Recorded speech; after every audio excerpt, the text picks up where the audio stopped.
में पढ़ रहा था, where know your scheme. Basically, all the central government schemes you are taking to common people.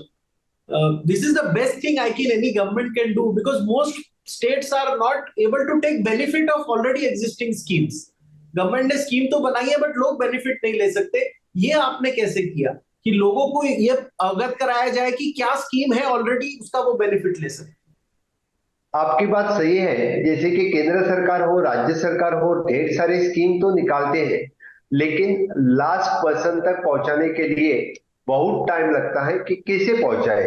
तो हमारे डिजिटलाइजेशन के through the government of Goa ने know your scheme portal open किया, और उस पोर्टल के अंतर्गत गवर्नमेंट की 151 स्कीम ऑनलाइन मोड के through they can apply for that scheme and then they can take the benefit through this online portal. और इसी के कारण जहां पे एट प्रेजेंट 191 ग्राम पंचायत है डिजिटली कनेक्टेड, तो फिर खुद के ग्राम पंचायत के थ्रू दे कैन सिटिंग उनके घर के थ्रू भी वो अप्लाई कर सकते हैं। Otherwise the third option which is available, common service centre, again scheme started by government of India. Common service centre जो हमने अच्छी तरह से गोवा में इंप्लीमेंट किया है, approximately more then 500 centres eight open by the public entrepreneurs जिन्होंने apply किया, जो स्टार्ट किया, उनके थ्रू भी know your scheme through this portal each and every scheme हम लोगों तक पहुंचा रहे हैं। एक thing which you can explain, एक स्कीम है गवर्नमेंट की, सरकार तुमच्या दारी, व्हाट इज दिस स्कीम? ये उससे पहले ये जो हमने ग्रामीण मित्र बोल के जो कॉमन सर्विस सेंटर जो गवर्नमेंट ऑफ इंडिया की स्कीम चलाते थे, उनको हमने डेजिग्नेट कर दिया कि ग्रामीण मित्र, और वो खुद यानी फॉर अ सीनियर सिटीजन कौन सी भी स्कीम नहीं अप्लाई कर सकते, तो ये कॉमन सिटीजन सर्विस सेंटर चलाने वाले जो ग्रामीण मित्र है उनके घर पे जाते हैं, उनके डॉक्यूमेंट लेके आते हैं और वो अप्लाई करते हैं, और उनके घर तक, फॉर एग्जाम्पल सीनियर सिटीजन के लिए हम हर महीना 2,000 रुपए उनके अकाउंट पे डाल रहे हैं। कोई सीनियर सिटीजन ऐसा है उनको आ नहीं सकता गवर्नमेंट ऑफिस तक, कॉमन सिटीजन तक, तो उनके घर तक जाके उनके डॉक्यूमेंट लेके अप्लाई करते हैं और हमें वो सीनियर सिटीजन वाली स्कीम उनके घर तक पहुंचाते हैं। उनको सीनियर सिटीजन देने वाला कार्ड वो भी उनके घर तक देने की योजना हमारी सरकार ने की है। आपने अभी बात जो की कि सरकार तुमच्या दारी, यानी the government at your door step, यानी गवर्नमेंट के अभी जैसे बताया कि जरा जब 35 योजनाएं जो है वो लोगों को देने की योजनाएं रहती हैं, लेकिन कभी कभी गांव के लोग शहर तक नहीं पहुंचते या ब्लॉक लेवल तक नहीं पहुंच सकते, taluka level office, district level office या स्टेट लेवल ऑफिस, लेकिन उन तक हमारे ऑफिसर्स जाना। और इस सरकार तुमच्या दारी this is a 1 day programme या 2 डे प्रोग्राम, और उस कार्यक्रम में मैं खुद जाता हूं मेरे साथ में, यानी ऑल 35 to 40 डिपार्टमेंट्स, वो एक दिन हो या 2 दिन उसी कॉन्स्टिट्यूएंसी हो या विलेज में 2 दिन तक रहते हैं, और हर एक योजना उन लोगों तक किस तरह से देना और वही के वही फॉर्म भर के उनको डायरेक्टली वो योजना का फायदा देना, ये काम सरकार करती है। उसके हम सरकार तुमच्या दारी means government at your door step. तो basically Chief Minister is taking the whole secretaries and the officers to the villages. So the whole government is traveling from village to help people. Exactly right. At a government is traveling from the state to that particularly village. Means हम actually start करते वक्त the constituency wise start किया हमने, because पहले block wise means taluka level, and all taluka we have covered. Then we have gone to the each and every constituency, so that we have covering all the constituencies. इस करके यानी सभी की जो जो कुछ उनकी डिफिकल्टीज है, for example there is a changes, something they want changes in their name, birth certificate, या some people wants to changes in the ration card, कुछ लोगों को अपने 114 यानी डॉक्यूमेंट में कुछ चेंजेस करने हैं उनकी जमीन के, वो भी हम वही के वही करके दे रहे हैं।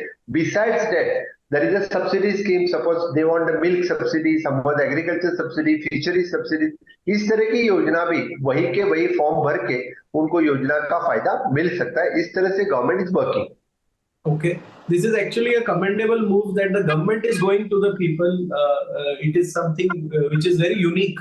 I want to also know from you, for Swaympurna Goa, how many officers approximately you appointed to implement this program? इस प्रोग्राम इंप्लीमेंट करने के लिए CMO means chief minister office के through our director of planning and statistics, ये दोनों CMO team and director of planning and statistics, ये department हमारा काम कर रहा है। गोवा में ऑल टुगेदर 191 ग्राम पंचायत है, 14 म्यूनिसिपैलिटीज है। हर एक ग्राम पंचायत में एक ऑफिसर डेजिग्नेट किया हुआ है। हर एक म्यूनिसिपैलिटी में 2 ऑफिसर्स डेजिग्नेट किए हुए। Approximately the team of 225 peoples, they are working for every Saturday. For each and every Saturday they are spending in that particular gram panchayat, और उस ग्राम पंचायत की जो जो समस्या है ग्राम पंचायत में, ह्यूमन रिसोर्स और इंफ्रास्ट्रक्चर, पहले तो हम कॉन्सेंट्रेट करते हैं कि लोगों तक क्या चाहिए, वो लोगों को दे देते हैं। बाद में सरकारी योजना कौन सी वहां इम्प्लीमेंट करनी है वो इम्प्लीमेंट करते हैं। और कम से कम साल में एक बार ऑल ओवर आईएएस, आईपीएस और GCS, all officer at least once in a year on the they are visiting to particularly ग्राम पंचायत, और वो भी रिव्यू लेते हैं कि हमारा स्वयंपूर्ण मित्र वहां जाके क्या काम कर रहे हैं। They are doing the discussion with the panch members, even though with the public. यानी स्वयंपूर्ण मित्र और आपका कोऑर्डिनेशन किस तरह से है, आपके यहाँ पे कौन सा अच्छा प्रोजेक्ट हुआ है, स्वयंपूर्ण मित्र आने के बाद बदल क्या हुआ है, ये हम कम से कम एक साल में उसका रिव्यू भी लेते हैं। सो बेसिकली आप इसको मॉनिटर करते हैं कॉन्स्टेंटली, और ये जो 200-250 लोग हैं ये इसको एवरी वार्ड में डिलीवर करते हैं स्कीम को। और एक इंटरेस्टिंग कंसेप्ट मैंने एक रिपोर्ट में पढ़ा कि दिव्यांग कार्ड आप इशू कर रहे हैं, प्रधानमंत्री जी भी दिव्यांग लोगों के बारे में बात करते हैं, उसके बारे में थोड़ा कुछ बताएं। जी हाँ, पहले तो ये स्वयंपूर्ण मित्र का काम मॉनिटर करने के लिए देयर इज एन स्वयंपूर्ण पोर्टल। इस पोर्टल में हर एक अपना स्वयंपूर्ण मित्र जो पंचायत में काम किया है वो मॉनिटर करता है। और इसके लिए not only the monitoring but for the motivation purpose our every minister speaks with them. हर महीने एक मंत्री जी जो सभी लोगों से पब्लिकली बात करता है, और टू वेज, जो उनके कुछ डिपार्टमेंटल डिफिकल्टीज है तो वो भी लोग पूछते हैं, पंच सरपंच पूछते हैं, और मिनिस्टर उनके डिपार्टमेंट के गाइडेंस करते हैं। दूसरी बात आपने कही वितिजन दिव्यांगजन के लिए कार्ड देना। फर्स्ट हमने पूरे गोवा में सर्वे करके जो पूरे आइडेंटिफाई कितने दिव्यांगजन हैं, और हर एक के पास दिव्यांगजन का कार्ड हमने पहुंचा दिया है। और दिव्यांगजन के लिए क्या इक्विपमेंट चाहिए, उसकी डिफिकल्टीज क्या है, किसी के लिए व्हीलचेयर चाहिए, किसी के लिए चश्मा चाहिए, किसी के लिए यानी बाकी और कुछ जो डिफिकल्टीज है, तो हर एक के लिए उस दिव्यांगजन के लिए जो इक्विपमेंट चाहिए। और इवन दो दिव्यांगजन के लिए गवर्नमेंट ऑफ गोवा की जो स्कीम है, we are giving them the 2500 to 3500 depending upon the percentage of the disability. तो उनको स्कीम भी उनके घर तक पहुंचाना, उनके लिए कोऑर्डिनेट करना, उनको फैसिलिटेट करना उनके स्टडीज में, इसीलिए हर एक के लिए उसको फैसिलिटेट उनके थ्रू पेरेंट्स हम कर रहे हैं। और ईच एंड एवरी दिव्यांगजन के लिए हमने वो इक्विपमेंट और ये कर दिए हैं। और the plus point is that the last year we have organised the purple festival for the दिव्यांगजन। पूरे देश भर में से ऑल दिव्यांगजन, अप्रोक्सीमेटली मोर देन 5000 दिव्यांगजन along with their coordinators, family members, 50,000 लोग यानी गोवा में आए थे। और पर्पल फेस्टिवल उनकी यूनिक फेस्टिवल हमने गोवा में मनाया।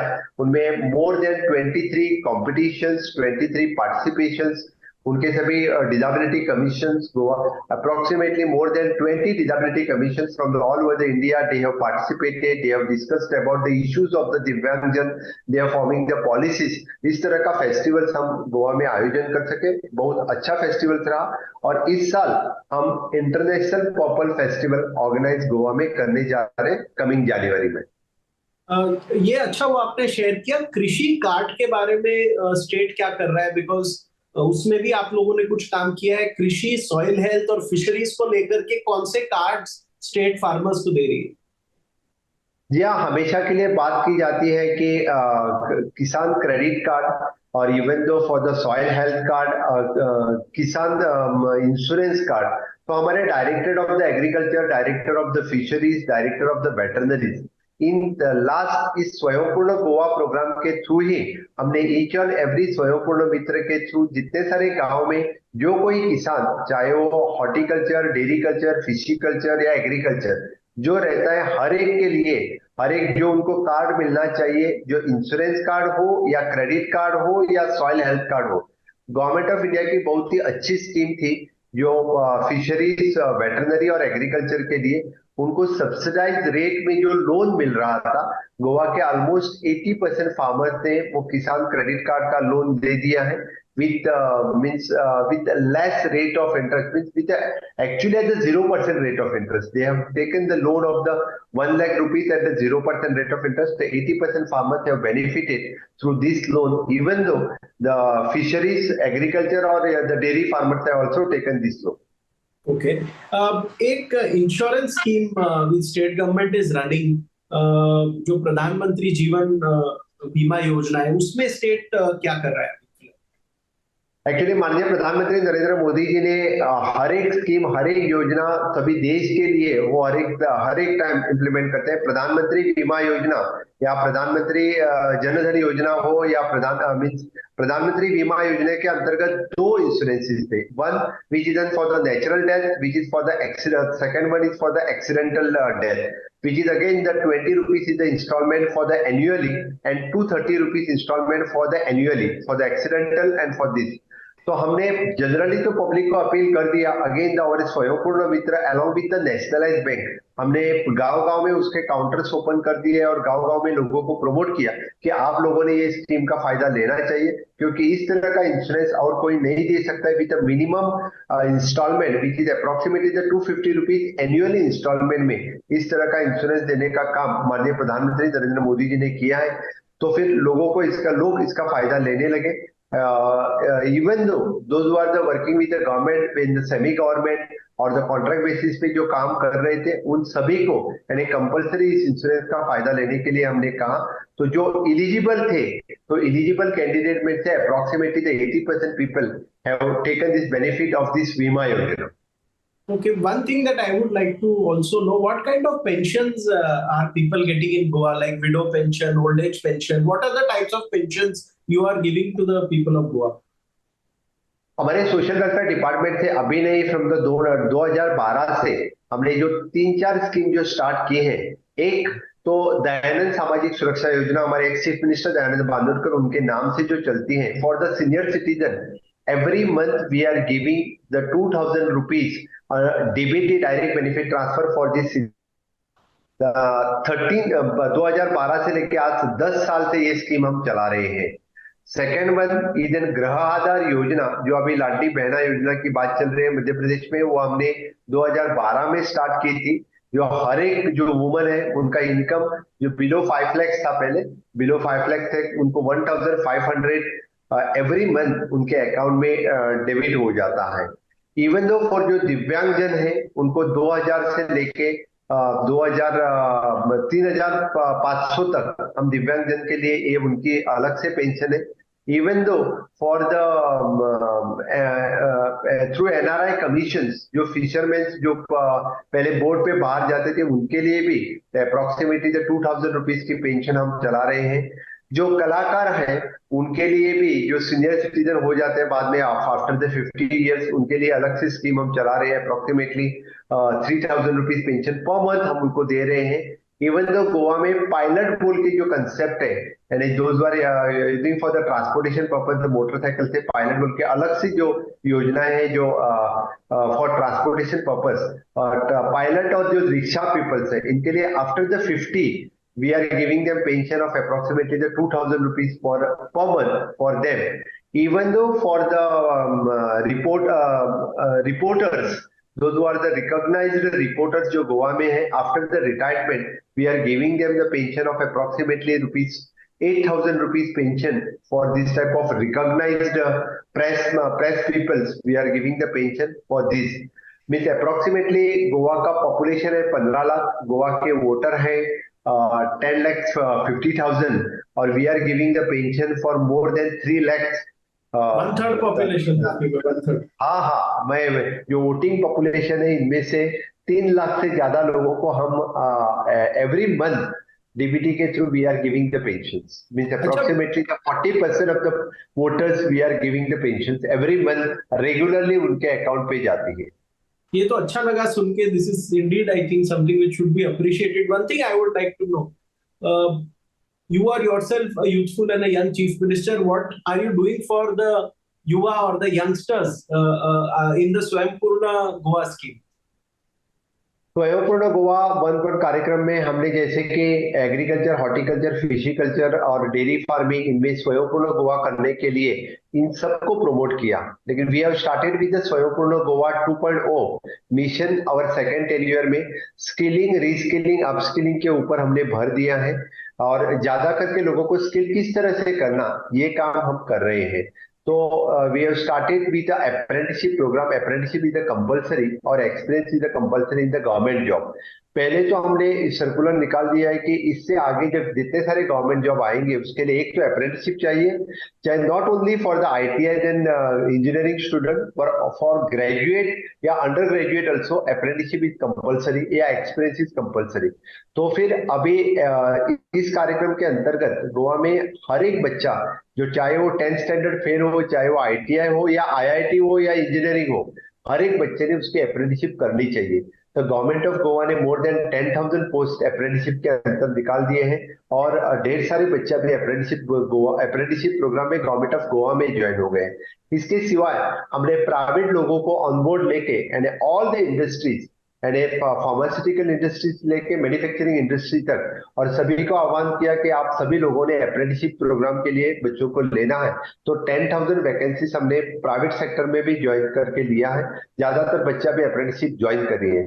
गवर्नमेंट ऑफ इंडिया का स्किल डेवलपमेंट का पोर्टल यानी थ्रू पोर्टल, उसी का पोर्टल एनएपीएस और एनपीएस दोनों स्कीम यूज करके, यानी जो प्राइवेट सेक्टर में ज्वाइन हो जाते हैं उनके लिए गवर्नमेंट ऑफ इंडिया का which is the scheme of the NAPS 4,500 rupees additionally they are getting through this skill development programme. इसलिए एक वर्क कल्चर जो उसको बढ़ावा देना चाहिए था, वो वर्क कल्चर गोवा में बढ़ रहा है। सभी अप्रेंटिसशिप प्रोग्राम ज्वाइन कर रहे हैं।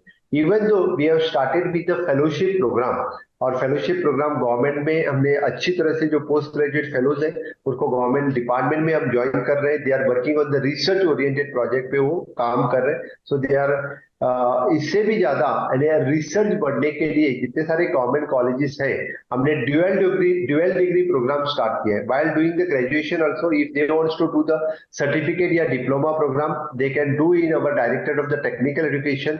और वो ड्यूअल डिग्री प्रोग्राम इस साल से स्टार्ट हो चुका है। At a time they are getting the 2 degree. ये भी प्रोग्राम हमने स्टार्ट कर दिया। ज्यादातर हमने स्किलिंग के ऊपर भर देते हुए यानी हर जगह हमारे आईटीआई अपग्रेडेशन किया है। आईटीआई का टाटा के साथ टाई अप करके हमने 5 स्टार्स आईटीआई तैयार की है। तो फिर स्किलिंग, रीस्किलिंग और अपस्किलिंग का प्रोग्राम हमारे स्वयंपूर्ण गोवा के अंतर्गत बहुत अच्छी तरह से हो रहा है। इतना ही नहीं बल्कि अब जो माननीय प्रधानमंत्री नरेंद्र मोदी जी ने पीएम विश्वकर्मा योजना जो स्टार्ट की है, इन्हीं के अंतर्गत जो जो इस 18 ट्रेड में आते हैं उनको पंचायत लेवल पे आइडेंटिफाई करके फॉर द वुमन और traditionally those are in that particular businesses, इनके लिए भी स्किलिंग देने का centre at a block level हम सेंटर स्टार्ट कर रहे हैं। एक चीज जो मुझे आपसे जाननी है, आपने प्राइम मिनिस्टर का डायरेक्ट ग्राम पंचायत इंटरेक्शन इस स्कीम को लेकर कराया था, वो क्या था? व्हाट वाज दैट होल, मतलब जो आपने इवेंट कर, वो कौन सा इवेंट था? माननीय प्रधानमंत्री नरेंद्र मोदी जी को जब हमने बात की कि स्वयंपूर्ण गोवा प्रोग्राम हमने इस तरह से स्टार्ट किया है और आप लोगों हमारी रिक्वेस्ट थी उनको कि एक बार हर एक पंच सरपंच के साथ उनका इंटरेक्शन हो जाए, तो माननीय प्रधानमंत्री ने तुरंत हाँ कर दिया और दिल्ली से virtually it is connected for each and every gram panchayat को हमने कनेक्ट कर दिया, ईच एंड एवरी म्यूनसिपलिटी को हमने कनेक्ट कर दिया। तो एट अ टाइम माननीय प्रधानमंत्री नरेंद्र मोदी जी ने हमारे सरपंचों से बात की, हमारे स्वयंपूर्ण मित्र से बात की, जो बेनिफिशियरीज थे इनसे बात की और इन सबको अप्रिशिएट भी किया, मोटिवेट किया। उन्होंने 1 घंटा 1.5 घंटा तक इनसे सबसे बात किया और इतना ही नहीं, और बाद में हमें जब माननीय प्रधानमंत्री नरेंद्र मोदी जी को हमारे closing ceremony of the Goa liberation day में बुलाया था, तब इन सबको फेलिसिटेट करने का काम, यानी फेलिसिटेट किया, उनका प्रोत्साहन दिया और काम बढ़ाया। और टाइम टू टाइम माननीय प्रधानमंत्री मोदी जी ने जो चीफ मिनिस्टर कॉन्फ्रेंस हो या गोवा में जिस कार्यक्रम में स्वयंपूर्ण गोवा के कार्यक्रम को हमेशा मेंशन किया है, और उन्होंने बाकी स्टेट को भी कहा कि ये कार्यक्रम आप गोवा जैसे ही कार्यक्रम आपके डिस्ट्रिक्ट लेवल पे बड़ी स्टेट हो तो या स्टेट में इंप्लीमेंट करो, जाके कार्यक्रम देखो। आज तक 8 स्टेट गोवा में खास स्वयंपूर्ण गोवा कार्यक्रम देखने के लिए आए हैं। महाराष्ट्र हो, मध्य प्रदेश हो, हिमाचल हो, इस तरह के बाकी स्टेट आके जो स्वयंपूर्ण गोवा कार्यक्रम क्या चल रहा है वो खुद आके कार्यक्रम उन्होंने देखा। ये तो I mean this is news to me. मुझे भी नहीं पता था कि 8 स्टेट्स आके गोवा को एज अ मॉडल स्टेट देख के गए फॉर Swayampurna Bharat. One thing that I would like to know from you, Swachh Bharat, STP sewage treatment plant, WTP water treatment plant Goa में, उसमें सरकार क्या क्या कदम ले रही है ये गोल्स अचीव करने के लिए?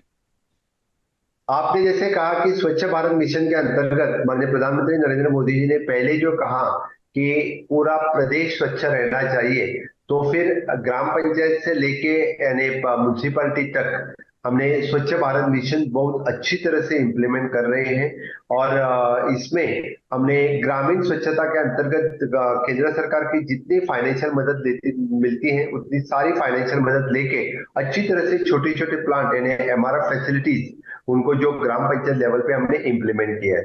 State of the art facilities हमने दोनों डिस्ट्रिक्ट में, हमारे दो ही डिस्ट्रिक्ट है, यानी from the waste to energy जो हमारे सालीगांव में जो प्लांट है, it is one of the best plant in Asia I will से।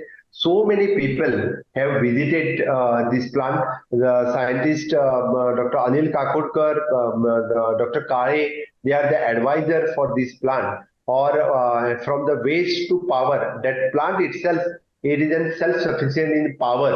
जो वहां पे पावर जनरेट होती है वही पावर उस प्लांट के लिए यूटिलाइज करते हैं और एडिशनल पावर वो ग्रिड पे दे रहे हैं। वहां पे दो प्रोडक्ट, एक तो मैन्यूअर करते हैं और सेकंड पावर जनरेट करते हैं, और वही पावर हम ग्रिड पे दे रहे हैं। One of the best facilities जो हमारे Saligao solid waste management plant पे है। दूसरा plant Kakoda waste management plant, यहाँ पे हम अभी अभी काम अच्छी तरह से वहां पे भी काम कर रहे हैं।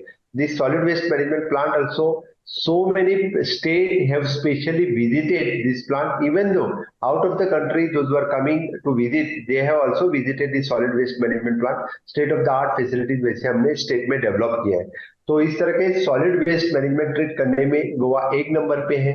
बायोमेडिकल वेस्ट ट्रीटमेंट भी one of the state of the art facilities. Again it is on the PPP basis, public private partnership basis पे। We have not invested a money, we have only given the land for him, और state of the art facilities हमने जो develop की है। ई waste facilities हम अभी generate कर रहे हैं, उसके लिए भी नया प्लान स्टेट ने लगाया है। Even though for the chemical waste जितने सारे जनरेट हो रहा है उसकी फैसिलिटीज भी हमने जो लगाई है। कंस्ट्रक्शन वेस्ट इसके लिए भी सेपरेटली प्लांट हमने ऑलरेडी स्टार्ट किया हुआ है। Now coming to the sewerage, from the sewerage treatment plant, हर जगह सीवरेज कनेक्शन, और जो मेन मेन सिटीज है गोवा के सभी सिटीज में सीवरेज फैसिलिटीज हमने अवेलेबल कर दिए हैं और सीवरेज ट्रीटमेंट के प्लांट लगाए हैं। Again we are treating the sewage and converting into the fresh water which is using for the gardening purpose, using for the construction purpose। इस तरह के फैसिलिटीज भी बहुत अच्छी तरह से हमने ऑलरेडी स्टार्ट कर चुके हैं। इवन दो उसके थ्रू भी बाकी, even we are doing the research over the sewage treatment, और उसके ऊपर काम ऑलरेडी स्टार्ट हुआ है। सीवरेज कॉर्पोरेशन हमने separately waste management ministry form की है, वेस्ट मैनेजमेंट कॉर्पोरेशन से through it is every through we are policy decision इसके जो स्टेट के लिए चाहिए वही थ्रू हम इसके लिए काम करते हैं। Separately there is an cleaning of beaches, road side cleaning, इसके थ्रू भी ये काम पूरा गोवा स्वच्छ रखने का काम इस कॉर्पोरेशन के थ्रू हो रहा है। एक लास्ट चीज मुझे आपसे जाननी है। Goa is leader in pharma industries, mining, tourism, ये 3-4 इंडस्ट्रीज में गोवा का अच्छा योगदान है। गोवा की इकोनॉमी कहाँ जाते हुए आपको दिख रही है अगले 3-4-5 साल? जैसे आपने कहा कि हाईएस्ट जीडीपी हमेशा के लिए गोवा रही है, और इस कंट्रीब्यूशन तो जैसे आपने कहा कि पहले माइनिंग इंडस्ट्री मेजर थी, माइनिंग थोड़ा बीच में बंद होते हुए द फार्मा इंडस्ट्री और द टूरिज्म इंडस्ट्री, इनके थ्रू हमेशा के लिए इकोनॉमिक ग्रो होते हुए दिख रही है। आगे तो इस तरह के along with the pharma tourism industry ज्यादा यहाँ पे बढ़ रही है, और इसके थ्रू ही स्टेट का जीडीपी इकोनॉमिक ग्रोथ इस इंडस्ट्री में देख रहे हैं। Again we have started with the mining industry, तो फिर इकोनॉमिक ग्रोथ इस इंडस्ट्री में ज्यादातर दिख रही है। देख रहे हैं। एक लास्ट क्वेश्चन लेंगे। क्वालिटी टूरिस्ट गोवा में आने के लिए there are different kinds of tourist, but high quality tourists which are spending a lot of money, ऐसे टूरिस्ट आने के लिए आपके लीडरशिप के अंदर गोवा में आप कुछ प्लान कर रहे हैं? हम हमेशा के लिए क्वालिटी इंफ्रास्ट्रक्चर तैयार करते हैं। हमने जैसे कहा कि अभी टूरिज्म में बिग इन्वेस्टमेंट गवर्नमेंट ने खुद की है, और बिग इन्वेस्टमेंट करने के लिए पब्लिक पीपीपी बेसिस पे हम लोगों को बुला रहे हैं। हमेशा के लिए हमने क्वालिटी इंफ्रास्ट्रक्चर जो क्रिएट करना चाहिए, चाहे वो बीचेस पे हो या चाहे बाकी प्लेसेस पे हो, इसके लिए हम बढ़ावा दे रहे हैं। हम चाहते हैं कि गोवा जाना जाए बियॉन्ड बीचेस, यानी जैसे कि interland tourism, spiritual tourism, medical tourism, wellness tourism, इसको वाव देने के लिए प्राइवेट इन्वेस्टमेंट जो आना चाहते हैं उनके लिए हम वेलकम कर रहे हैं through ease of doing the business और through the our investment promotional board with the single window clearance. जो इन्वेस्ट करना चाहते हैं उनको हम वेलकम करना चाहते हैं, और इस तरह का टूरिज्म को बढ़ावा देने के लिए हम चाहते हैं कि लोग ज्यादा से ज्यादा गोवा में इन्वेस्ट करें और इस तरह के टूरिज्म को बढ़ावा दिया जाए। मुख्यमंत्री जी, अच्छा लगा आपसे बात करके। दो चीजें स्टैंड आउट जो मुझे पता चली कि 8 स्टेट्स आके गोवा का काम देख के गए स्वयं पूर्ण गोवा में। दूसरा, आपने प्रधानमंत्री जी को ग्राम पंचायत के लोग जिनका एक सपना होगा कि प्रधानमंत्री जी से कभी इंटरेक्ट कर पाए, आपने उनका प्रोग्राम रख के सीधा पीएम से उनको जोड़ा। ये बहुत नॉट ओनली द इंटरेक्शन, जो उनको अवार्ड मिले थे वो भी अवार्ड माननीय प्रधानमंत्री ने खुद के हाथों उनको दे दिया है, उनका अभिनंदन किया है। That is also the proud moment for me and my all panch और सरपंच। जिनको अवार्ड मिले हैं वो खुद माननीय प्रधानमंत्री नरेंद्र मोदी जी ने वो अवार्ड दिए हैं। माननीय प्रधानमंत्री हमेशा के लिए गोवा में आते हैं तो स्वयंपूर्ण गोवा की बात करते हैं, और हमेशा के लिए हमें प्रोत्साहन देते हैं कि उनका अंत्योदय तत्व और उनका आत्मनिर्भर भारत हमने अच्छी तरह से यहाँ पे इम्प्लीमेंट किया है। वही आगे लेते हुए हमने स्वयंपूर्ण गोवा 2.0 जो मिशन स्टार्ट किया है। अगेन जो स्किलिंग रीस्किलिंग उनका ही कंसेप्ट है कि हर एक को स्किल करना जरूरी है, और इनोवेशन, डिजिटलाइजेशन, जो डीबीटी, ये सभी स्कीम अच्छी तरह से हम गोवा में being Goa is a small state हम इम्प्लीमेंट कर रहे हैं। आप हमारे शो में आए, इसके लिए आपका बहुत बहुत धन्यवाद। और आपने सारे पॉलिसीज, सारे सेक्टर्स के बारे में एक तरीके से जितना डिटेल में जा सकते हैं उतना डिटेल में जाके लोगों को अवगत कराया। और लास्ट में आपको कॉम्प्लीमेंट करना चाहूंगा कि जो स्कीम्स आप लोगों तक लेके जा रहे हैं लास्ट माइल तक, इससे बड़ा और कंट्रीब्यूशन कुछ नहीं हो सकता। आपका शो में आने के लिए बहुत बहुत धन्यवाद। बहुत बहुत धन्यवाद, thank you.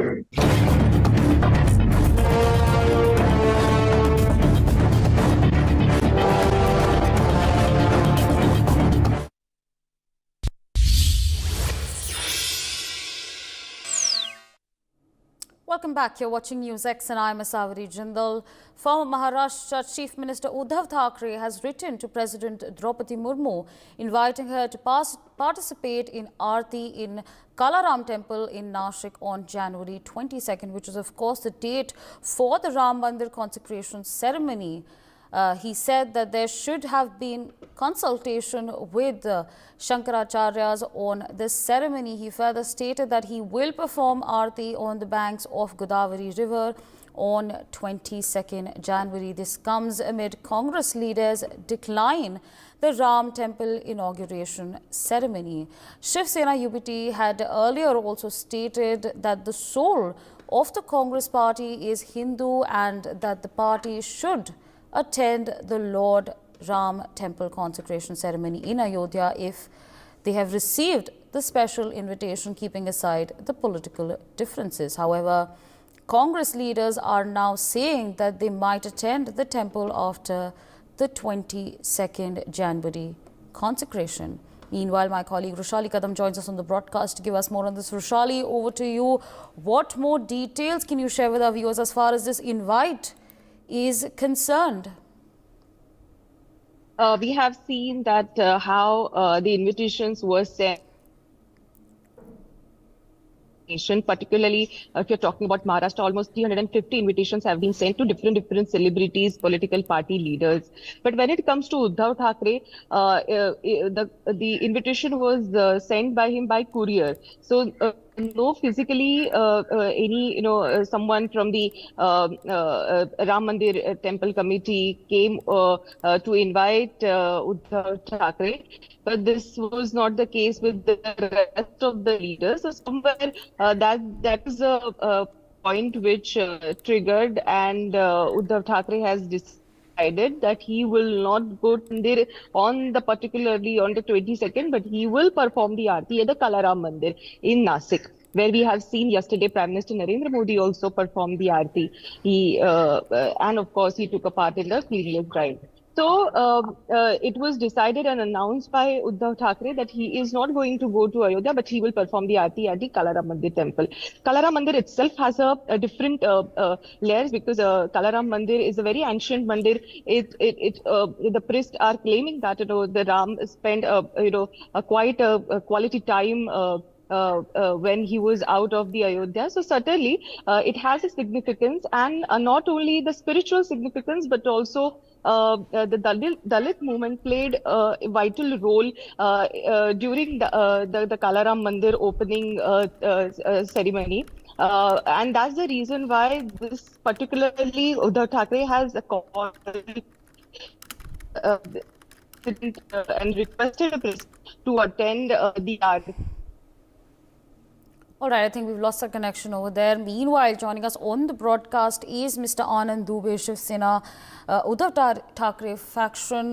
Good morning, sir, and thank you so much for speaking to us on NewsX. Now, of course, there's a lot that is happening, but, I just want to understand the reason. I mean, why has there been Aarti that has been now placed on the day of the consecration ceremony? Why has that happened? नमस्ते जी बताइए. आपने सवाल पूछा है कि उसी दिन हमने नासिक में राम भगवान की आरती का आयोजन क्यों रखा है. ठीक है जी, बताइए.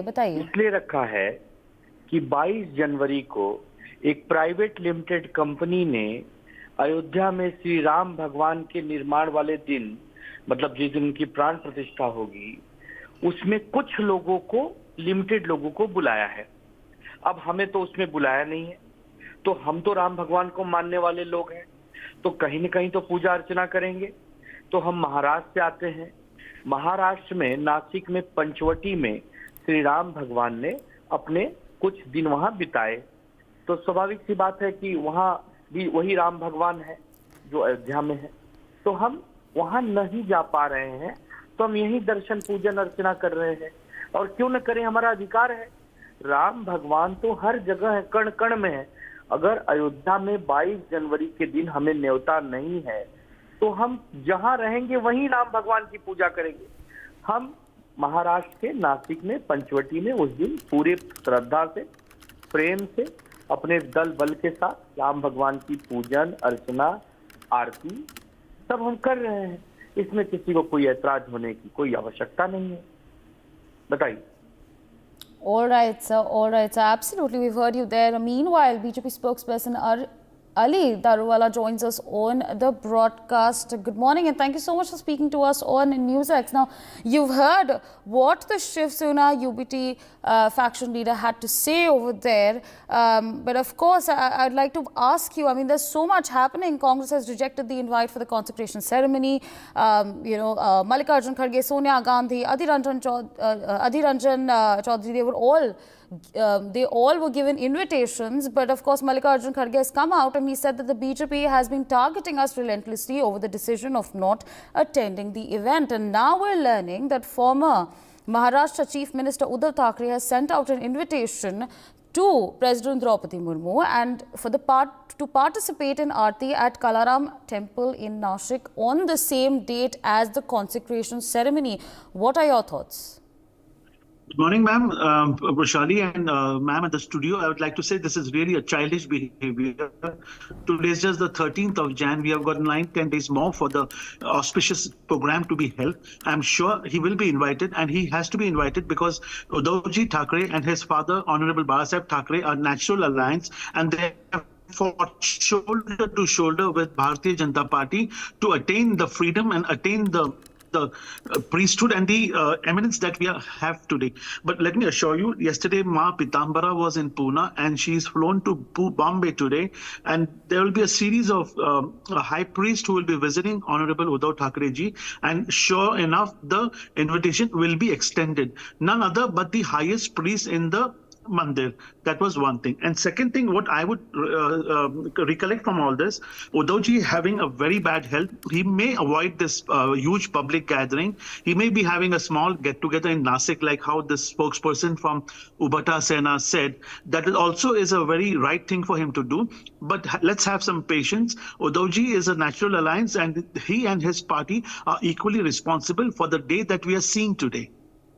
Right, so absolutely stay on with us. But still with us on the broadcast is Mr. Anand Dubey. So you just heard what the BJP spokesperson had to say. That he's saying that, of course, former Maharashtra Chief Minister Uddhav Thackeray is, of course, he's a little unwell. So maybe, going out in such a big gathering would be a little problematic by nature. But what he did essentially start by saying was that this is childish behavior. What would you like to say to that?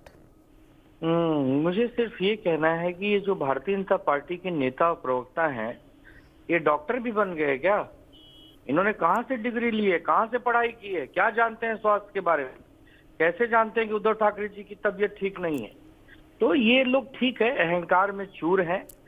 और रही बात न्योता आएगा तो क्या कोई एहसान करने वाले हैं क्या? और कब आएगा? 22 के बाद आएगा? दुनिया को न्योता जा के दे रहे हो, पूरी भारतीय जनता पार्टी की टीम लग गई है। अरे मंदिर के ट्रस्ट को भी कुछ करने दोगे भाई, कि बस उन्हें बस मुखौटा बना के रखोगे? पूरी तरह से इस कार्यक्रम को एक प्राइवेट लिमिटेड कंपनी की तरह हाईजैक कर लिया गया है। जो चाहेंगे वही आएगा, जो चाहेंगे वही वहां बैठेगा, कौन गर्भगृह में जाएगा, किसके मुंह पर कैमरा फोकस्ड होगा। अरे बंद करिए ये सब गंदी राजनीति। आप राम भक्त हैं तो राम भगवान के बताए हुए पद चिन्हों पर भी तो चलिए। पिता के वचन के लिए पूरा राजपाट त्याग कर वन में चले गए राम भगवान, और आप लोग सत्ता को लेने के लिए कुछ भी करने को तैयार हैं। अरे वन तो छोड़िए, आप लोग सत्ता में बैठे रहने के लिए कोई पार्टी को भी तोड़ना पड़े तो तोड़ देते हैं, किसी को जेल में डालना है तो जेल में डाल देते हैं, और बात करते हैं राम भगवान की। बड़ा दुर्भाग्यपूर्ण है। ठीक है, अब ये सब चुनाव में जनता जवाब देगी। हम तो जनता जनार्दन के सामने जाएंगे, सब बताएंगे, और राम भगवान के प्रति हमारी जो आस्था है उसको 22 तारीख को हम नासिक में दिखाएंगे। हम हमेशा राम भगवान को मानते हैं, उनका नाम लेते हैं, लेकिन अब राम भगवान के नाम पर राजनीति इन्हें करना है तो ये करें। हम तो राम भगवान को हमेशा अपने बोलते हैं ना कि अपने हृदय रखने के साथ साथ उनका रोज स्मरण करते हैं और उनके बताए हुए पद चिन्हों पर चलना चाहते हैं। ये राम भगवान, जैसे आपने अपना जीवन चरित्र जिया वैसे ही आशीर्वाद दीजिए कि हम सब भी जिए। ये बाकी जिन पार्टियों को राजनीति करनी है वो करें, उनको शुभकामनाएं। Right, so absolutely stay on with us. I know Mr.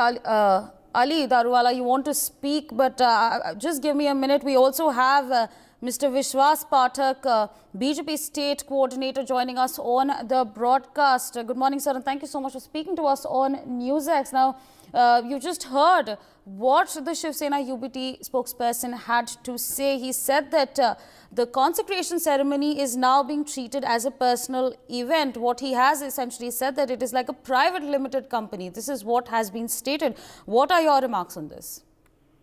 Let them say whatever they want to say. We are very clear that after 550 years of long time, our Ram Lala is going to get good house. Ram Mandir is going to be inaugurated, rather dedicated to the nation on 22nd of this month. And we are happy. Entire nation is very happy.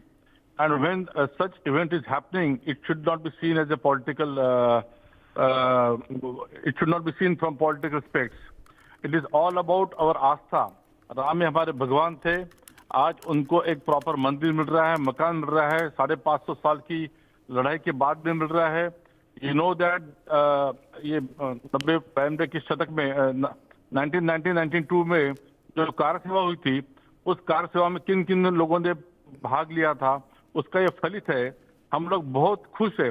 रही बात उद्धव बाला साहब ठाकरे की, he is the most confused and misdirected person. Now he is going to Nasik, which is okay. Today's India Alliance this meeting, which he is skipping. So he is most confused. He doesn't know where he is. And 2 days before, the Speaker of Maharashtra has very clearly given verdict that original Shiv Sena remains with Mr. Eknath Shinde, which is part of our alliance. Therefore, we just give a damn to what they are saying. All right, so we've heard you over there. I'm going to go back to Mr. Anand Dubey, who's still with us on the broadcast. So you just heard what the BJP state coordinator, Mr. Vishwas Pathak, had to say. He's in fact stated that former Maharashtra Chief Minister Uddhav Thackeray is confused and misdirected, that politics is being played out. What do you want to say on that? No. We are not confused. हम बहुत ही सही तरीके से काम कर रहे हैं और हमें खुशी है कि भारतीय जनता पार्टी के नेताओं ने हम पर नजर बनाए रखी है।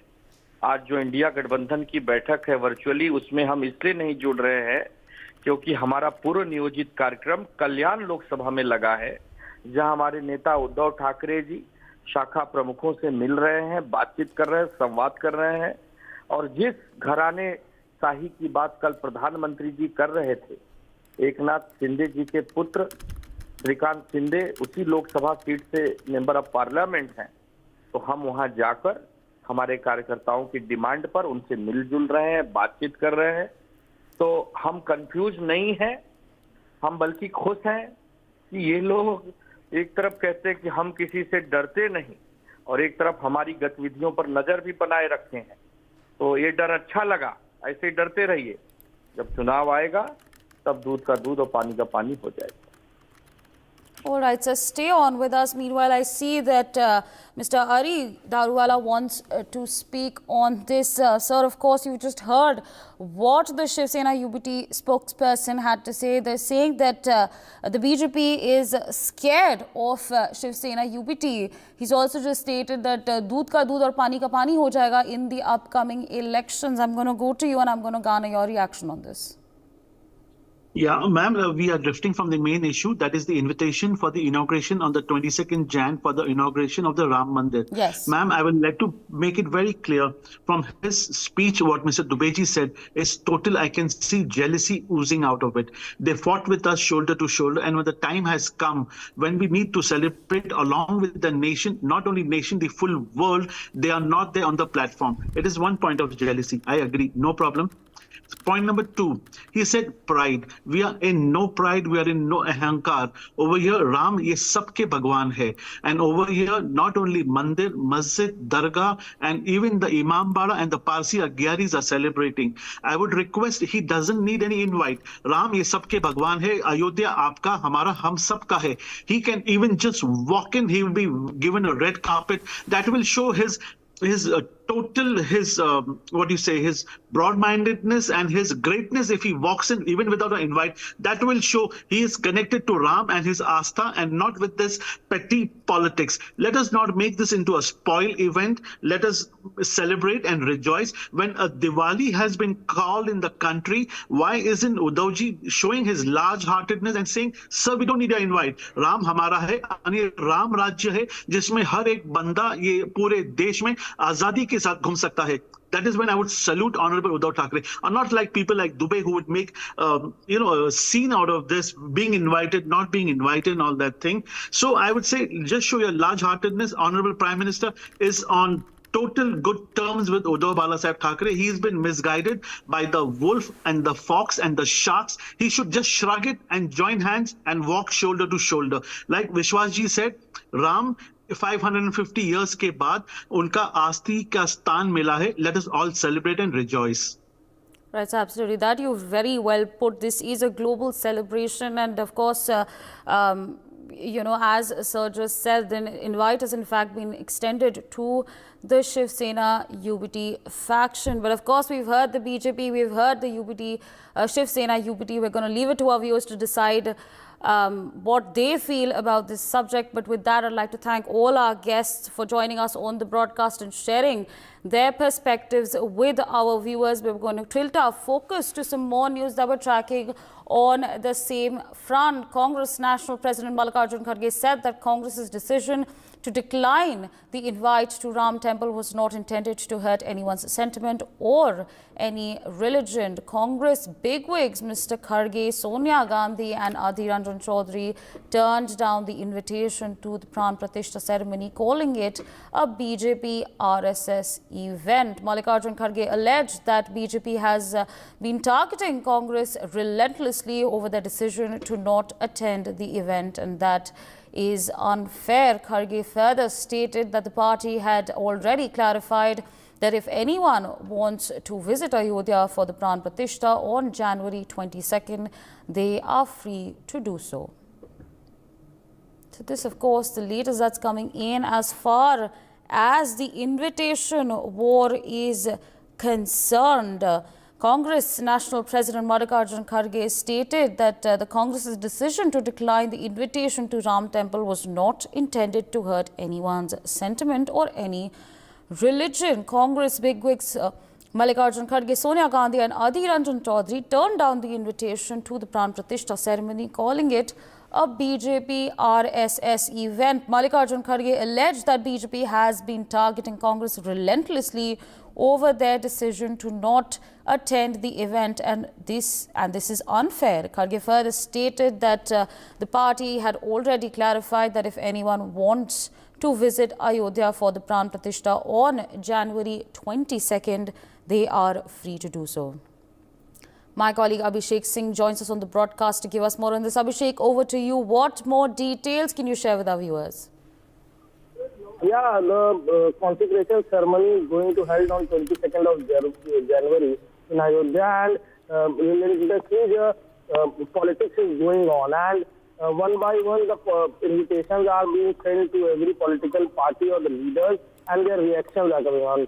Currently, the Congress National President Mallikarjun Kharge said that the Congress decision is to decline the invite to Ram Temple was not intended to hurt anyone's sentiment. Although he wants to say that he is not against Sanatan or he is not against Hinduism or religion, but Congress begins Mr. Kharge and Sonia Gandhi and Adhir Ranjan Chaudhary turned down the invitation, saying that it's not a Pran Pratishtha, but it's a BJP and RSS event.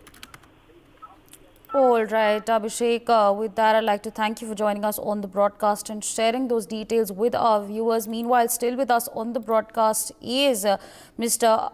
Ali Daruwala, BJP spokesperson, waiting there rather patiently. Sir, of course, you've heard what the Congress had to say about the invite. They've said that if someone wants to go and attend the consecration ceremony, they're more than welcome to do so. But you know, they feel, Mallikarjun Kharge has in fact stated that they feel like they have in fact been targeted relentlessly for their decision of not attending the event, and because they feel that it's unfair. I mean, what do you make of these statements coming in? Mallikarjun Kharge, Adhir Ranjan Chaudhary denying the invite to the inauguration day is an indication. It's a point-blank indication. The Indi Alliance, the Stalin, the Karunanidhi government called Sanatan Dharam a disease, a virus like corona which cannot be treated. It is a mental disease is what their alliance has said. And on working on those lines and taking orders from the alliance party, the Indi party, they have rejected this. And they cannot tell the Janta Janardan कि हम वहाँ पे नहीं जा रहे हैं. They have to make a camouflage, and they're making it's a BJP and RSS function and a program on the prestigious channel. I would like to deny this. It is not a political program. It is the Ram Astha and it is the Pran Pratishthan Sanstha which is doing this. By refusing to come, they are sending the message across to the country that they are the dushmans, they are the enemies of the Sanatan Dharam and the Sanatan institution. So Congress, once again, I can reiterate on your channel, is taking the lines from the DMK, Karunanidhi and the various children which they said they hate and they despise the Sanatan Dharam. Coming back to your thing, Mallikarjun Kharge ji and Adhir Ranjan Chaudhary ji have reassured that Indi is dushman of the nation. All right, sir, we've heard you there. With that, I'd like to thank you for joining us on the broadcast and sharing your perspectives with our viewers. But more news coming in on the same front. Karnataka Chief Minister Siddaramaiah has said that he will visit the temple after the consecration ceremony. He has earlier welcomed the party's decision of staying away from the ceremony on January 22nd. He stated that he will look at the situation after the event, and if there is time, then he will visit Ayodhya. So this, of course, the latest news that's coming in. We're learning that Karnataka Chief Minister Siddaramaiah said that he will visit the temple after the consecration ceremony is over on 22nd January. He's earlier, in fact, welcomed the party's decision of staying away from the consecration ceremony on 22nd January. He stated that he will look into the situation after the event, and if there is time, then he will visit Ayodhya. So this is the latest that we are learning at this point of time. So the latest coming in as far as the Ram Mandir invite war is concerned. We are learning that Karnataka Chief Minister Siddaramaiah said that he will visit the temple after the consecration ceremony. Meanwhile, my colleague Jayaprakash Ramaiah joins us on the broadcast to give us more on this. Jayaprakash, over to you. Well, yes, the controversy surrounding the Shilanyas or Pran Pratisthapana or consecration, as you say, of Ramlalla has created enough row with Congress party taking a tough stand that it will boycott that particular event on January 22nd, citing that the BJP is making out to the political event.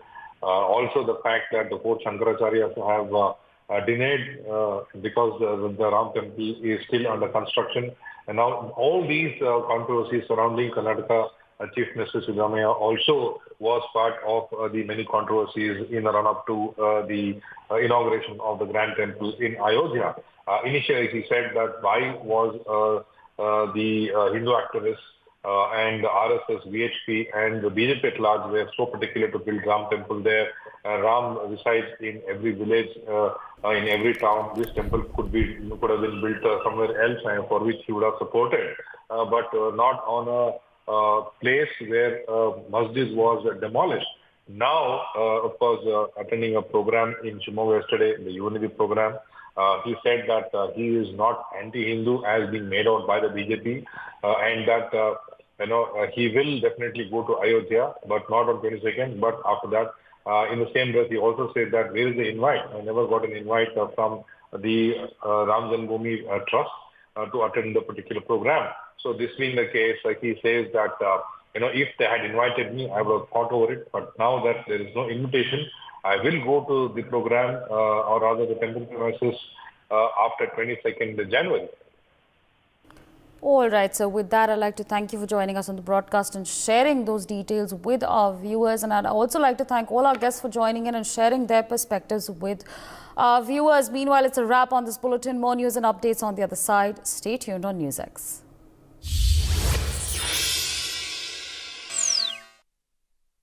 मेरे भाई अरविंद कुमार की कुछ महीने पहले accident में death हो गई। उन्होंने पॉलिसी बाजार से टर्म लाइफ इंश्योरेंस लिया हुआ था, जो अब भाभी के घर के खर्च और बच्चों की पढ़ाई में काम आएगा। पॉलिसी बाजार की टीम ने क्लेम दिलवाने में हमारी पूरी मदद की। क्लेम के टाइम पे आपकी हेल्प के लिए हमेशा तैयार। पॉलिसी बाजार, 1 करोड़ का टर्म लाइफ इंश्योरेंस सिर्फ 470 रुपए महीने से शुरू।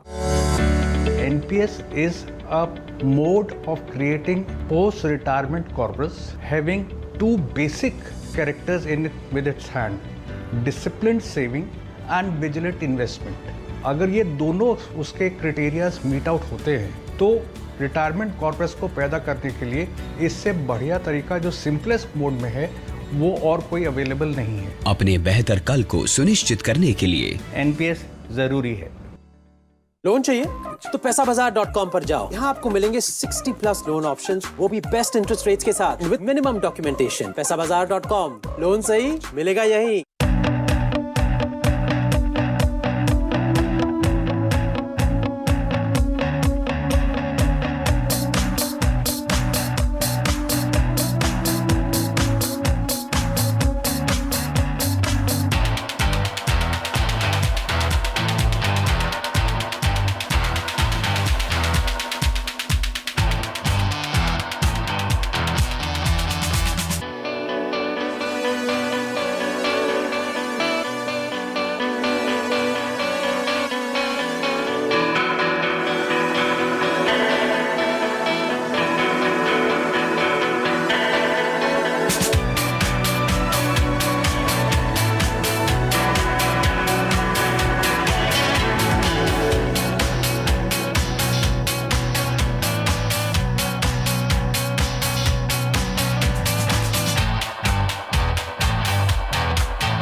हेलो बेटा। मिस्टर विकास के साथ कौन है? बस बेटा थोड़ी देर और, वो मिस्टर विकास की फाइल आप पॉलिसी बाजार। मैम आपका हेल्थ इंश्योरेंस क्लेम अप्रूव हो गया है, अब आप सर को घर ले जा सकती हैं। क्लेम के टाइम पे हमेशा आपकी हेल्प को तैयार। पॉलिसी बाजार, 1 करोड़ का हेल्थ इंश्योरेंस सिर्फ 390 रुपए महीने से शुरू।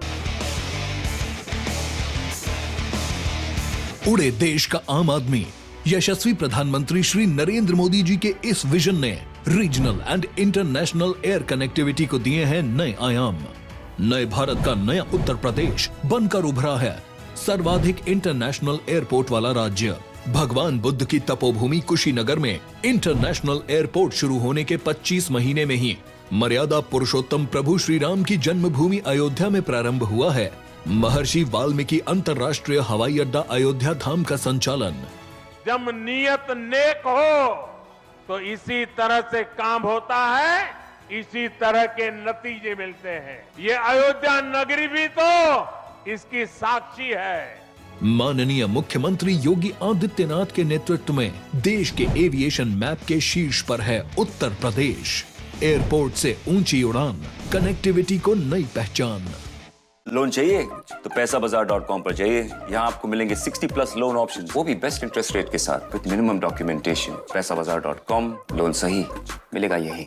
State Bank of India presents Business Line Agri and Commodity Summit 2024, setting the tone for the next decade on January 14th, 2024, 1 p.m. onwards. Come and learn about the inputs that Indian agriculture needs for growth. Presented by State Bank of India, co-powered by NABARD. Associate partners NCDEX and Indofil. Associate sponsors Dhanuka Agritech Limited and Crypco Agri. Regional sponsor National Stock Exchange and Vaikunth Mehta National Institute of Cooperative Management. TV partner NewsX.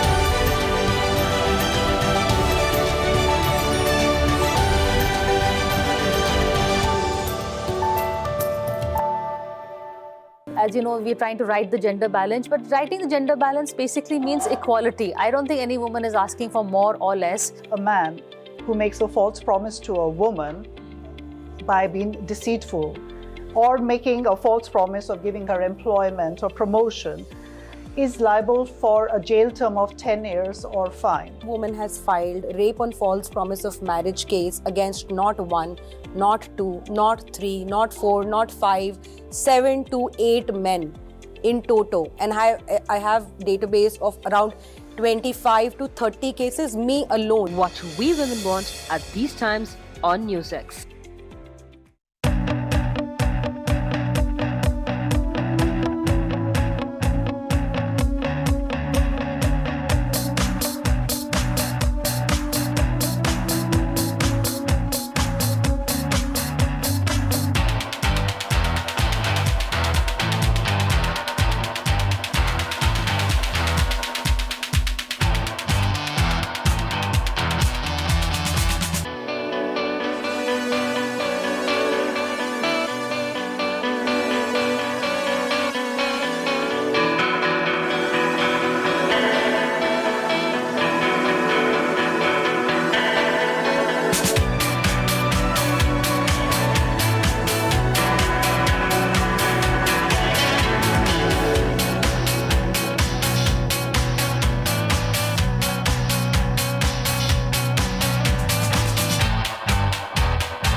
Welcome back from the break. You're watching NewsX and I'm Savri Jindal. We have some breaking news coming in.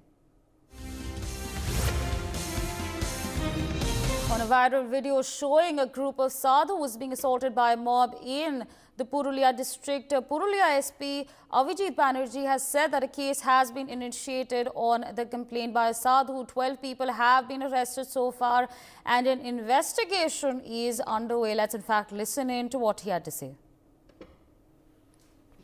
3 लड़की जा रही थी पूजा देने के लिए local काली मंदिर में, तो वहाँ पर गाड़ी रुका।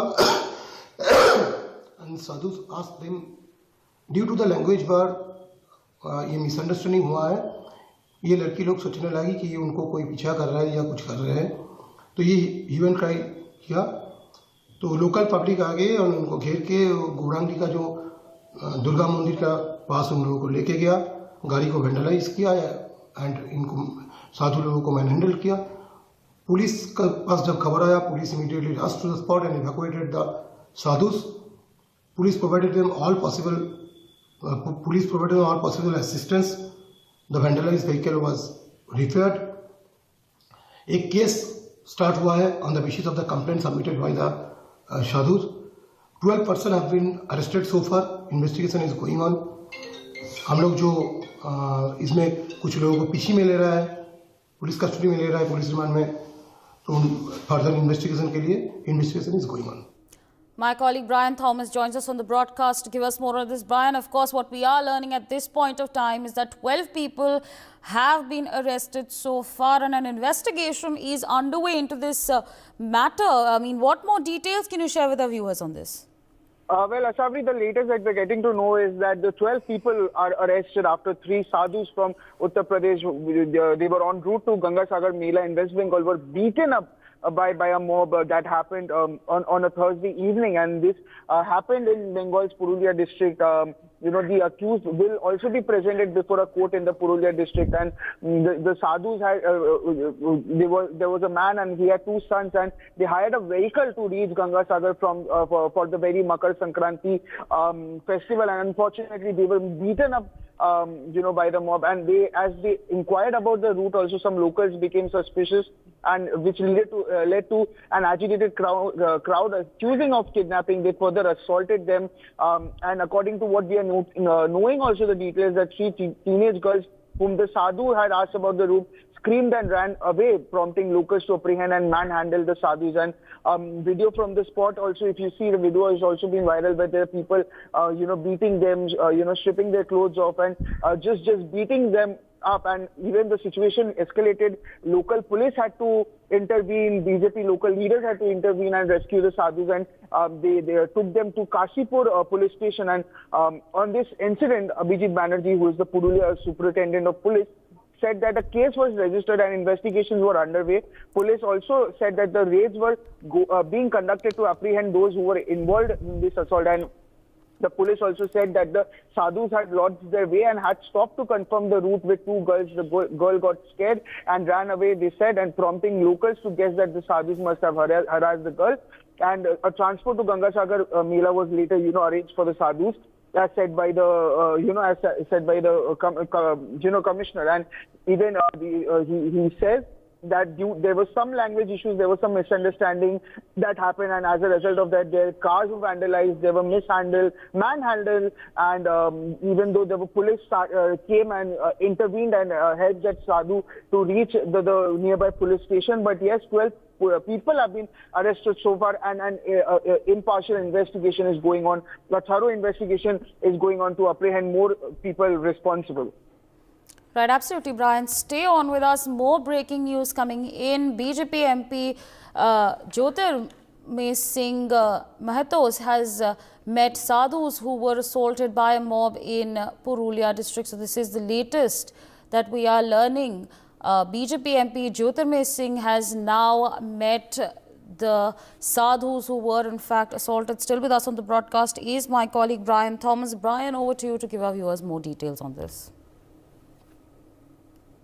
Gruesome incident that happened was, initially shared by Amit Malviya on the platform X, and then the BJP started bashing the TMC-led government on that. And even the latest that we are getting to know from our sources also, that, there were local leaders, BJP local leaders who were present there, who actually, and some local police who actually came and intervened to save that those very sadhus. And now BJP MP Jyotirmay Singh Mahato has met these sadhus who were assaulted by a mob, and they are safe now. They have been rescued by the people, the local the BJP MLAs and other police officials who actually rescued them and took them to a safer place. Because if if they wouldn't have intervened, maybe something more disastrous could have happened. But yes, now Jyotirmoy Singh has met them and they are in safe custody and they are in safe situation as of now. Ashavri. Right, absolutely, Brian. With that, I'd like to thank you for joining us on the broadcast and sharing those details with our viewers. Meanwhile, let's in fact listen into some reactions coming in on this unfortunate attack that took place. ये वातावरण क्यों, ये तुष्टीकरण की राजनीति ने इस वातावरण खड़ा कर दिया है कि कभी राम जन्मभूमि का अगर शिलान्यास हो तो बंगाल में कर्फ्यू जैसी स्थिति खड़ी कर दें, हिंदुओं को जश्न भी न मनाने दिया जाए, और अब हिंदू साधुओं को मारने पीटने की, उनकी हत्या तक करने का भी प्रयास किया गया। इस तरह की घटनाएं सामने आई और राज्य की सरकार मूक दर्शक बन के बैठी रही। मीडिया के मित्रों ने जब ये बात को उठाया तब जाकर अब ये थोड़ी कार्रवाई की है।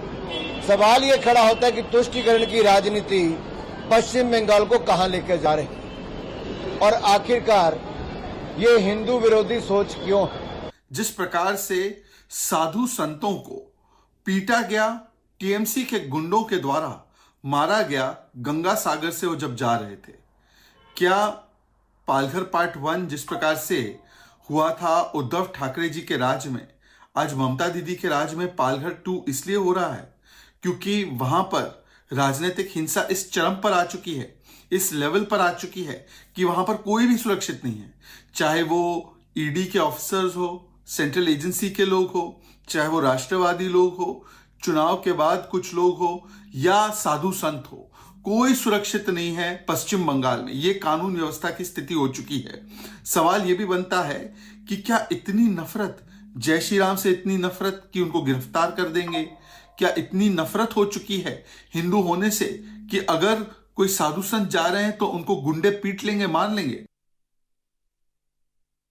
Right, viewers, there you heard it, reactions coming in, and meanwhile, NewsX has exclusively spoken to Pramod Tiwari on this incident. Let's in fact listen in.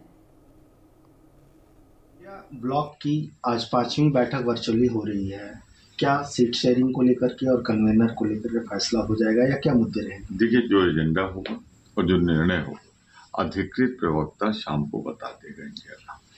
मैं सिर्फ इतना कह सकता हूं कि मुझे प्रसन्नता है, मैं स्वागत करता हूं कि इंडिया गठबंधन बहुत तेजी के साथ जितनी समस्याएं थी उनका समाधान करते हुए आगे बढ़ा। सर, इसमें ममता बनर्जी भाग नहीं ले रही आज की मीटिंग में? वो सामान्य सी चीज है, वो हर बैठक में हर नेता नहीं आ पाता है, या तो उसका प्रतिनिधि आता है या उसे बता दिया जाता है, तो एक सामान्य सी बात है। वो बहिष्कार तो नहीं कर रही, विरोध तो नहीं कर रही। So of course, viewers, there you heard an exclusive conversation that NewsX has had with Pramod Tiwari. But let's quickly tilt our focus to some more news that we're tracking for all our viewers.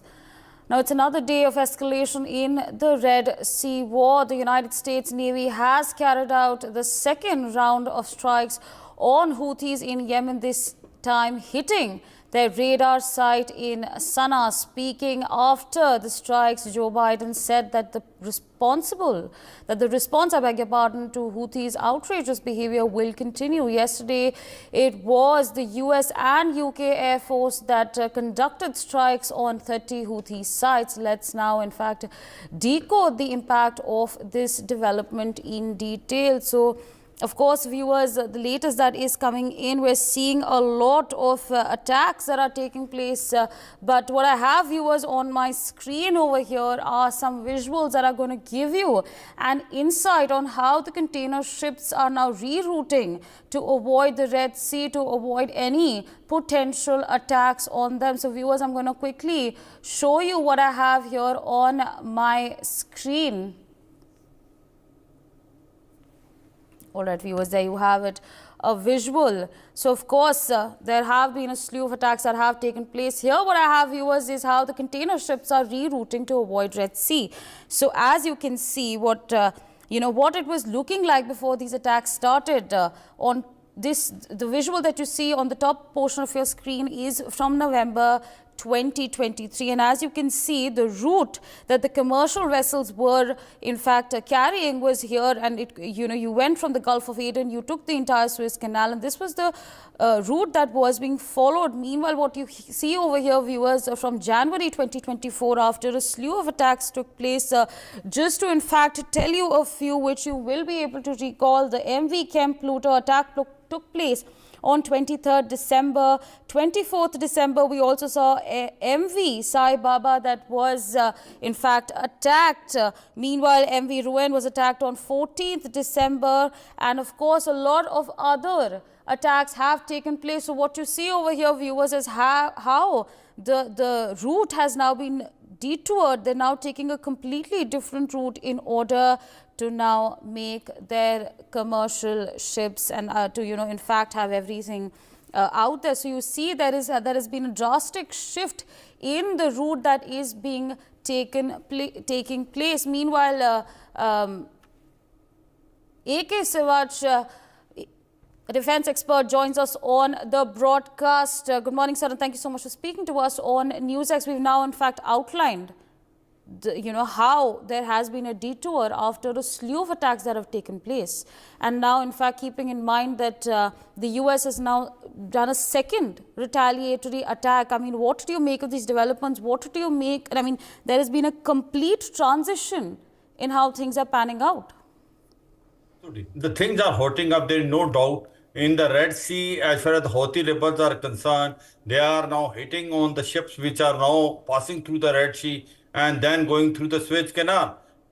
Against this retaliation, basically the US and UK have basically gone and fired against Houthi rebel in Yemen, and they have destroyed a number of their sites there, not only on Thursday, also on Friday. So it seems that now the US and its allied forces are not going to take it lying down, because they already have almost 10 to 15 frigates of US itself with the 2 aircraft carrier and also other maritime ships.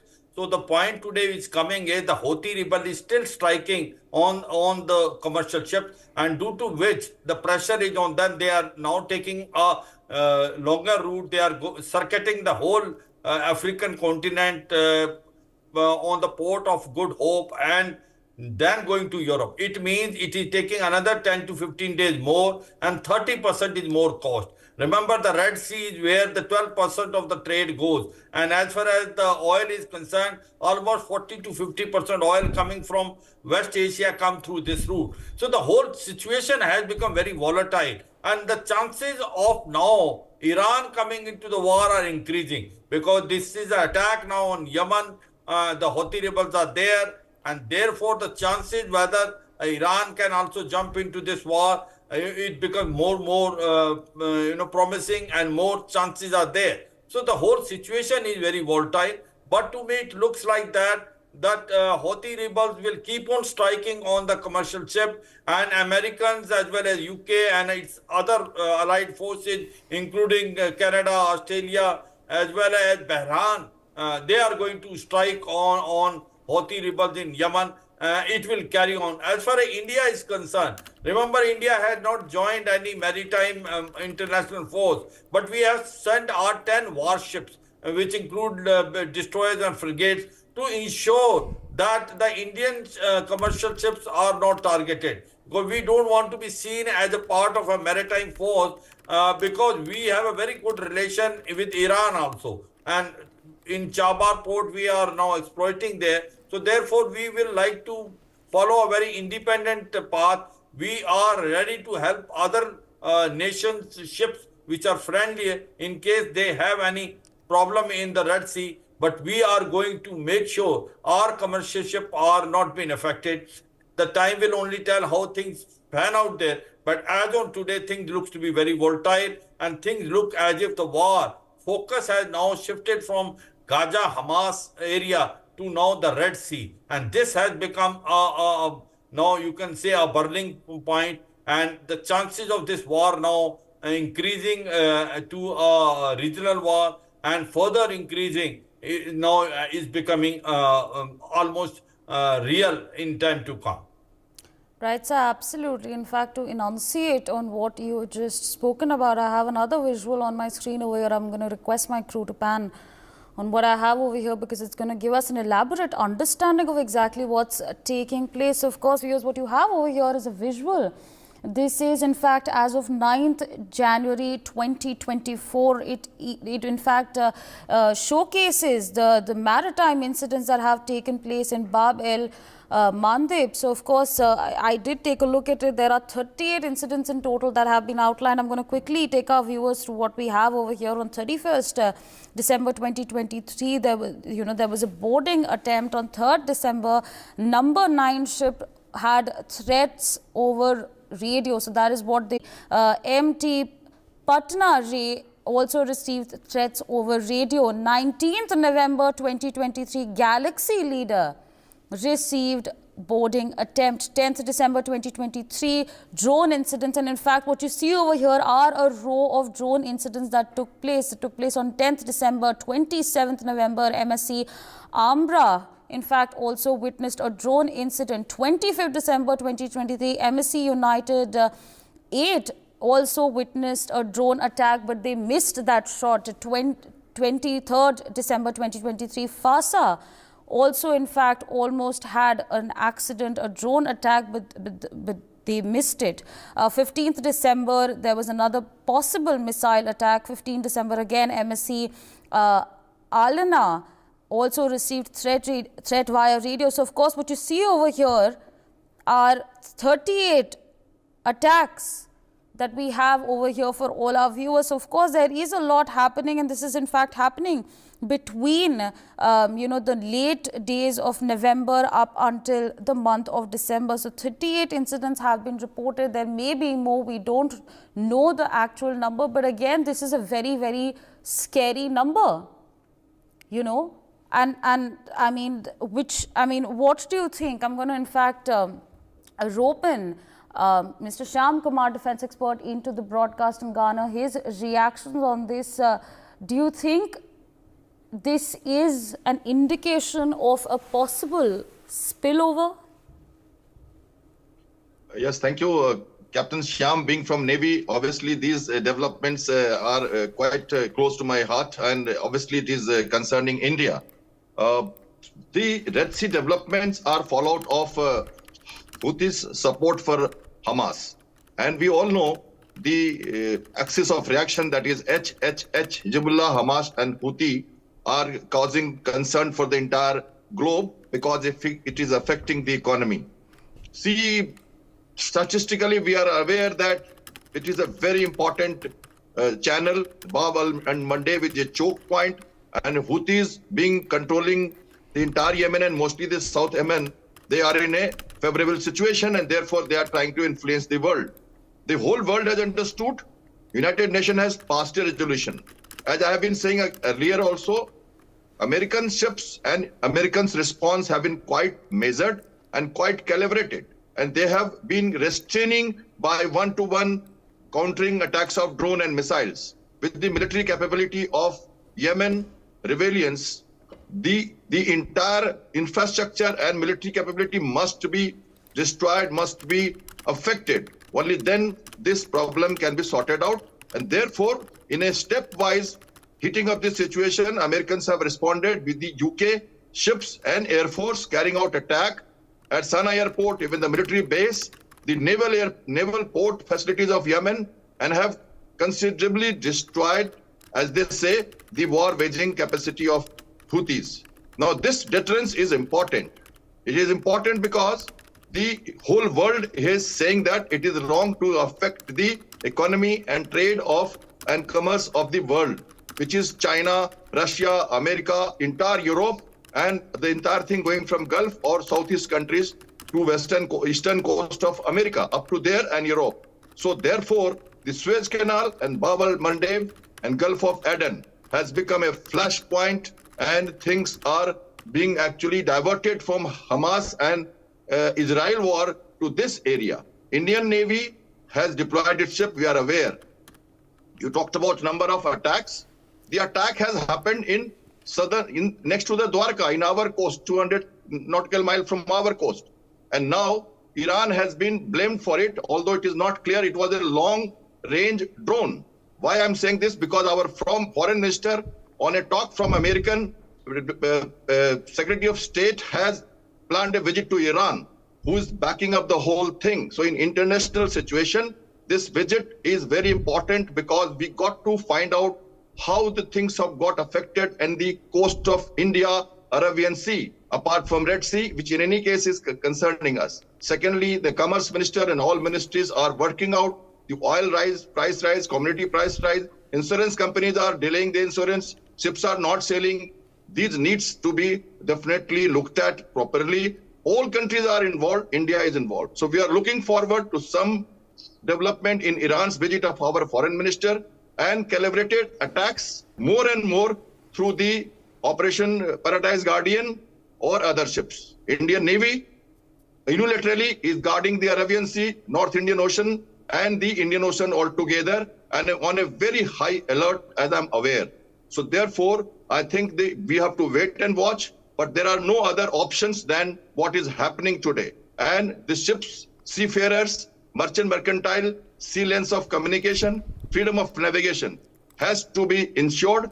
I would feel that something happens, something prevails upon Iran. Their ships are also in Red Sea. They should join this effort. Give the message that they are not against. I'm sure they are not going to fight against Iran. That is my view. Again, USA directly, there'll be a proxy war. Why they have sent their ships in the Red Sea, I have to understand. They must actually join the combined effort against pirates, against drones attack or SSM attacks of the Houthi, and must bring the peace. Otherwise, this can escalate. And I don't think the world is ready to carry out a world war, to get into a one-to-one war today. No country wants, at least Middle East countries don't want. UAE, Qatar, Bahrain, you see, Misr, Egypt, for that matter, even Turkey. Nobody wants to actually go for war. Saudi Arabia, you can see what is happening for the last 3 months. I have been saying this, that actually there will be no other war other than the local issues. Houthis will be curtailed, it will be restrained, and there will be limitations for them. Their infrastructure will be destroyed, and Red Sea's peace will be restored. That's what I would like to say. Over to you. All right, so with that, I'd like to thank Major General A.K. Sivach and Captain Shyam Kumar for joining us on the broadcast and sharing your insightful perspectives with our viewers. But it's time for a break. More news and updates on the other side. Stay tuned on NewsX.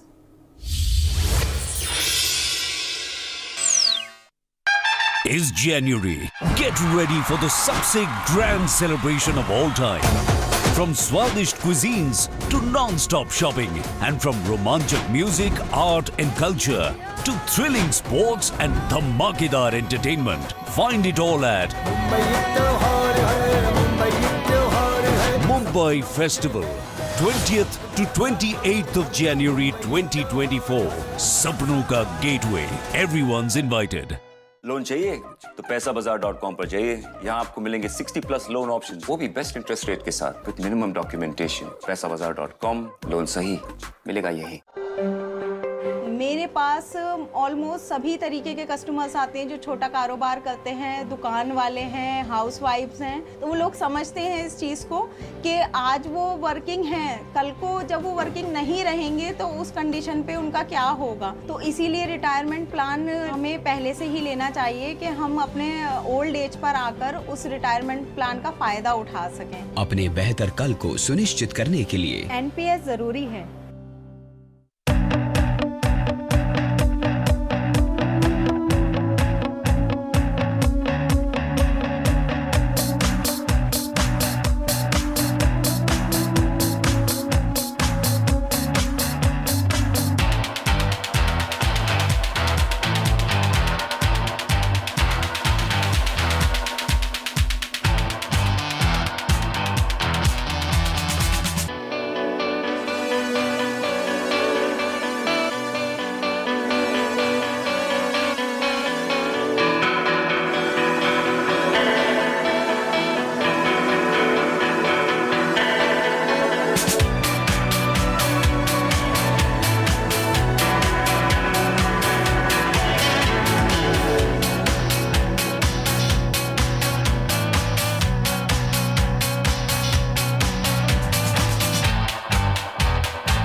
आप बहुत lucky हैं कि आपके बेटे ने health insurance और बाकी सारी फॉर्मेलिटीज टाइम से पूरी कर दी है। अब आप घर जा सकते हैं। मेरा बेटा? तो फिर आप? पॉलिसी बाजार। क्लेम के टाइम पे हमेशा आपकी हेल्प को तैयार। पॉलिसी बाजार, 1 करोड़ का हेल्थ इंश्योरेंस सिर्फ 390 रुपए महीने से शुरू। उड़े देश का आम आदमी। यशस्वी प्रधानमंत्री श्री नरेंद्र मोदी जी के इस विजन ने regional and international air connectivity को दिए हैं नए आयाम। नए भारत का नया उत्तर प्रदेश बनकर उभरा है सर्वाधिक इंटरनेशनल एयरपोर्ट वाला राज्य। भगवान बुद्ध की तपोभूमि कुशीनगर में इंटरनेशनल एयरपोर्ट शुरू होने के 25 महीने में ही मर्यादा पुरुषोत्तम प्रभु श्री राम की जन्मभूमि अयोध्या में प्रारंभ हुआ है। महर्षि वाल्मीकि अंतर्राष्ट्रीय हवाई अड्डा अयोध्या धाम का संचालन। जब नियत नेक हो तो इसी तरह से काम होता है, इसी तरह के नतीजे मिलते हैं। ये अयोध्या नगरी भी तो इसकी साक्षी है। माननीय मुख्यमंत्री योगी आदित्यनाथ के नेतृत्व में देश के एविएशन मैप के शीर्ष पर है उत्तर प्रदेश। एयरपोर्ट से ऊंची उड़ान, कनेक्टिविटी को नई पहचान। State Bank of India presents Business Line Agri and Commodity Summit 2024, setting the tone for the next decade. On January 14th, 2024, 1 p.m. onwards. Come and learn about the inputs that Indian agriculture needs for growth. Presented by State Bank of India, co-powered by NABARD. Associate partners NCDEX and Indofil. Associate sponsors Dhanuka Agritech Limited and Crypco Agri. Regional sponsor National Stock Exchange and Vaikunth Mehta National Institute of Cooperative Management. TV partner NewsX. As you know, we're trying to write the gender balance, but writing the gender balance basically means equality. I don't think any woman is asking for more or less. A man who makes a false promise to a woman by being deceitful or making a false promise of giving her employment or promotion is liable for a jail term of 10 years or fine. Woman has filed rape on false promise of marriage case against not 1, not 2, not 3, not 4, not 5, 7 to 8 men in toto. And I have database of around 25 to 30 cases, me alone. What we women want at these times on NewsX.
Welcome back from the break. You're watching NewsX and I'm Asaviri Jindal. The India bloc is holding a discussion on the matter of the seat sharing and their strategies for the upcoming 2024 Lok Sabha elections.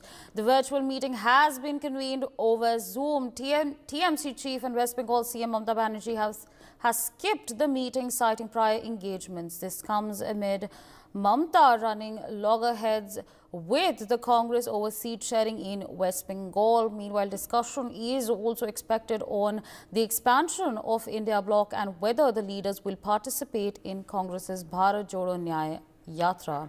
Meanwhile, my colleague Manohar Kesri joins us on the broadcast to give us more on this. Manohar, over to you to give our viewers details, the latest details that are coming in as far as this virtual India bloc meeting is concerned.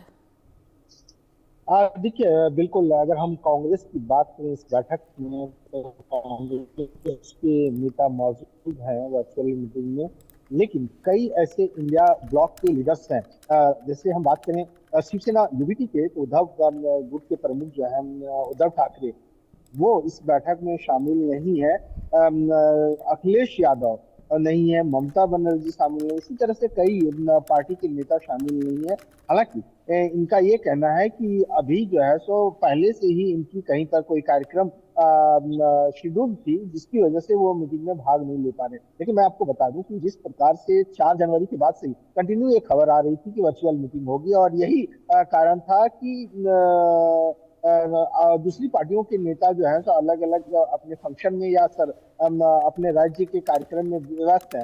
लेकिन जब पहले बता दिया गया था तो फिर आज शामिल क्यों नहीं है? पिक्चर साफ है कि 2 दिन से जब बैठक हो रही थी मुकुल वासनिक के घर पर, खास करके सीट शेयरिंग को लेकर के, तो उस बैठक में समाजवादी पार्टी के नेता राम गोपाल आए थे। लेकिन कल दूसरी बैठक होनी थी, लेकिन वो शामिल नहीं हुए, सपा से शामिल नहीं हुए। तो ऐसी स्थिति में देखना होगा कि क्या जिस प्रकार से इंडिया गठबंधन के अंदर सीटों को लेकर के, सीट शेयरिंग को लेकर के जो मतभेद है, जो पेच फंसा हुआ है, वो क्या पेच अभी तक क्लियर नहीं हो पाया। हालांकि कल सलमान खुर्शीद ने कहा कि कई पार्टियों के साथ हमारी सकारात्मक बातचीत हो रही है। अभी ITV नेटवर्क NewsX से बातचीत में कांग्रेस के लीडर प्रमोद तिवारी ने भी इस बात को कहा है कि हमारी बातचीत सकारात्मक हो रही है और हम आगे बढ़ रहे हैं। अभी बैठक जारी है और बैठक में देखना दिलचस्प होगा कि जिस प्रकार से अभी नीतीश कुमार बैठक में शामिल है, लालू यादव बैठक में शामिल है, तो क्या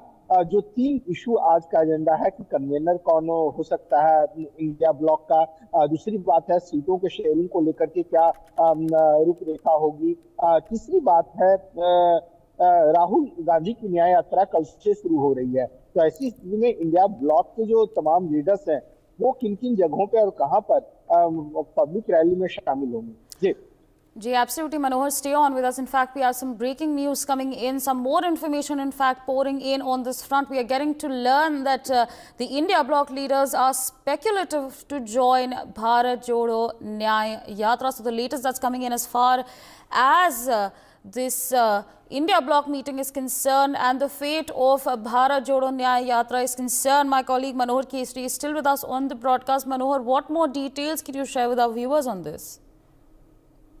देखिए, बिल्कुल सभी गठबंधन के दल देखिए राम और प्राण प्रतिष्ठा के बाद जो है एकजुटता दिखाते एक बार नजर आ रहे हैं। ममता बनर्जी ने मना किया था कि राम प्राण प्रतिष्ठा में नहीं जाएंगे क्योंकि राजनीति हो रही है, वहीं CPIM नहीं जा रहे हैं। कांग्रेस के तीनों लीडर्स मना कर चुके हैं।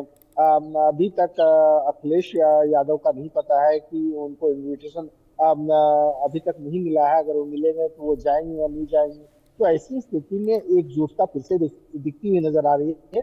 और लगातार जिस प्रकार से आप देखिए कि मुकुल वासनिक जो कांग्रेस गठबंधन समिति के चेयरमैन है, उनके घर पे कई पार्टियों की अब तक बैठक हो चुकी है और अभी भी उनके घर पे बैठक चल रही है। तो सीट बंटवारे को लेकर के आज चर्चा होगी, जो वर्चुअल बैठक चल रही है। हालांकि कई नेता इसमें शामिल नहीं है, लेकिन देखना होगा कि इस बैठक के बाद क्या कुछ सामने निकल कर आता है। जी Right, absolutely, Manohar. Stay on with us. More breaking news coming in. Bihar CM Nitish Kumar, Lalan Singh and Sanjay Jha have also participated from JDU in the meeting of India Alliance. We're also learning that Lalu Prasad Yadav and Tejasvi Yadav have been included from the RJD. Meanwhile, my colleague Shakti joins us on the broadcast to give us more on this. Shakti, over to you. देखिए, India गठबंधन की जो बैठक शुरू हो गई, थोड़ी देर पहले शुरू हुई है, वर्चुअल तरीके से जो है ये माध्यम से ये बैठक शुरू हुई है। और आपको बताएं कि इस बैठक में जेडीयू की तरफ से मुख्यमंत्री नीतीश कुमार हैं, ललन सिंह हैं, संजय झा हैं, नीतीश कुमार के दोनों बहुत ही करीबी माने जाते हैं, वो दोनों नेता साथ में हैं। और साथ ही साथ अगर बात करें आरजेडी की तो आरजेडी की तरफ से लालू प्रसाद यादव और तेजस्वी यादव दोनों जो है इस वर्चुअल मीटिंग में जो है शामिल है। और इस आपको बताएं कि इस बैठक में जो है नीतीश कुमार को संयोजक के पद को लेकर जो नाम है, जो पिछले कई दिनों से चल रही चर्चा, उसको लेकर भी बात हो रही है। और साथ साथ सीट शेयरिंग का जो मेन पेज जो फंसा हुआ है उसको लेकर चर्चा हो रही है, क्योंकि बिहार में 40 लोकसभा की सीटें हैं और ऐसे में जेडीयू ने जो है पिछली बार 17 सीटें पे जेडीयू ने चुनाव लड़ा था और उसमें 16 सीटों पर जेडीयू ने जीत हासिल की थी। हालांकि उस समय जो है बीजेपी के साथ जेडीयू गठबंधन में थी। तो अब जो है फिर से जेडीयू के तमाम नेता, बड़े नेता जो है लगातार कह रहे हैं कि जो जेडीयू है वो सीटिंग सीट है 16, उससे कम पे जो है कोई बातचीत नहीं होगी। यानी कि जेडीयू की तरफ से साफ कर दिया गया है कि 16 जो सीटिंग सीट है जेडीयू की, वो जेडीयू नहीं छोड़ेगी। और वही यही नहीं, सीट के अलावा जो जो पर्टिकुलर 16 सीटें हैं उन सीटों पर भी जेडीयू जो है अपने ही उम्मीदवार उतारेगी और उसको लेकर भी कोई चर्चा नहीं होगी। और साथ ही साथ आप बात करें तो इसको लेकर भी जो अंदर खाने लगातार जेडीयू और आरजेडी के बीच में नाराजगी चल रही थी। और जेडीयू ने साफ कर दिया था कि जो सीट शेयरिंग का मामला है वो आरजेडी जो है कांग्रेस से बात करे और लेफ्ट पार्टियों से बात करे, क्योंकि जेडीयू का जो गठबंधन है वो आरजेडी के साथ है और आरजेडी का गठबंधन जो है कांग्रेस और लेफ्ट पार्टियों का है। तो कहीं ना कहीं जो पेज फंसा हुआ था सीट शेयरिंग को लेकर बिहार में 40 सीटों को लेकर, उस पर भी आज चर्चा होगी, बैठक में हो रही है। और तमाम चीजों को लेकर और साथ में जो इंडिया गठबंधन को लेकर संयोजक के पद नीतीश कुमार लगातार, आपको बताएं कि पार्टी नीतीश कुमार की पार्टी लगातार कर रही है कि नीतीश कुमार को बड़ा ओहदा, बड़ा पद दिया जाए इंडिया गठबंधन में, तो उस पर भी चर्चा हो सकती है। हालांकि इसको लेकर अब ममता बनर्जी जो पिछले बैठक जब दिल्ली में हुई थी तो उसमें मल्लिकार्जुन खड़गे का नाम उन्होंने आगे किया था, तो उसके बाद से ही नीतीश कुमार लगातार नाराज चल रहे थे। लेकिन आज की बैठक में ममता बनर्जी शामिल नहीं है, तो कहीं ना कहीं नीतीश कुमार को संयोजक पद कांग्रेस और तमाम जो दल के है नेता है वो दे सकते हैं। और कहीं ना कहीं इसी बात के कारण से जो है ममता बनर्जी जो है इस बैठक में शामिल नहीं है। हालांकि उन्होंने कहा है कि वो पहले से ही किसी काम में कार्यक्रम में व्यस्त है। तो इस तमाम चीजों को लेकर चर्चा हो रही है। और खास करके जो सीटों को लेकर 40 सीटों में से कितनी सीटों पे जेडीयू चुनाव लड़े, कितने सीटों पे आरजेडी चुनाव लड़े, कांग्रेस को कितनी सीटें दिया जाए, क्योंकि कांग्रेस बिहार में पिछले कई 2-3 दशकों से हम बात करें, कांग्रेस जो है आरजेडी के सहारे जो चुनाव, लोकसभा के चुनाव हो या विधानसभा के चुनाव हो, लड़ती रही है और अपना वजूद को बचाने के लगातार कांग्रेस तैयार है। ऐसे में कांग्रेस को जो है बिहार में जो जेडीयू आरजेडी है उससे कहीं ना कहीं कॉम्प्रोमाइज करना पड़ सकता है। और 4 से 5 सीटें जो है कांग्रेस को इन आरजेडी और जेडीयू की तरफ से ऑफर किया जा सकता है इन तमाम चीजों। और साथ ही आपको बताएं कि लेफ्ट पार्टियां ने भी जो है 5 सीटों पर अपना दावेदारी बिहार में ठोक रखी है। तो कहीं ना कहीं लेफ्ट पार्टियों को भी 2 से 3 सीटें दी जा सकती है। अब आप बैठक में क्या कुछ निकल के सामने आता है ये देखने वाली बात होगी कि सीट शेयरिंग का जो 40 सीट का फॉर्मूला है बिहार में, वो किस पार्टी को कितने सीटें पर दिया जा सकता है। जी Right, absolutely, Shakti. Stay on with us. More breaking news coming in. We are also getting to know that JDU is expected to seek for 17 seats in Bihar. So this is the latest that is coming in. We're learning that JDU is expected to seek for 17 seats in Bihar. Meanwhile, still with us on the broadcast is my colleague Shakti. Shakti, what details can you share with our viewers as far as this latest development is concerned, the expectation of JDU seeking 17 seats? देखिए, JDU की तरफ से लगातार नीतीश कुमार, हालांकि इसको लेकर उनका कोई बयान नहीं आया था। उन्होंने कल कहा था कि जो सीटों को फार्मूला है, जो सीट शेयरिंग है, वो सब समझौता हो गया और जल्द ही जो है पब्लिक डोमेन में दे दिया जाएगा। लेकिन आपको बताएं कि जेडीयू के अंदर खाने जो है सदर और जेडीयू के बड़े नेता, चाहे हम बात करें संजय झा की बात करें, केसी त्यागी की बात करें, चौधरी की बात करें, विजय चौधरी की बात करें, जो भी कोर जो नेता है जेडीयू के मेंबर हैं, जो नीतीश कुमार के बेहद ही करीबी हैं और जेडीयू में बड़ा ओहदा रखते हैं, उन तमाम नेताओं के द्वारा लगातार ये बयानबाजी की जा रही है कि जो सीटिंग सीट है उससे कम पर जेडीयू समझौता नहीं करेगी। और साथ ही साथ अभी जो कल एक अशोक चौधरी जो नीतीश कुमार के बेहद ही करीबी हैं और बिहार सरकार में मंत्री हैं, उनका एक ट्वीट भी सामने आया था। उस ट्वीट के जरिए उन्होंने कहा था कि जो हमारी सीटिंग सीट है उस पर कोई समझौता नहीं होगा और 17 सीटों पर पिछली बार भी हमने चुनाव लड़ा था और इस बार भी हमारा दावा है कि 17 सीटों पर हम चुनाव लड़ेंगे। और साथ ही साथ उन्होंने ये भी कहा था ट्वीट में कि जरिए कि नीतीश कुमार जिस गठबंधन के साथ रहते हैं उसका पल्ला भारी रहता है। तो कहीं ना कहीं उनका जो इशारा था वो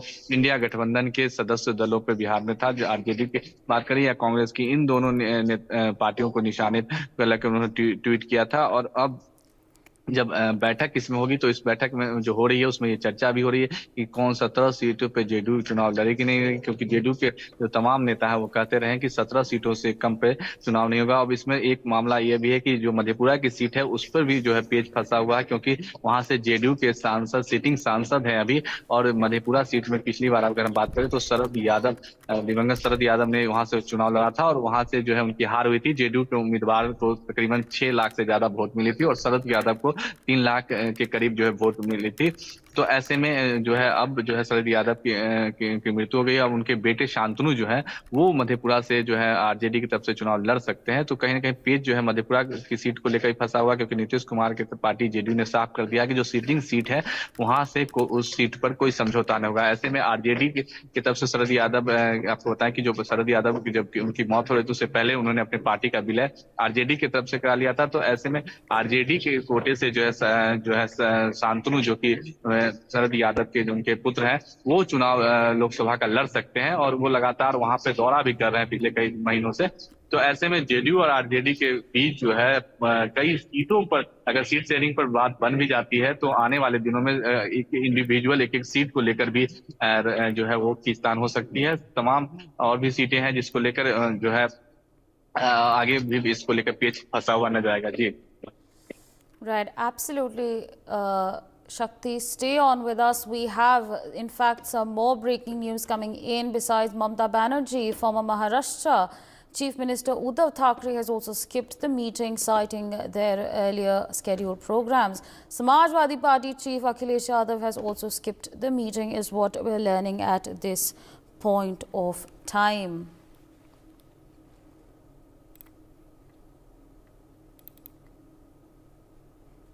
My colleague Abhishek Singh joins us on the broadcast to give us more on this. Abhishek, we're learning that apart from West Bengal Chief Minister Mamata Banerjee, former Maharashtra Chief Minister Uddhav Thackeray and Samajwadi Party Chief Akhilesh Yadav have also skipped the meeting. What, in fact, information can you give our viewers on this front?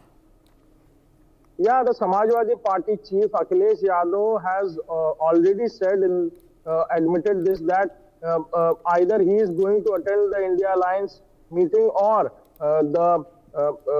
his uncle, or say the Rajya Sabha Sansad, or we can say the Rajya Sabha MP of Samajwadi Party, Ram Gopal Yadav, is going to attend from his behalf. Earlier also we have seen that Ram Gopal Yadav has attended the India Alliance meeting, and this is a clear indication that the drift which has been occurred at the time of MP elections, MP assembly elections between the Congress and the Samajwadi Party for the seat sharing, and the confusion in the Lok Sabha and the assembly elections has not been yet done, and this is the only reason that Akhilesh Yadav again and again is commenting on the seat sharing and the delayed on seat sharing formula. And he also said yesterday, the day before yesterday, he was in Varanasi, and he stated that the Congress or the alliance party should clear out the seat sharing formula as soon as possible, because it's too very late, and as the seat sharing formula is getting confused and people are getting confused, and it will definitely going to harm in the Lok Sabha 2024 elections.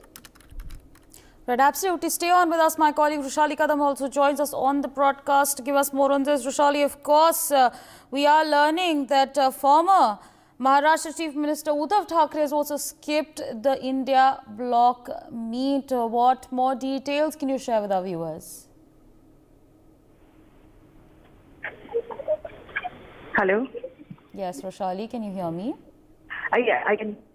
Right, over to you. We're talking about former Chief Minister Uddhav Thackeray skipping the India bloc meet. What more details can you share with our viewers?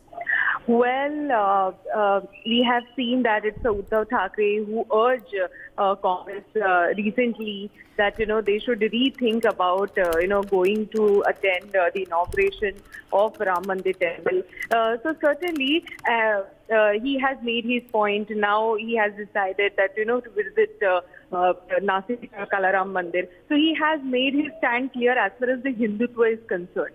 Not only that, as far as the seat sharings are concerned, he also, put forward that at least Shiv Sena should get 18 to 20 seats. However, Shiv Sena was, earlier contesting 23 seats. So somewhere he has to, go 1 or 2 states back and have to accept the fact that, he will not get, his party, UBT will not get more than 20 seats, where he was actually contesting 23 seats. So somewhere we can see there is a murmuring that, UBT is not that happy with the seat sharing formulas. So a lot of things are there, and that this is something which is now reflecting that, he has to attend today's meeting. It's a very crucial meeting because the rest of the alliance partners are also coming for this particular meeting. And that's the reason why somewhere Uddhav Thackeray has taken a stand. We have also heard from the statement from the Shiv Sena spokesperson as well, saying that, the Uddhav Thackeray is trying to, come closer to BJP, trying to join hands with the BJP. So at this point of time, his particular stand not to, attend this particular meeting says a lot of things, whether, he will remain with the India Alliance or not. That, his today's stand has put a lot of questions, because he has made his stand clear as far as the Hindutva is concerned, as far as his stand on the Ram Mandir is concerned. And there is a murmuring that, he is in talks with the BJP top leaders in Delhi.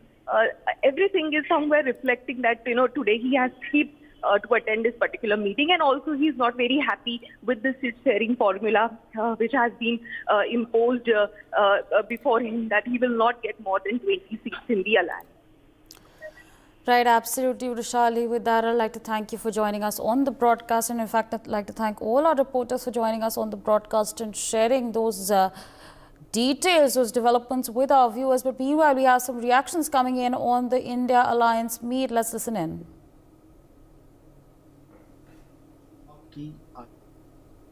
हो रही है, क्या seat sharing को लेकर के और convener को लेकर के फैसला हो जाएगा, या क्या मुद्दे रहेंगे? देखिए, जो एजेंडा होगा और जो निर्णय होगा अधिकृत प्रवक्ता शाम को बता देगा इंडिया का।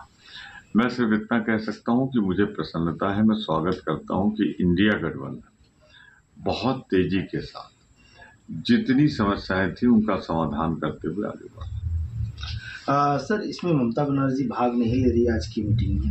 वो सामान्य सी चीज है, वो हर बैठक में हर नेता नहीं आ पाता है, या तो उसका प्रतिनिधि आता है या उसे बता दिया जाता है, तो एक सामान्य सी बात है। वो बहिष्कार तो नहीं कर रही, विरोध तो नहीं कर रही। इंडिया ब्लॉक की आज वर्चुअल बैठक है, लेकिन टीएमसी की मुखिया ममता बनर्जी नदारद रहेगी।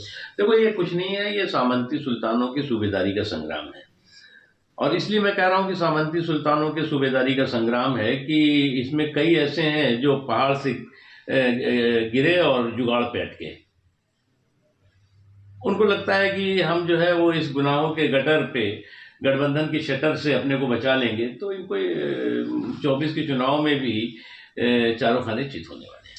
लेकिन सलमान खुर्शीद ये कह रहे हैं कि कल भी कांग्रेस, आम आदमी पार्टी, उससे पहले सपा, आरजेडी, इन सब के साथ बैठक हुई, कह रहे हैं केमिस्ट्री अच्छी बनती जा रही है। हाँ, झांसे की झप्पी देते रहेंगे। झांसे की झप्पी से जो है वो कुछ काम चलने वाला नहीं है, क्योंकि अभी तो इनको यही नहीं तय हो रहा है। कई लोग जो है वो प्रधानमंत्री पद के उम्मीदवार थे, अब जो है वो प्रधान संतरी बनने की उम्मीद में जो है वो दुबले होते जा रहे हैं कि साहब हमें संयोजक ही बना दो।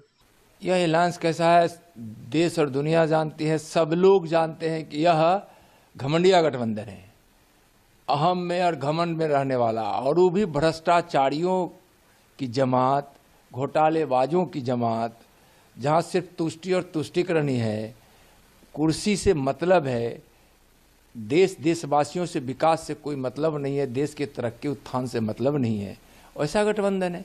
स्वार्थ की टकराहट वहाँ होगी तो इसी प्रकार के हरकत वहाँ देखे जाएंगे। वहाँ जितनी पार्टियाँ उतने चेहरे हैं वहाँ प्रधानमंत्री जी के, और जितने चेहरे हैं प्रधानमंत्री के वहाँ, उस प्रकार से तो आपस की टकराहट स्वाभाविक है। कभी कोई रूठेगा, कभी कोई फूलेगा, कभी कोई इसको मनाएगा, और कुछ दम है ही नहीं। बिल्कुल घमंडिया गठबंधन को देश की जनता इनकार कर चुकी है। With that, it's a wrap on this bulletin. More news and updates on the other side. Stay tuned on NewsX.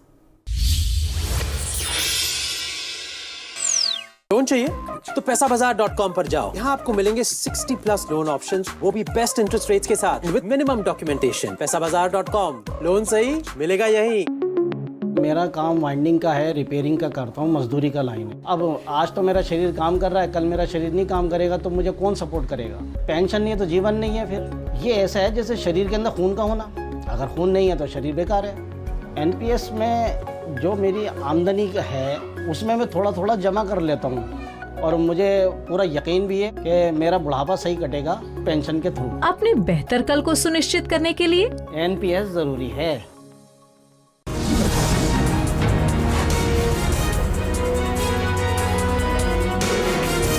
Hello and welcome to Cover Story. Today we are in conversation with Ram Madhav. He is the president of the India Foundation and also an RSS leader. This is also our first interview of the new year with him. So welcome and a very happy new year, Ram Madhav ji. Welcome to NewsX. Happy New Year to you also. Thank you. And since this is the first interview of the year, really, we are doing an in-depth interview with someone like you. I would also like to take a look ahead at the year. What is in store for us? What are the markers ahead? There is the Ram Mandir, of course. There is also the election year for us. But at present, the first of all, an immediate controversy is what we are facing with Maldives, in our neighborhood. So challenges of the neighborhood, so to speak. Your take on that?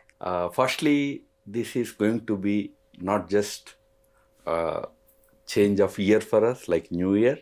It's going to be a year of change for the entire world. As in? Close to 70 countries will face elections this year. Out of about 190-95 countries, half of them are functional democracies. Out of those half of functional democracies, 2/3 will be going to the polls. Wow. Including India. And already in our neighborhood, Bangladesh has had its elections on the 7th of this month. So it's going to be a very eventful year, not just for India.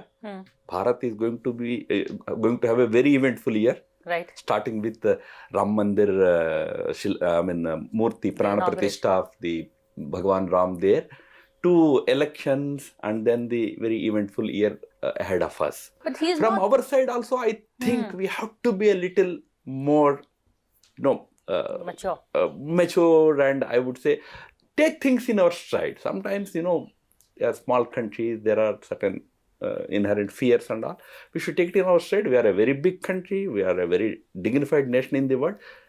So our social media, activists have to be a little more, careful. I would say. Because, my question was actually a follow-up on this only because he's not the first Prime Minister to take a holiday in Lakshadweep. Even Rajiv Gandhi did that. So this kind of reaction that it has provoked in Maldives, is it to the nature of the way we had portrayed it in our messaging? Not really. I mean, Prime Minister's effort is also partly to develop Lakshadweep into a major tourist destination. I mean, as a sovereign country, as the Prime Minister of this country, it's one of his agenda items that India should become a destination for, both for Indians also, these places should become destinations for Indians also, but also for international tourists. This is not in the context of any other country. It's unfortunate that some people in Maldives thought that it is probably, something in their context. No, it is India's Prime Minister's initiative to showcase India's beautiful destinations like Lakshadweep. Of course, they need a lot of infrastructure development to reach to the level of some of the other such tourist destinations. But nevertheless, we do have such beautiful places. That's what Prime Minister wanted to probably showcase. That helps in the development of that small island. Island of about less than 1 lakh people. In their livelihoods, a lot of benefits are going to accrue. And it's going to become a major attraction, tourist attraction. India has also been accused of not just a nationalism, but a very aggressive nationalism. And not India, but mostly people say it's the BJP and the Modi government that, ups the ante on everything. Is this the case over here also? I don't call it aggressive nationalism. But yes, we are more assertive about our national identity. We are more proud today. When people saw those visuals of Prime Minister on the beaches of Lakshadweep, suddenly people in our own country realized that we never thought that we have had such wonderful destinations in our own country. Correct. This is just one case. Whole country has so many such wonderful places, so much of rich heritage, so much of rich culture. So that pride is returning in our country. So that is what is manifest in media, social media, public behavior. Some people feel it is aggressive nationalism. I don't call it aggressive. This assertion of a nation, of its own soul. The national soul is probably reasserting. In fact, the joke, of course, is not having conquered land. The Prime Minister is now looking to conquer the sea. But, moving forward, in keeping with this assertive nationalism, the temple movement is also being seen as a matter of national pride. The opposition leaders have been invited. If they don't go there, the mulling is that, we will be accused of being anti-national. The religious thoda anti-national if we don't go. So everything is being linked to religion. How do you see to nationalism? This movement, Ram Janmabhoomi movement, the leaders of the movement have always held it above politics. I would like to draw your attention, and through you the attention of all the viewers, that when the Shilanyas happened in 1989, you may recall that Prime Minister Rajiv Gandhi sent his Home Minister, Mr. Butta Singh, as the government's representative at the function, at the Shilanyas ceremony. So as far as the organizers of the movement, they are concerned, those who are associated with Vishwa Hindu Parishad and allied organizations, they always held it as a symbol of nations, as I said, reassertion of its soul, its cultural revival, and most importantly, Ram always symbolized for us a symbol of national unity.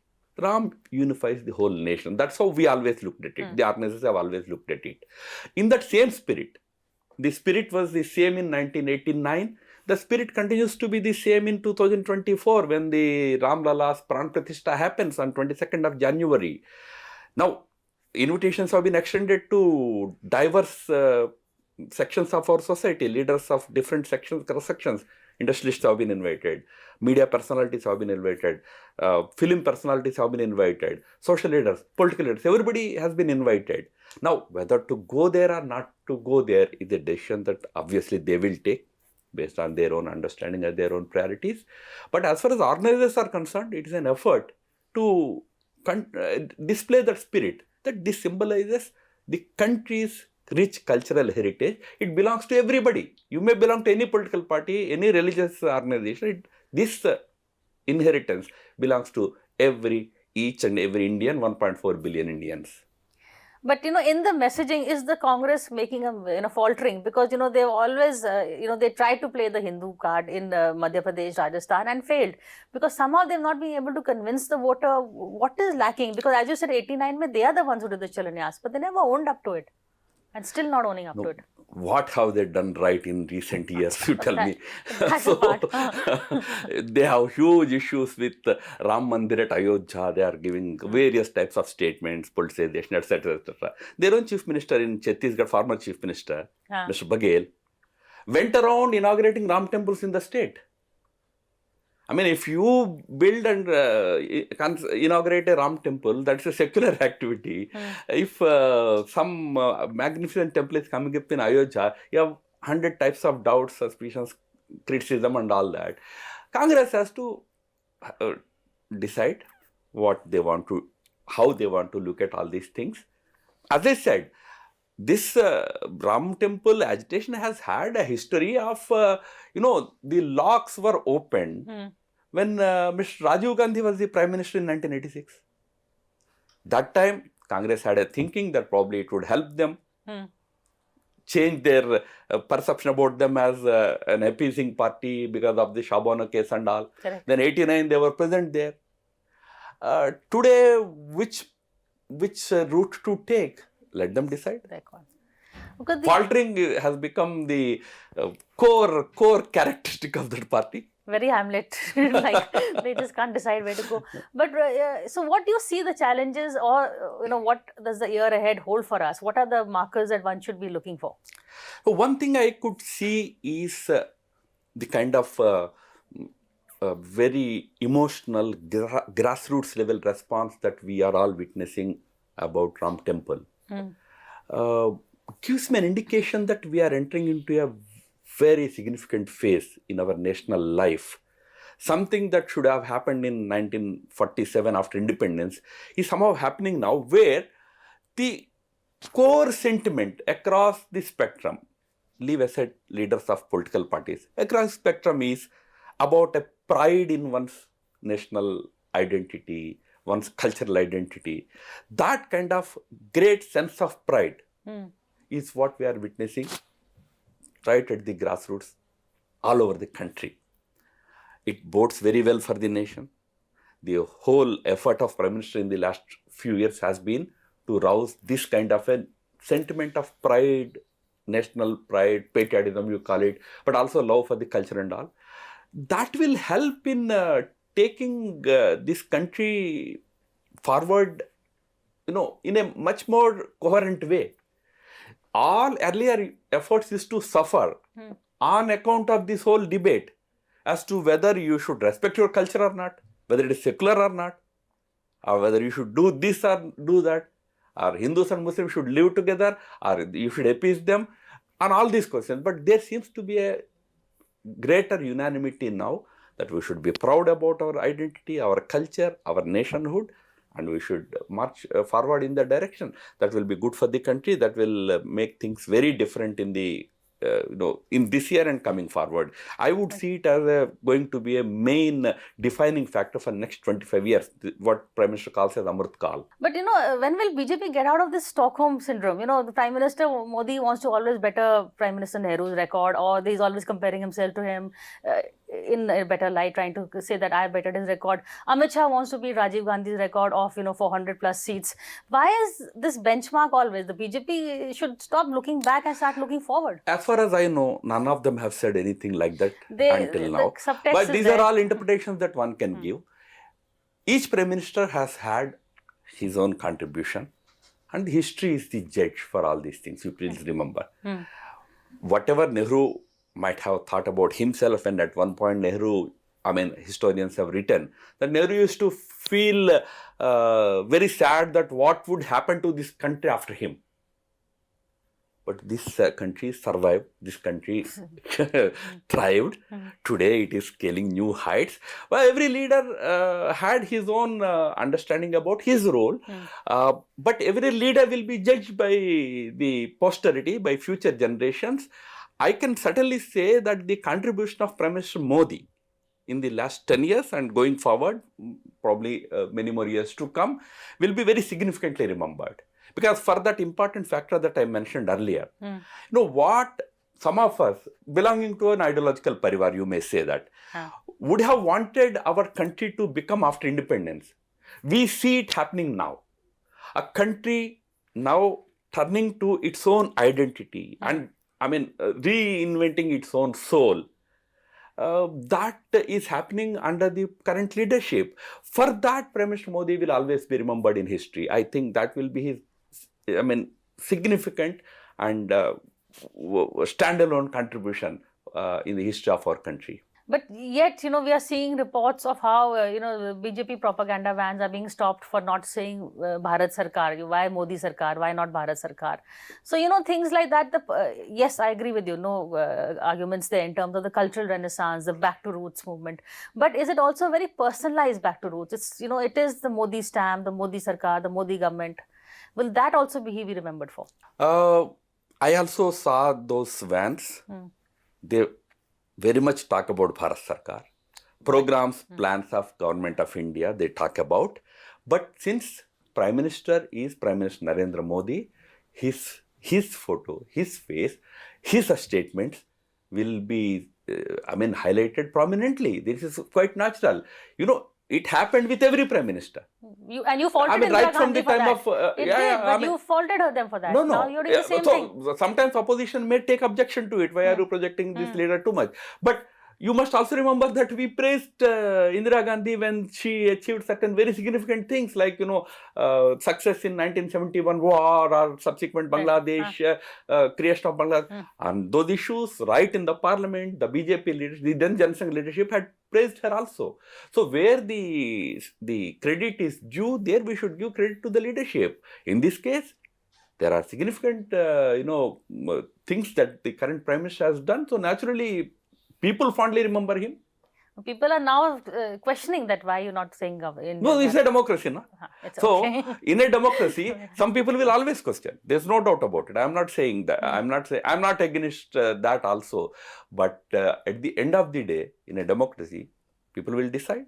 The ballot wins in the end. That argument nobody can counter. But I'm going to take a break and bring to you another topic after the break, which is a rising, moving away from politics to the challenge from artificial intelligence. Because I read an article of yours recently and I want to talk to you about that, but after a very quick break.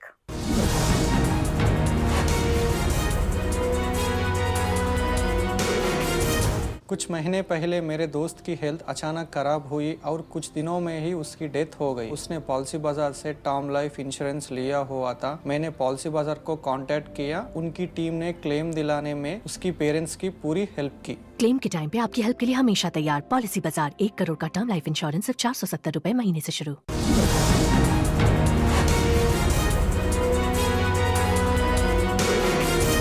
Hello and welcome back to a cover story conversation with Ram Madhav. Ram Madhav ji, we talked politics, but a bit about, in terms of social, cultural context or technological, how do you see the challenges ahead in the year to come? Especially, I think, artificial intelligence, which was celebrated a lot in 2023, but at the end of 23, there's a note of caution that has come. Elon Musk is saying, press a pause on it. You wrote about that. So can you, share some of those thoughts? We have entered the era of artificial intelligence, or for that matter, big data, robotics. This is the era we have entered in technology, I would say. This era is going to revolutionize the living of the human beings on this planet. It is going to revolutionize everything in our life. And when I say everything, right from our private lives to our politics. It's going to impact everything in our lives. So when you are entering into that kind of an era, which is going to completely change the way you have lived in all these years, centuries and all, it's always essential that you pause for a moment and think how far and where to stop. There are so many benefits of artificial intelligence. Nobody denies it. We should benefit from all that. But I would like to mention here, a couple of years ago, Vatican hosted, very interestingly, a summit of their religious clergy, their religious leadership, and the leaders of the AI giants, artificial intelligence leaders, technology leaders. There they came out with a 6-point charter, which is called the Rome Call. The Rome Call's one theme, our essence of it was that we welcome this artificial intelligence, the benefits that is going to accrue to the mankind and all that. But please make sure that man will be supreme, not the machine. Which is the worry. Because we are now entering an era where you are creating machines which are more intelligent than humans. Era of intelligent machines. You are only calling them artificial, but they are actually really more intelligent than humans. Today there are chess games which no chess player can defeat.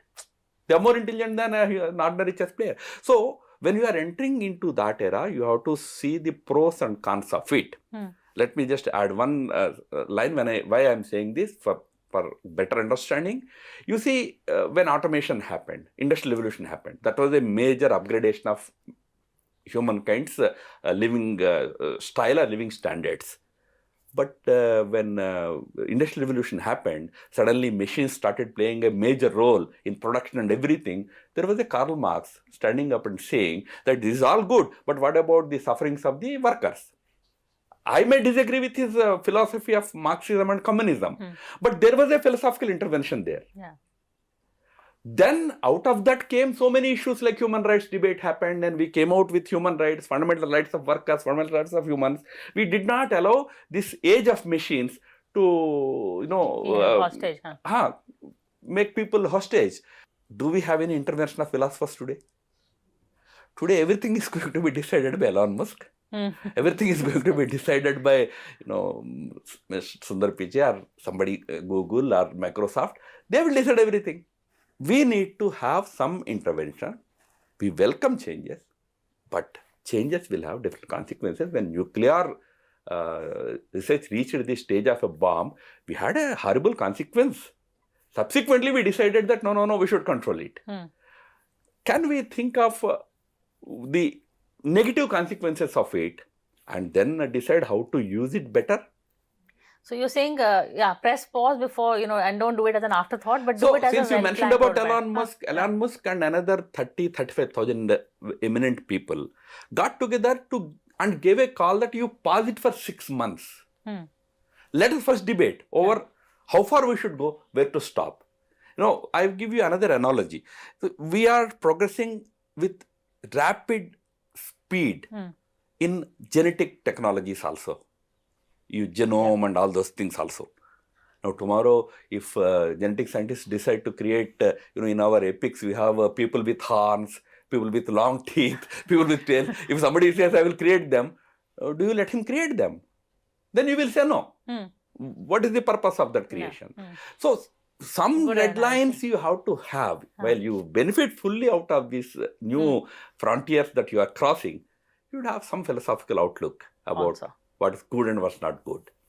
Carrying on with tech, but I want to take it back to the general elections. In 2014, you played a lot of key role in the social media messaging of the BJP and Prime Minister Modi.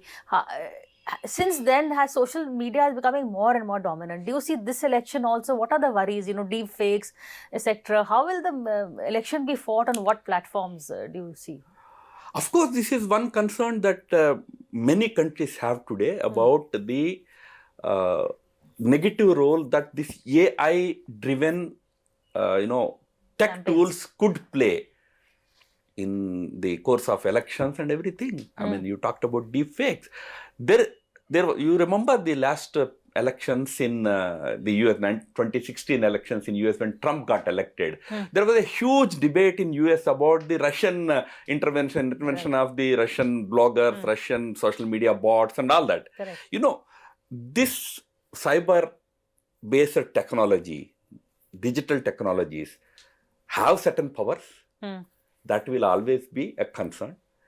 But as far as Indian elections are concerned, I don't think we have reached a stage where we should be very overtly worried about some foreign countries intervening and trying to influence our opinion. Because all said and done, even to this day, our grassroots electorate depends on its own wisdom, its own intelligence, its own judgment of individuals. It doesn't go by what Twitter says or Facebook says. To that extent, we have a mature electorate. Hopefully, these things will not have a big impact on our elections. But having said it, social media for all the parties, not just for BJP, it's a very important tool in electioneering.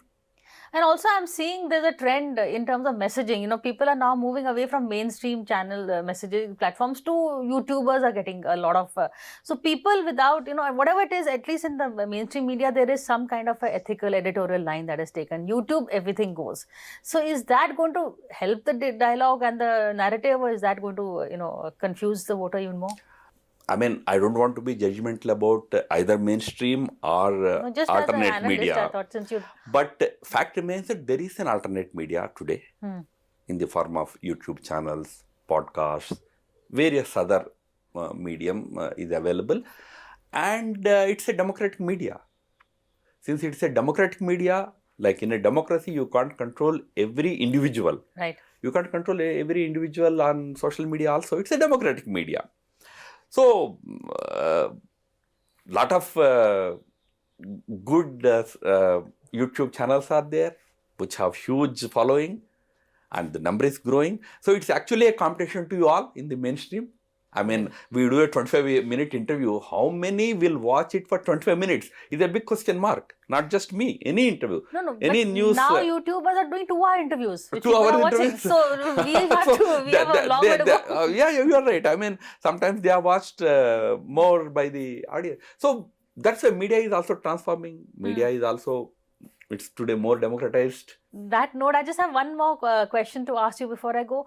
In terms, where do you see India emerging in 24 in terms of, last year we dealt with US, China, we were being used as a counter to China. Do you see that still happening where, or have we now? I see that India has almost today taken off in the sense that we have now reached that level of a global player. We have become economically strong, politically stable. We have a stable government. I'm sure this stability and this kind of stable arrangement will continue for next 5 years also. And in terms of global repute, today we enjoy great reputation in the world. In that sense, we today have taken off. Similar efforts were made by Nehru also. But that time, we neither had economic strength, nor social cohesion, nor that kind of stable, strong emergence. Today we are a very different and very strong nation in the eyes of the entire world. We have taken off today. This trajectory should continue. One important thing on which the whole country should focus is on economy. Yes. If we can continue to focus on economy for next, say, 5 to 10 years, we will definitely be a very big country. I mean, sometimes people call it Vishwaguru, etc., but I would definitely say in next 20 years, India has the potential to become the top power, one of the top powers in the world. We have taken off now. On that. And do you want to make a prediction? You said, we are coming back, but in terms of seats, do you see them bettering the record? Because the South is still not with you. Personally, I don't agree with that. I come from South. I can tell you, if depending on what moves the party leadership makes, it also depends on that. But given right moves are made, you will have surprising results coming from the South Indian states also. I can tell you about states like Telangana. Karnataka, of course, has been always very strong. Even Tamil Nadu might send us good number of MPs for BJP. Tamil Nadu, yeah. The way the BJP is now emerging as the lone alternate voice to the DMK there. That will give very good, response this time. And you must remember, Prime Minister Modi's appeal is pan-Indian. It's North, South, it's not like that. It's pan-Indian. Party, in terms of its organizational strength, that may vary from North to South. But pan-Indian appeal of Modi cannot be contested. It is all across the country. That will help the party. I personally have a feeling that it will definitely better the 2019 numbers by substantial margin. Well, onwards and upwards. Thank you, Ram Madhavji, for this interview and wish you a very happy new year. Thank you. Thank you.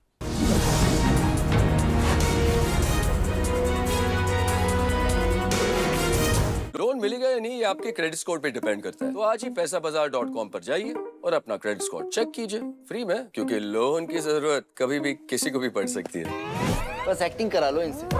पैसाबाजार.com, credit score check, आदत अच्छी है।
Hello बेटा।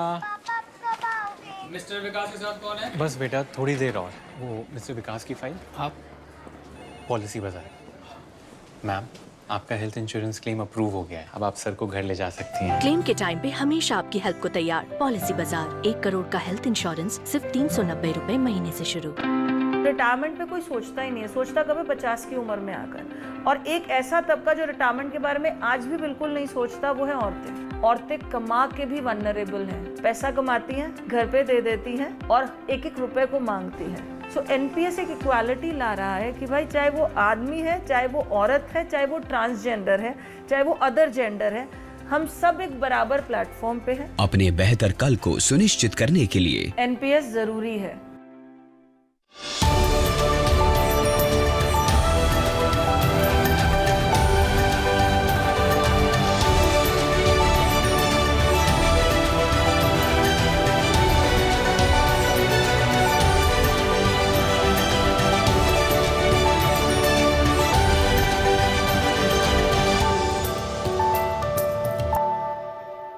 फटाफट loan चाहिए तो पैसाबाजार.com पर loans compare करो, सबसे कम ईएमआई वाला लोन चूज करो, झट से लोन अप्रूवल और फटाक से पैसा अकाउंट में। पैसाबाजार.com, लोन सही मिलेगा यहीं। उड़े देश का आम आदमी, यशस्वी प्रधानमंत्री श्री नरेंद्र मोदी जी के इस विजन ने regional and international air connectivity को दिए हैं नए आयाम।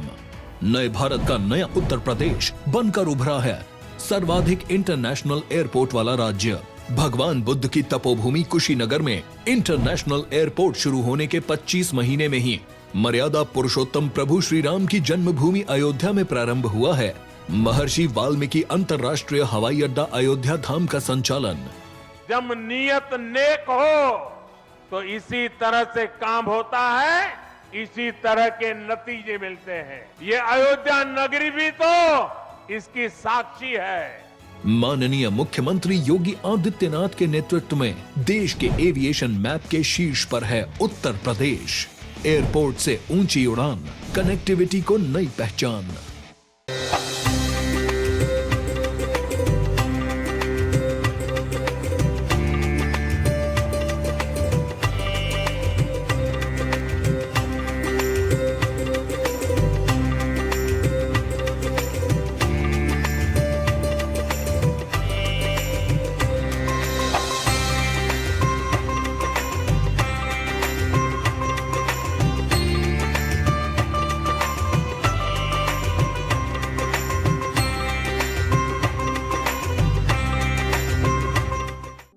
State Bank of India presents Business Line Agri and Commodity Summit 2024, setting the tone for the next decade, on January 14th, 2024, 1 p.m. onwards. Come and learn about the inputs that Indian agriculture needs for growth. Presented by State Bank of India, co-powered by NABARD. Associate partners NCDEX and Indofil. Associate sponsors Dhanuka Agritech Limited and Cripco Agri. Regional sponsor National Stock Exchange and Vaikunth Mehta National Institute of Cooperative Management. TV partner NewsX. Welcome back from the break. You're watching NewsX and I'm Savari Jindal. The headlines this hour. ED has issued a fourth summon to Delhi CM Arvind Kejriwal in the excess policy case. India bloc leaders convened a virtual meeting today to discuss seat sharing and other issues ahead of the 2024 Lok Sabha elections. Search operations are underway in Poonch after an army convoy was attacked by terrorists.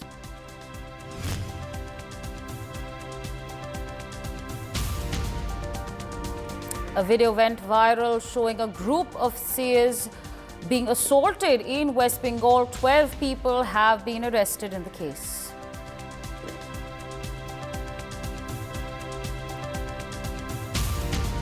The United States Navy has carried out the second round of strikes on Houthis in Yemen, this time hitting their radar site in Sana'a.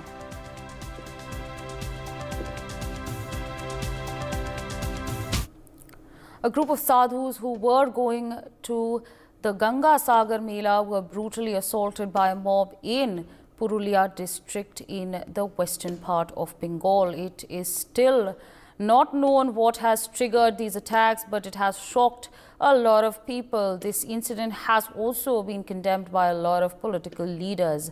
The BJP has equated the assault with the Palghar lynchings. Meanwhile, one of the sadhus who was allegedly attacked has spoken about what actually happened. Let's in fact listen in. हम जा रहे थे गंगा सागर के लिए, रास्ते में अचानक गाड़ी को रोका, हम लोगों के साथ में धक्का मुक्की की और मारपीट की और गाड़ी को तोड़ फोड़ कर दी। पुलिस प्रशासन गया, हमको थाने में रख दिया। कितने आदमी थे, कितने आदमी ने मारधर किया आपको? कोई पता नहीं सर, न जाने 200 आदमी थे, न जाने 300 थे, हमको तो बेहोशी आ गई। उन लोगों ने बोल रहा है कि लड़की लेके भाग रहे थे, क्या बोलेंगे आप? नहीं, कुछ नहीं, वो भी बेटियां आई, हम लोगों से माफ़ी मांगने लगी। हमने कहा बेटी हमारा ही कोई पाप उदय हुआ जो हमको ये दंड। My colleague Brian Thomas joins us on the broadcast to give us more on this. Brian, of course, the latest that's coming in, we've just heard one of the sadhus who was attacked in this case. I mean, what more details can you share with our viewers as of now? Well, Asami, you know, a very heartbreaking and a disturbing incident that happened in Purulia, West Bengal, where the sadhus who were going to the very mela, they were, beaten up, their clothes were stripped off. They were going from Uttar Pradesh to Bengal, where their cars were being apprehended, cars being damaged, and they were beaten up badly by a mob. A video was also recorded. The police has also arrested 12 individuals, but yes, the BJP kept on, kept on slamming the West Bengal government. And right now also, Sadhu Madhur Goswami re-encountered the incident of this very alleged assault in West Bengal's Purulia, and he stated that while they were on their way to Ganga Sagar Mela, to celebrate the Makar Sankranti that's happening on 15th, their cars were stopped by a large mob who assaulted them, beaten them up, and even then clothes have been stripped off. Yes, Savri. Right, absolutely, Brian. With that, I'd like to thank you for joining us on the broadcast and sharing those details with our viewers. Meanwhile, a lot of political reactions are coming in on this shocking and gruesome attack that has taken place. Let's listen in. Today, the manner in which Palghar Part 2 was seen in West Bengal's Purulia, the manner in which saints were beaten up brutally and mercilessly by the goons of TMC. Palghar 1 took place under Uddhavji's watch. Now Palghar 2 is taking place under Mamta Didi's watch. Is it a crime to be Hindu? Jai Shri Ram is said, people are arrested. If today Sadhu sons are being beaten like this in West Bengal, what is the situation of law and order? Neither are central agencies safe, neither are common people safe, nationalists are not safe, Sadhu sons are also not safe. Now, entire attempt will be made by TMC government to try and give it another spin, to try and change the goalpost. But the question is that today, criminals like Shahjahan are safe under TMC's watch. This is the level to which they will go to protect a goon and a criminal. But the political institutionalization of violence is such that even Sadhu sons get lynched in broad daylight in the public by TMC leaders. This is the shocking state of affairs in West Bengal. जिस प्रकार का प्राणघातक हमला TMC के गुंडों ने किया है वो बहुत निंदनीय है, उसको स्वीकार नहीं किया जा सकता। बंगाल वो धरती है जहां के कण कण के ऊपर मां काली की पूजा की जाती है। बंगाल वो धरती है जहां चैतन्य महाप्रभु ने जन्म लिया था, जहां पर बंकिम चंद्र चटर्जी, रविंद्रनाथ टैगोर, स्वामी विवेकानंद, महर्षि अरविंद घोष जैसे महान संत हुए हैं। आज उस धरती के ऊपर ममता बनर्जी ने चंद मुस्लिम वोटों की खातिर जिस प्रकार का हिंदू विरोधी वातावरण बना दिया है वो बहुत दुर्भाग्यपूर्ण है। हमारे काली पूजा के पंडालों पर हमले होते हैं, मूर्तियों का अपमान किया जाता है, हिंदू संगठनों के कार्यकर्ताओं को प्रताड़ित किया जाता है, कार्यकर्ताओं को जिंदा तक जला दिया जाता है टीएमसी के गुंडों के द्वारा। ममता बनर्जी, देश की जनता तुम्हारे इस अत्याचार को किसी हालत में स्वीकार नहीं करेगी, इसका भरपूर विरोध हम करते हैं। सर, एक खबर आई पुरुलिया से, जहां पर गंगा सागर स्नान करने के लिए साधु संत जा रहे थे, उनके साथ मॉब लिंचिंग हुई, उन्हें निर्वस्त्र किया गया है, क्या कहना? जो भी हुआ है दुर्भाग्यपूर्ण है और इसके लिए पुलिस को उन लोगों के विरुद्ध कार्रवाई करनी चाहिए जो धार्मिक व्यक्ति उत्तर प्रदेश से जा रहे थे गंगा सागर के लिए, रास्ता भटक गए थे। अगर उन्होंने पूछा तो उनके साथ ये सलूक गलत है, जो भी हो उनके खिलाफ कठोरतम कार्रवाई हुई। सर, देखने को मिलता है अक्सर टीएमसी के गुंडे इस तरह से करते हैं, जैसा कि बीजेपी की ओर से आरोप लगाया जा रहा है। टीएमसी के गुंडे शब्द का प्रयोग मैं उचित नहीं मानता हूँ। क्या उन्होंने अपना आइडेंटिटी कार्ड दिखाया कि मैं टीएमसी का हूँ? तो वो किसी दल के हो सकते हैं, तो ये दल की विचारधारा तो नहीं हो सकती ना। वहाँ जो पुलिस कह रही कि कुछ गलत फहमी, उन्होंने लड़कियों से रास्ता पूछा, कुछ लोगों ने उसे गलत समझ लिया, भाषा वो न इनकी जानते थे न इनकी भाषा वो जानते थे, तो ये अज्ञानता में हुआ। तो उसे टीएमसी के गुंडे कहते हैं। अरे गंगा सागर तो रोज सैकड़ों साधु जाते हैं, क्या सबके साथ होता है? तो ये गलत। Bharatiya Janata Party in Purulia is trying to create a different narrative, misrepresent incidents which happened in Purulia on the 11th of January. There were these 3 sadhus under Kashipur Thana.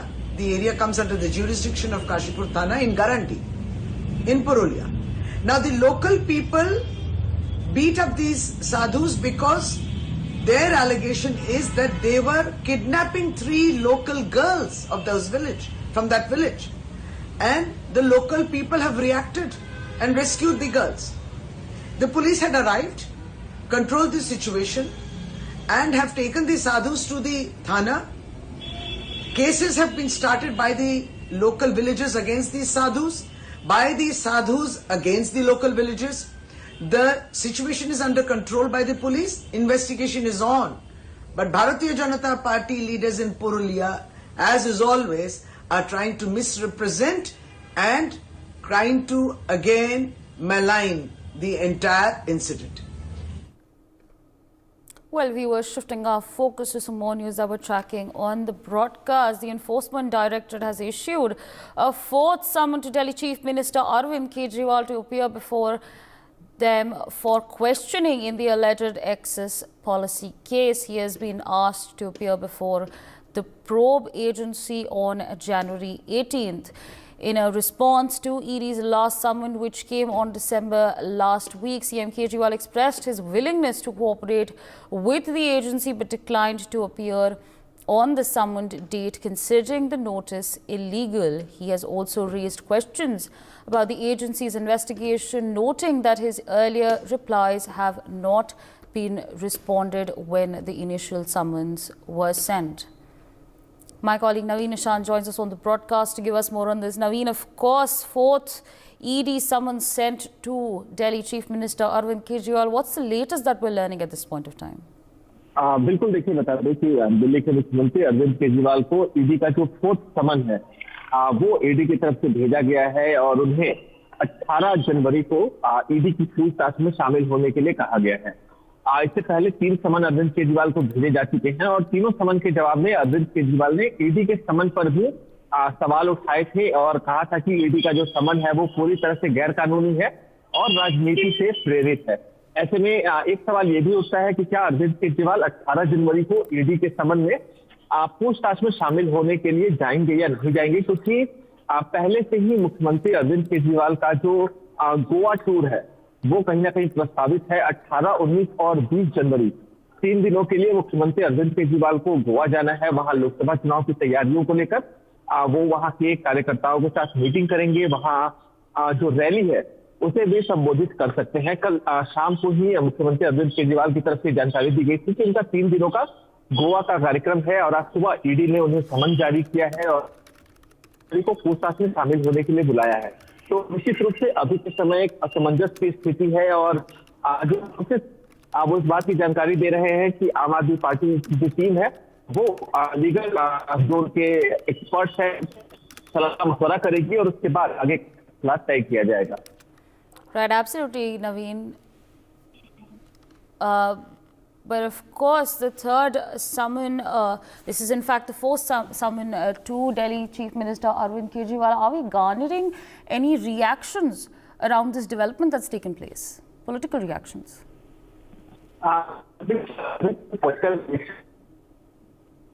Naveen, if you can hear me, I'm asking, of course, fourth summon has now been given to Delhi Chief Minister Arvind Kejriwal, but what I want to learn is whether there are any political reactions that are coming in at this point of time. बिल्कुल, देखिए अभी तक कोई political reaction इस पूरे मामले पे निकलकर नहीं आया है आम आदमी पार्टी की तरफ से ना बीजेपी की तरफ से।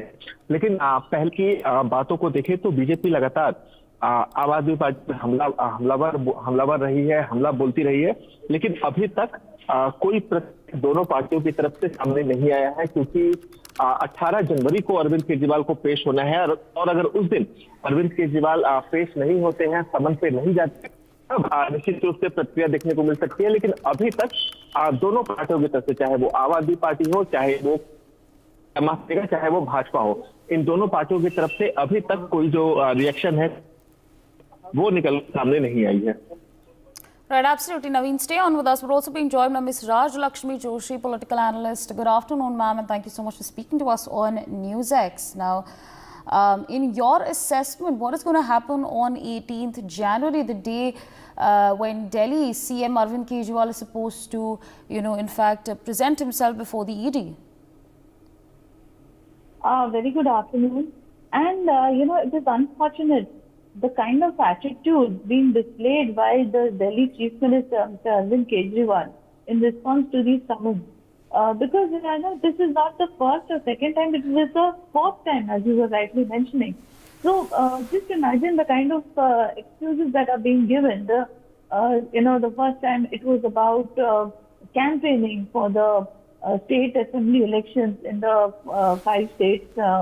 The 5 states where incidentally Aam Aadmi Party has lost their deposits in every seat, and not only that, they have actually got a lesser in the number of votes that were given for Nota. So that was, but that was the excuse given by Arvind Kejriwal for not being present for the summons. The second time he spoke about Vipassana, which he could have postponed his Vipassana trip to some other time. The third time he spoke about Rajya Sabha elections. And then now he's speaking about his trip to Goa for the preparation for the Lok Sabha elections. So I think that, he is blatantly violating and he is exceeding his privileges. So, and unfortunately, I see that this is a pattern now other states are also following. Like, for example, if you see in West Bengal also, the ED officers, when they went on a raid to one of the TMC leaders' premises, they were badly attacked. And again, even in Jharkhand, if you see, again, the chief minister there also is blatantly, he is also avoiding the summons. He has avoided it for 7 times. So this seems to be a pattern now being followed by most of these Indy Alliance leaders. So it looks like some kind of a concerted attack. And, interestingly, Congress leader Sandeep Dixit from Delhi, he has said that actually Arvind Kejriwal should be attending, he should be answering the ED summons, because he has pointed out that Congress President Mallikarjun Kharge ji, Sonia Gandhi ji, Rahul Gandhi ji, they went whenever the ED has summoned them. So he said that he should go and put forward his views in front of the ED. So I think that actually would be the right way to go about it. If he is as clean as he claims himself to be, then he must be having some proof of whatever he is talking. So why not even go there and see what they are talking about? And it is not as if any of these accusations put up by the ED or any of the interrogations being put up by the ED is unsubstantiated, because you can see that the Aam Aadmi Party leaders, like you can see that starting from Manish Sisodia, to Sanjay Singh, they have not been getting bail at all. So just imagine that for the last 10 months, Mr. Sisodia is not getting bail from the Supreme Court. So this is not something that they can just say that this is some political vendetta. This is a very serious issue, and they should actually be given proper response. The ED summons should be given the proper response. They cannot treat these investigating agencies like this. Before Arvind Kejriwal became the Chief Minister of Delhi, he himself was a person, and even in his own assembly, he has mentioned that anybody who is summoned by the ED should go and they should present themselves before the summons. And today he is again, in his own characteristic, he is taking a U-turn on his own words, and he is avoiding the summons. So I think he is definitely, he knows that he is at fault here, and there have been huge lapses, and there have been a lot of misdoings in this excise policy, this huge scam, and they know that they are at fault, and that is the reason why he is avoiding it. So I think that he should immediately be actually going for the summons. Otherwise, this definitely, he is probably looking to get arrested so that he could create a drama out of the entire thing and take some kind of political mileage out of it. He probably wants to play a victim card, saying that he has been arrested, illegally or something of that sort.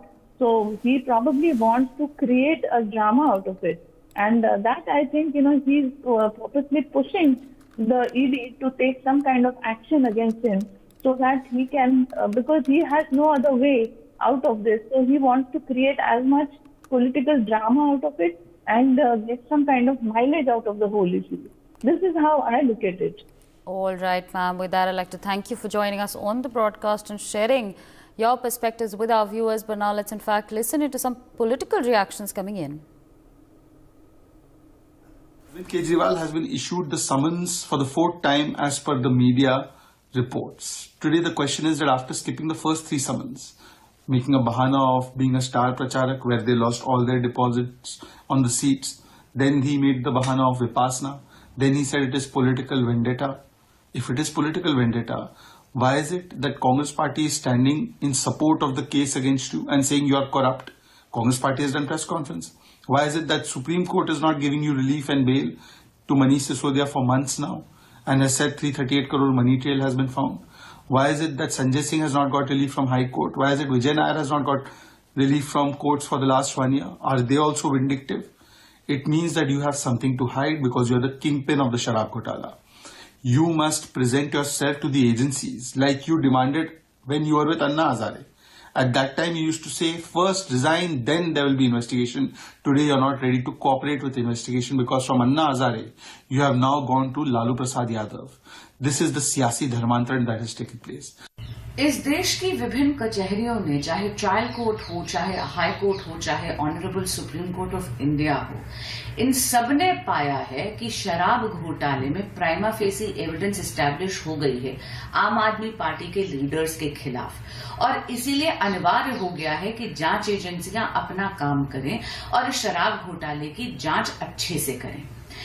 बहुत शर्मनाक बात है कि आदरणीय मुख्यमंत्री अरविंद केजरीवाल जी जांच से भाग रहे हैं। नवंबर 2023 से ईडी प्रयास कर रही है, समन पे समन भेज रही है और आग्रह कर रही है कि केजरीवाल जी आएं और जांच में जुड़े, लेकिन वो हमेशा अजीब अजीब से बहाने बना रहे हैं। कभी कह देते हैं कि मैं चुनाव प्रचार में बिजी हूं, कभी कह देते हैं कि मैं विपासना की 10 दिन की वर्कशॉप में जा रहा हूं, और पिछली बार उन्होंने बहुत ही उद्दंड रिस्पांस भेजा था ईडी को, ये कह के कि ये पॉलिटिकली मोटिवेटेड है, मैं तो जांच में जुड़ूंगा ही नहीं। अब ईडी को चौथा समन भेजना पड़ा है कि मुख्यमंत्री केजरीवाल जी आए और 18 जनवरी को जांच में जुड़े।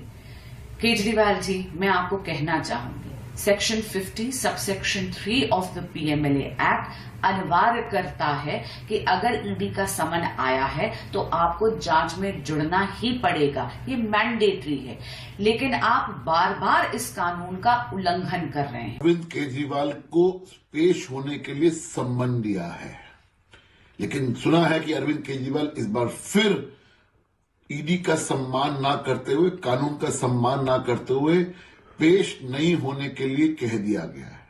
तो कह रहे हैं जी, शायद जो सुनने में आया कि वो गोवा के दौरे पे हैं। हर बार की तरह वो कोई ना कोई बहाना मार देते हैं। उनके लिए विपाशना इंपॉर्टेंट है, उनके लिए मध्य प्रदेश चुनाव इंपॉर्टेंट है, उसके लिए गोवा इंपॉर्टेंट है, लेकिन कानून का सम्मान इंपॉर्टेंट नहीं है। वो दिल्ली के मुख्यमंत्री हैं, वो दिखा रहे हैं कि मैं कानून के साथ मजाक कर सकता हूं। अरविंद केजरीवाल साहब, आप जितना मर्जी कानून के साथ आंख में चोली खेल लीजिए, आपको एक ना एक दिन ईडी के सामने पेश होकर कानून का सम्मान करना ही होगा। अब कल को, क्योंकि 3 बार जो कानून कहता है कि 3 बार के बाद सम्मान स्किप करने के बाद ईडी के पास ऑप्शन होती है आपको गिरफ्तार करने की।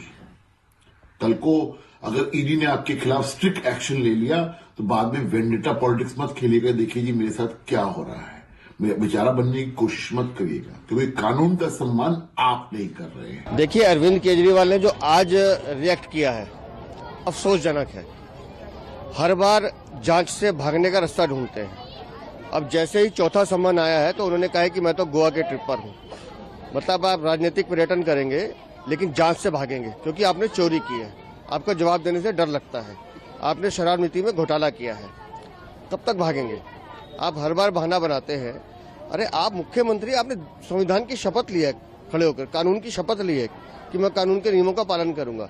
जांच एजेंसी आपको सम्मन दे रही है, अगर आप ईमानदार हैं तो जाके बात कीजिए, अपने साक्ष्य रखिए।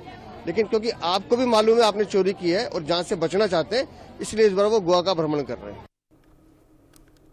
Well, the mystery surrounding the Indian Air Force's AN-32 transport aircraft, which had gone missing over the Bay of Bengal in 2016, may have been solved after debris from a crashed aircraft was detected off the Chennai coast. 29 personnel were on board the aircraft, which went missing during an operation mission. An autonomous utility vehicle developed by the National Institute of Ocean Technology was launched for deep sea exploration to locate the missing aircraft at its last known location in the Bay of Bengal. The search was carried out at a depth of 3,400 meters using a multi-beam sonar, synthetic aperture sonar and high-resolution photography. The payloads identified debris from a crashed aircraft on the seabed 300 kilometers off the Chennai coast. Meanwhile, joining us on the broadcast is Group Captain V.N. Jha. Good afternoon, sir, and thank you so much for speaking to us on NewsX. Now, the day when this crash took place was 22nd July 2016. It's been almost 8 years since this flight went missing, but now we're learning that with the autonomous utility vehicle that was developed by the National Institute of Ocean Technology, there has been a deep sea exploration and we found debris. What do you make of these developments coming in?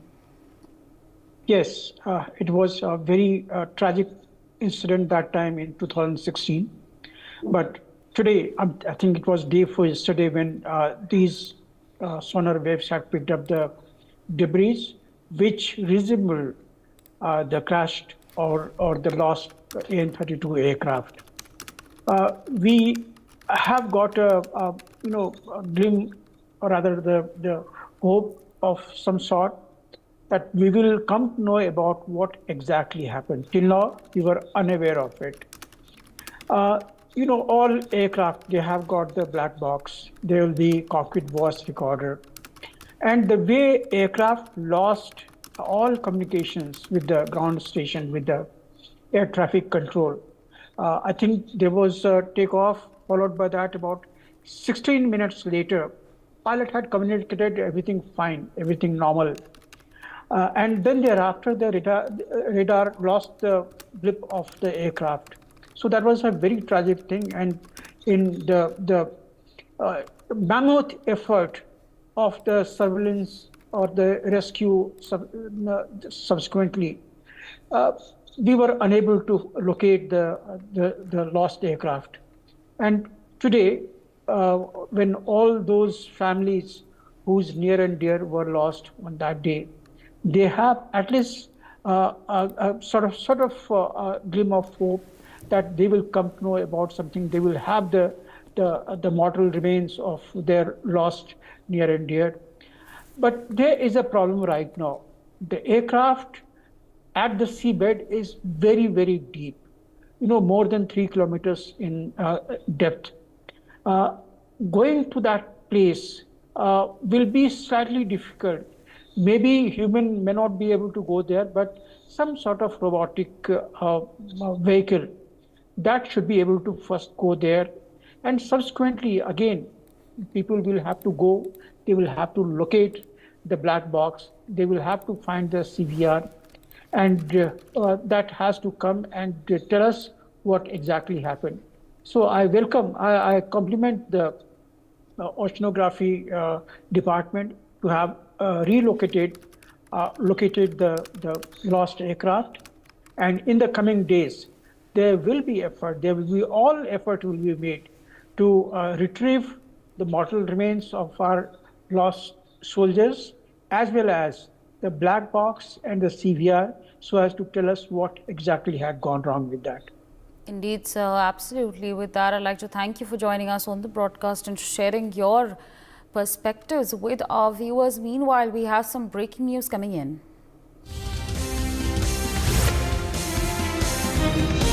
NCP Chief Sharad Pawar is attending the India Bloc leaders meeting via Zoom conferencing. You can see those visuals on your screens, viewers. There is, of course, an India Bloc meeting that is taking place virtually, and now we're learning that NCP Chief Sharad Pawar is in attendance at the virtual India Bloc meeting. My colleague Manohar Kesri joins us on the broadcast to give us more on this. Manohar, what more details can you share with our viewers? Now, of course, we know that NCP Chief Sharad Pawar was also in attendance at the India Bloc meeting. देखिए बिल्कुल India block की जो virtual meeting हो रही है उसमें शरद पवार मौजूद हैं और वीडियो कॉन्फ्रेंसिंग के जरिए जुड़े हुए। आज का जो एजेंडा है वो सीट शेयरिंग को लेकर के है कि जिस प्रकार से कंटिन्यू बैठक हुई थी मुकुल वासनिक के घर में, जिसमें एनसीपी की ओर से भी बातचीत हुई थी, और उसके बाद आज जो बैठक हो रही है उसमें सीट शेयरिंग को लेकर के कन्वीनर कौन है उसे लेकर के चर्चा हो सकती है। तीसरी बात है कि राहुल गांधी की न्याय यात्रा 14 जनवरी मीन्स टुमारो से शुरू होने वाली है, तो इस मद्देनजर इंडिया ब्लॉक के कौन कौन से लीडर कहां पर अवेलेबल रहेंगे पब्लिक मीटिंग में उनके साथ यात्रा के दौरान, क्योंकि ये यात्रा 20 मार्च तक राहुल गांधी की चलेगी। उस दौरान उम्मीद है कि लोकसभा चुनावों का डिक्लेरेशन भी हो चुका होगा, तो इस मद्देनजर इंडिया ब्लॉक में इन सारी चीजों को लेकर चर्चा है। लेकिन मेन जो इशू है वो सीट शेयरिंग को लेकर के है, जिसमें कांग्रेस की ओर से जो अब तक अलग अलग पार्टियों से बातचीत हुई है उसे लेकर के रखा, क्योंकि इस बैठक में जो कांग्रेस के लीडर हैं मुकुल वासनिक गठबंधन समिति के चेयरमैन है, जो सीट शेयरिंग को लेकर के लगातार बैठक करते रहे हैं और आज भी जेएमएम के साथ उनकी बैठक होने वाली है, तो इसे लेकर के चर्चा हो रही है। जी Indeed, Manohar, and even as we speak, we can see visuals of Tamil Nadu Chief Minister over there. So, of course, viewers, this is the latest that's coming in as far as the India Bloc meet is concerned. Meanwhile, it's a wrap on this bulletin. More news and updates on the other side. Stay tuned on NewsX. मेरे भाई अरविंद कुमार की कुछ महीने पहले accident में death हो गई। उन्होंने पॉलिसी बाजार से टर्म लाइफ इंश्योरेंस लिया हुआ था, जो अब भाभी के घर के खर्च और बच्चों की पढ़ाई में काम आएगा। पॉलिसी बाजार की टीम ने क्लेम दिलवाने में हमारी पूरी मदद की। क्लेम के टाइम पे आपकी हेल्प के लिए हमेशा तैयार। पॉलिसी बाजार, 1 करोड़ का टर्म लाइफ इंश्योरेंस सिर्फ 470 रुपए महीने से शुरू। एनपीएस में सबसे अच्छा फायदा क्या है कि अगर मान लीजिए किसी एम्प्लॉइज को इक्विटी मार्केट का नॉलेज नहीं है, वो भी इसमें बेनिफिट ले सकता है। क्यों? क्योंकि आपका जो फंड होता है फंड मैनेजर मैनेज करता है। एम्प्लॉय अपने हिसाब से अपने सारे रेशियोज को डिसाइड कर सकता है और इसका बेनिफिट ले सकता है। ये सबसे अच्छी ट्रांसपेरेंट मैनर में वे है इसके एनपीएस की। दूसरा है कि आप इसके ऐप को भी डाउनलोड कर सकते हैं, उससे आप रेगुलर अपना मॉनिटरिंग कर सकते हैं। अपने बेहतर कल को सुनिश्चित करने के लिए एनपीएस जरूरी है।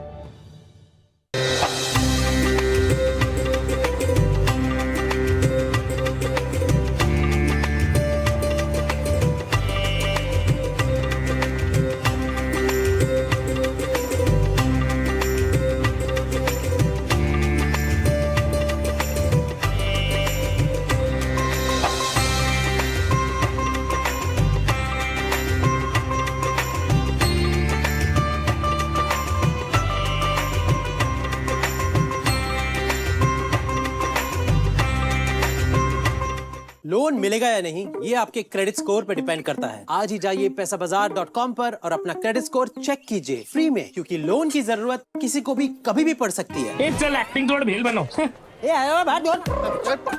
पैसाबाजार.com।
Hello and welcome. You're watching NewsX and I'm Megha Sharma, and there is a big political war that is playing out between the BJP and the Congress over Ram Mandir consecration ceremony in just a few days from now. Now, there has been an amping up of the political salvo that the BJP has used against the Congress, whether it is about the letter that had been shared by Pandit Jawaharlal Nehru for his decision to refuse the inauguration ceremony of the Somnath temple, or we talk about the letter that had been written by Sonia Gandhi in 2016 to Pope Francis of the Vatican for the canonization of Mother Teresa, and the latest one about Rahul Gandhi, who was on a visit to Afghanistan and ended up paying visit to the tomb of Babur. Now, on the other side, the Congress has taken up the BJP and said that why is it that the Ram temple consecration ceremony is happening against the rules of Sanatan Dharma. There are 4 Shankaracharyas who have decided not to take part in the consecration ceremony because, according to Sanatan Dharma, the temple construction cannot happen after the idol is installed. In fact, it is the other way around, that the construction of the temple needs to be done before the idol of Lord Ram is installed in the sanctum sanctorum of the temple. So let's start off this conversation. Savio Rodriguez, BJP leader, joining me on the telecast. And Savio, first things first, was there a need for the BJP to inaugurate, to consecrate the Ram temple when its construction was incomplete? As an Indian Megha, as an Indian Christian, let me say that I personally believe that India will rise as Bharat as Bhagwan Ram returns to Ayodhya. Now, I do not come from the Hindu beliefs to tell you whether it is right or wrong. But what I do know and what I do want to convey to the people of India is that it is not only about Hindus, it is not only about politics, but it's about the entire Bharatiya Varsh, entire Bharat, that people from all faiths must be proud and must participate in the fact that Bhagwan Ram is returning back to Ayodhya after 500 years. You will have politics being played by the Congress, politics being played by other political parties, politics by BJP as well. But let me ask Congress leaders and other leaders who are refusing to go for the Pran Pratishtha, why? It is not about the fact that it is BJP. It is the fact that it is the Ram Mandir. And Bhagwan Ram does not belong to a political party. Bhagwan Ram does not even belong to just I'm not an Indian. contending. I'm not contending the But position, Bhagwan Ram the belongs to reverence, everyone around the what world. the Ram Mandir and Lord Ram symbolize. I'm just speaking about how the Shankaracharyas, who are the pillars of Sanatan Dharma, have spoken about the laws of Sanatan Dharma being violated. While 4 Shankaracharyas, with all due respect, have raised their concerns, there have also been Shankaracharyas and Hindu priests who have decided to do this. It is not something decided by politicians, right? So there will be certain sections of the priestly caste who believe that on January 22nd, according to Sanatan Dharma, the 4 Shankaracharyas are the supreme individuals who then follow the Sanatan Dharma, their rules, and come up with decisions that need to be taken according to the Dharma, according to Hindu religion, to follow certain guidelines and protocols. Are the 4 Shankaracharyas, with all due respect, the only Shankaracharyas who are there in India? Are they not other Shankaracharyas who will be attending the Pran Pratishtha? What are their views? So there are always going to be conflicting views. Let me tell you what I mean by that. There are certain members. Fair enough. I still don't agree with you when we talk about how there are the 4 Shankaracharyas who are constituted. Let me explain it to who are you. appointed, There is one and priest, their decision is held supreme for holding any of the religious ceremonies. So Megha, I'm giving you an example. Let me explain it to you. Cardinal it's similar to how Pope Francis of the St. Peter's Cardinal Oswald Basilica Gracious of the Catholic Church would come up with Cardinal Oswald Gracious of the Catholic Church believed that the problem in Manipur was not a religious problem, but another cardinal in another part of the world, in the country, believed that Manipur was a religious problem. Both are cardinals by their positions in the Catholic hierarchy. Are you saying you cannot have a difference of opinion?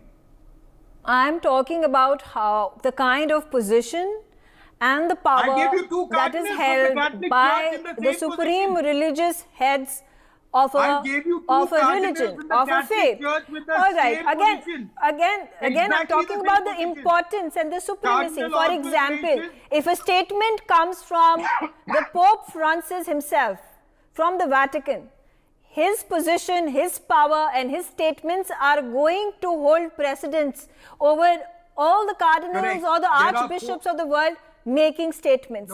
His statements are going to garner maximum mileage, maximum publicity. Who is then symbolizing Christianity?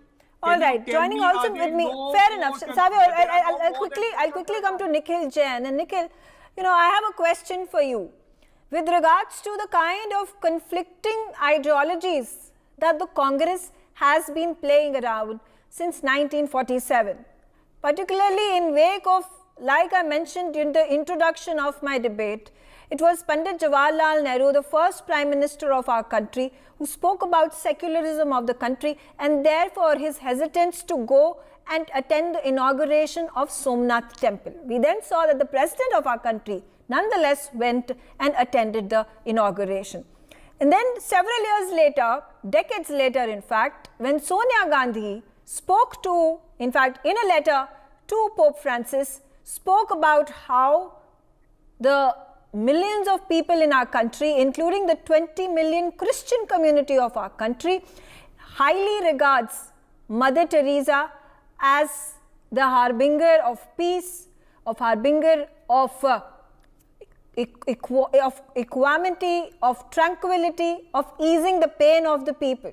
So, while Congress would term it as an action of secularism, there are other proponents who are not going to agree to it and are going to say that Congress in fact was pandering to the Christian community of the country.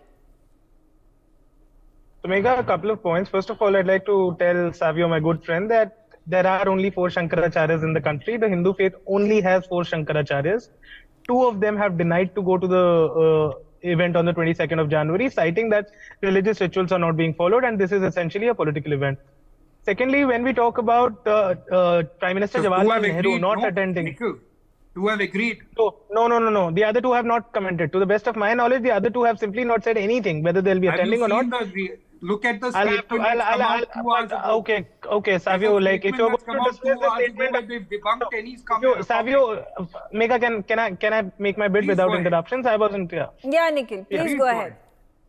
First of all, if 2 of the 4 Shankaracharyas are saying that the event is not in consonance with religious rituals, that a temple is being consecrated without it being complete, I don't think we can dismiss it and we can play the rule of majorities here. Be that as it may, to answer your question about the Prime Minister, Nehru not attending the inaugural function of the Somnath Temple in 1951 in Gujarat, the Jairam Ramesh has already pointed out multiple letters written by the Prime Minister Nehru at that point of time to the Home Minister of India, Rajaji, to the President of India, Rajendra Prasad ji, and K. Munshi Sahab and other relevant figures. And what the Prime Minister said was that he has no problem in anybody going in a personal capacity. But what had happened at that time was that when the country was in the wake of starvation, when the government had to reduce its expenditure on health and education in light of the plundering that the British had done to us, at that point of time, the Saurashtra government, a state government at the time, had given a 5 lakh rupee grant for the ceremony, and that was putting questions on the secular character of the Indian nation at the international stage. The Raj Pramukh, that is the governor equivalent of the Saurashtra state, had given that grant, and he had written letters to the embassies asking for waters from rivers of other soils, who also happened to be a Raja, who also happened to be the chairman of the trustees of the Somnath temple. Jawaharlal Nehru never objected to anybody going to a temple in their personal capacity. I'm not saying Jawaharlal Nehru rejected anybody else's wishes to go and inaugurate the temple or at least be participant in the function, but he himself refused to attend it. That is because he very well understood that there is a very thin line between the individual Nehru and the Prime Minister of India. So why was this thin line not understood by Sonia Gandhi? No. So that is what I'm coming to. First of all, there is a thin line between an individual and the office they hold, and it often gets very confusing, as is shown in Nehru's letters as well. Secondly, Indian model of secularism over the years did evolve. We did become more embracive of all faiths, the Hindu faith, the Christian faith, the Muslim faith. Sonia Gandhi had attended the 100-year inaugural ceremony of an important Karnataka temple in 2012. Sonia Gandhi expressed her regret to the Pope to not come for that Mother Teresa event. At this point in time are contradictory in the two statements. No, this is not contradictory. We are looking that you decide to put forth. Megha, we are looking at things 60 Pandit years Jawaharlal apart. Nehru decided not to attend the inauguration ceremony because he wanted to hold the syncretic thread or the secular thread of the country, secular ethos of the country. Yes, and you said there is a thin line between whatever is it that you're comparing. And on the other hand, if you say Sonia Gandhi was participant in the 100 years of celebrations of a temple in South India. Can I make my point? Yeah, I'm just saying this. I'm just saying this because these are two contradictions that I witness. This is not a contradiction. I started by saying that the Indian model of secularism has evolved over the decades. A country, its political views, including that of a given political party, is allowed to evolve. The Indian model of secularism earlier was a complete separation of religion and state, but over the years, over the decades, it has become into something that is more embracive of all religions without any discrimination. Why is it that the Congress is refusing to attend the consecration ceremony? Because they've said I'm coming to that. Because the Congress has very clearly said this is a political event. This is an event of the BJP and the RSS. It does not have anything Who to do decides with what is a political the event? Shankaracharya have decided. Who decides that Somnath temple inauguration is a political event, but a 100-year celebration of a South temple is not? No. Though Somnath temple inauguration was a religious event, the inauguration of the 100-year anniversary of that temple in Karnataka was a religious event. And the Ram Mandir consecration should also have been a religious event, but it has become a political event, as has been said by 2 of the 4 Shankaracharyas in the country. No, they have not. How are we inaugurating a temple? The Shankaracharyas have not said that this has become a political event. What the Congress and other opposition political parties are saying is because it is the Prime Minister and there may be other political leaders who are going to be present during the consecration ceremony. Therefore, quote unquote, it has become a political event of the BJP and the RSS. Keeping in mind what Pandit Jawaharlal Nehru had said, that he does not have objection for any individual of any capacity holding any position in the government to go and attend the inauguration ceremony of Somnath temple or any other ceremony of any other temple in our country on his personal accord. So why Correct. is it So that that the is for Congress religious continues ceremony. to beats its chest and call it a political event? Megha, this is a political event. The Shankaracharyas have said that, and a mandir is being Again, I don't constructed think, before it has been completed. there is a single statement A that has mandir come is being from the You Shankaracharyas have just who have read called the it statement, quote Megha. unquote a political event. They have not called it. You have they just are read at this point of that time in dispute over the technicality. The basis on which you can then expound over here and come to a conjecture is, I'm going to This is point it not a out to you, conjecture.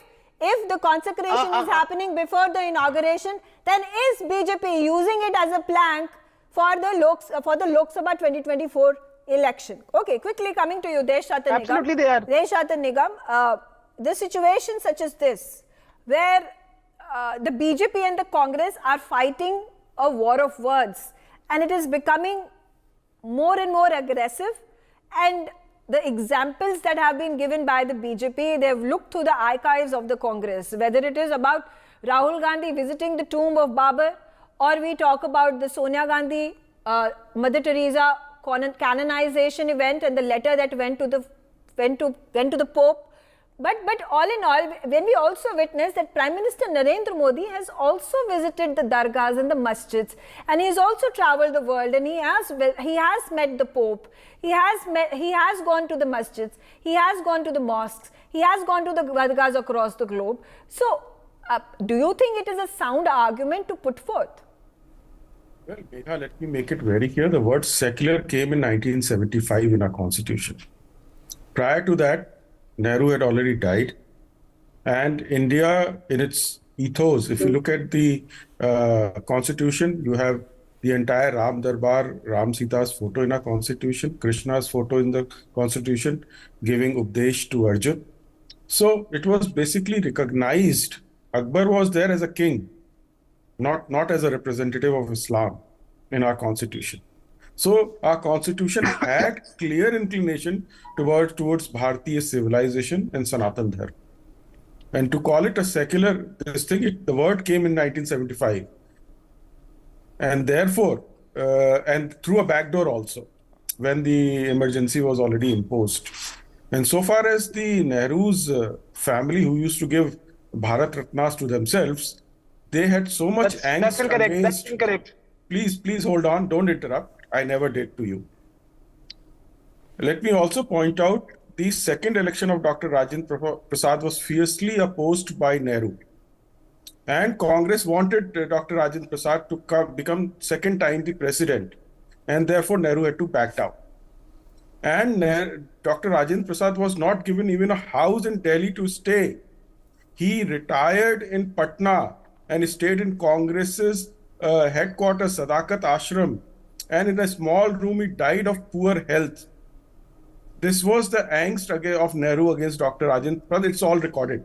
There is nothing, because I'm in touch with their relatives, so I can give you first-hand information. None of you will have that kind of information. So when you say the quote-unquote angst of Pandit Nehru for meting out the treatment that was meted out to the first president of our country, are you at this point in time then implying that because Dr. Rajendra Prasad had an inclination towards a particular religion, Hinduism, and he was of the opinion that there needs to be the entire Hindu culture and the religion that needs to be expounded, needs to be propagated, and this did not hold ground with Pandit Nehru for whatever XYZ reasons, or if you talk about the alleged appeasement of a certain segment of the society. Is this what you're saying? Let me tell you, Pandit Nehru used to attend iftar parties. Congress used to give iftar parties even then. They continued the tradition. And canonization of Mother Teresa was so much liked by Sonia Gandhi. So there is a tradition, and there's another coincidence. Congress was formed in 1885. The first litigation of Ram Mandir came in 1985. Please remember, such coincidence, maybe you don't believe in some higher power, but these coincidences are there. And let me also point out Rajendra Prasad was a true Sanatani. Hindu, thy name is secular. Please remember that. None of our scriptures, and he believed in Ramayana and Mahabharata. Please read about him. Don't come without reading. Look at his expounding the concepts of Ramayana and Mahabharata. You'll find enough writing by Dr. Rajendra Prasad. And secularism was not sham. Dr. Rajendra Prasad's secularism was never sham. He said Hindus never, point fingers towards any other religion. They never said they have to be eliminated. They said everybody's mode of worship is acceptable. This was Dr. Rajendra Prasad's thought. And as a Sanatani, a believer of that thought that all religions are equal and have existential right on this earth, and he used to openly, project himself as a Sanatani. And he had great differences with Dr. Nehru. So those are the facts that have to be kept in mind. And so far as the Shankaracharyas are concerned, let me tell you, they believe in Shaiv philosophy of Hinduism.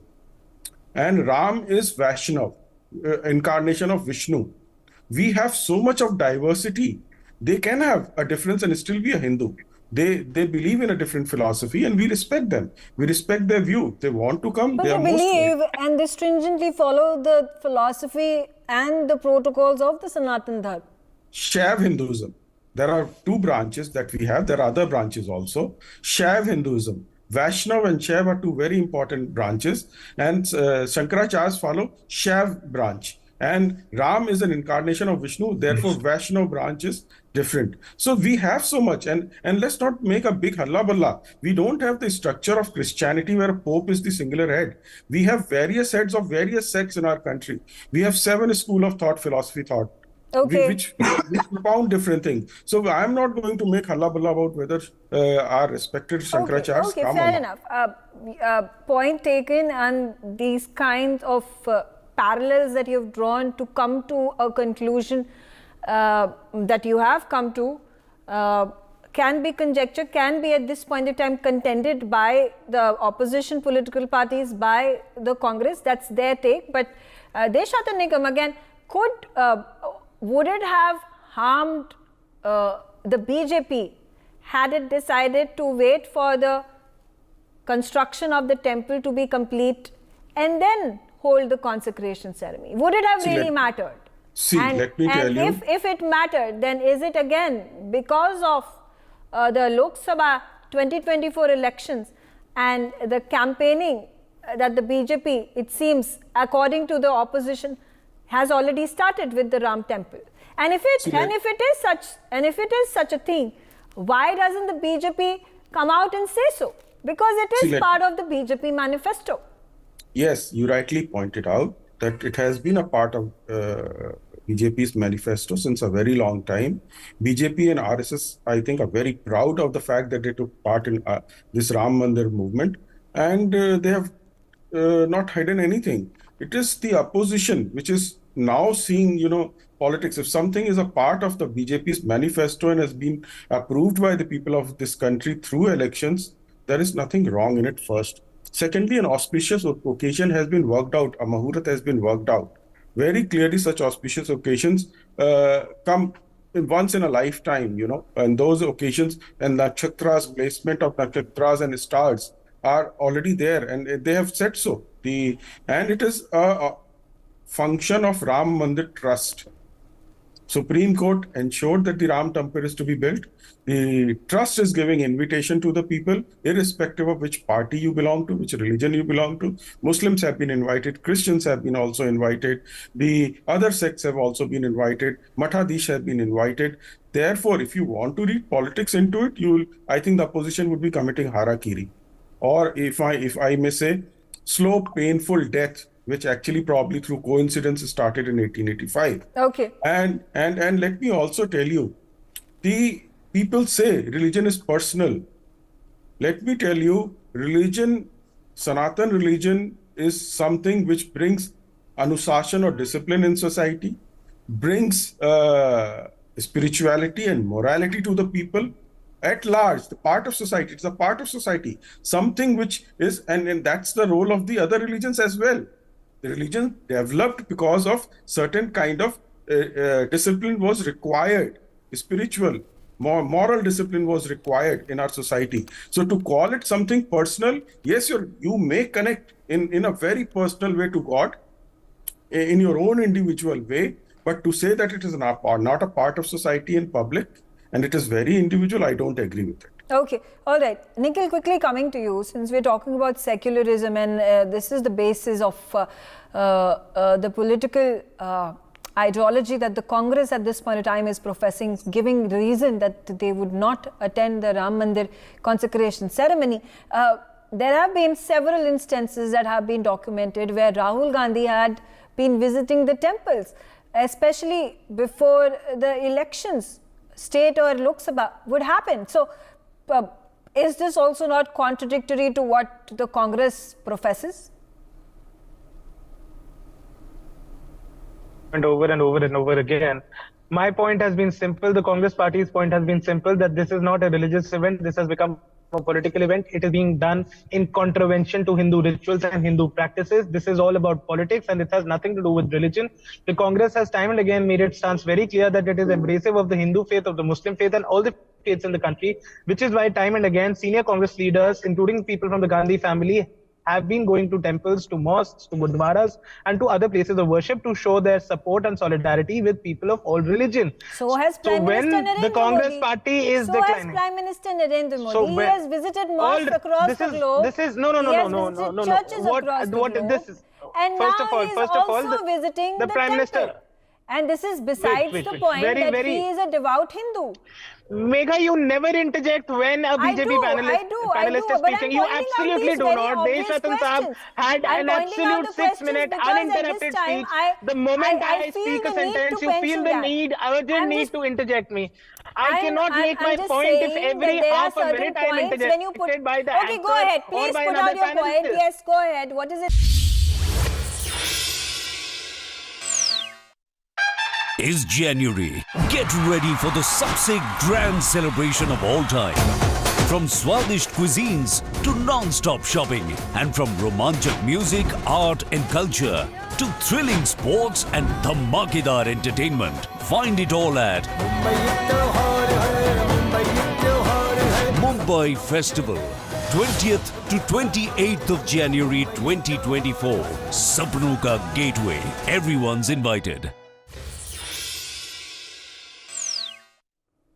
Welcome back from the break. You're watching NewsX and I'm Asawari Jindal. The headlines this hour. As per our sources, there has been a proposal to make Bihar Chief Minister Nitish Kumar the convener of the alliance bloc. ED has issued a fourth summon to Delhi Chief Minister Arvind Kejriwal in the excise policy case.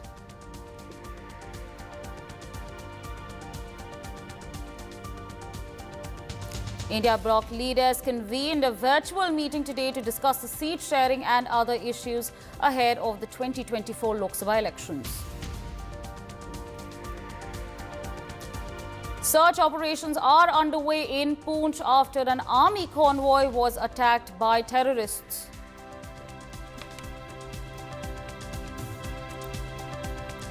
A video went viral showing a group of sadhus being assaulted in West Bengal. 12 people have been arrested in this case.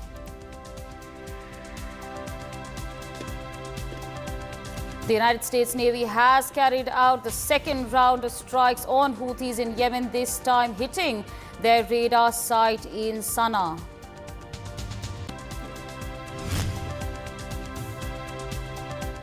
We have some breaking news coming in.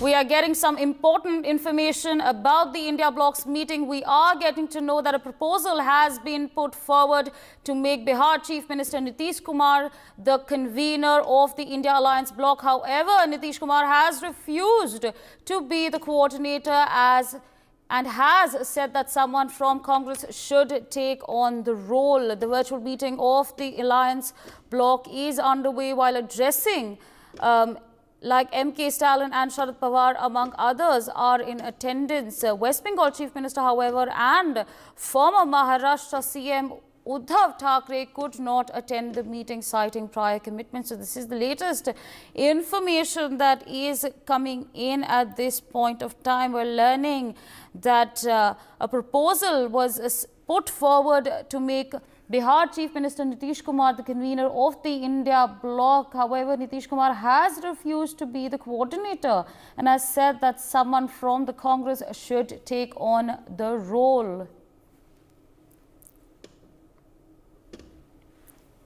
So the latest news that's coming in, of course, viewers, there was an India bloc meeting that was held. It was a virtual meeting and there were a slew of India bloc alliance members. Meanwhile, my colleague Manohar Kesri joins us on the broadcast to give us more on this. Manohar, what more details can you share with our viewers?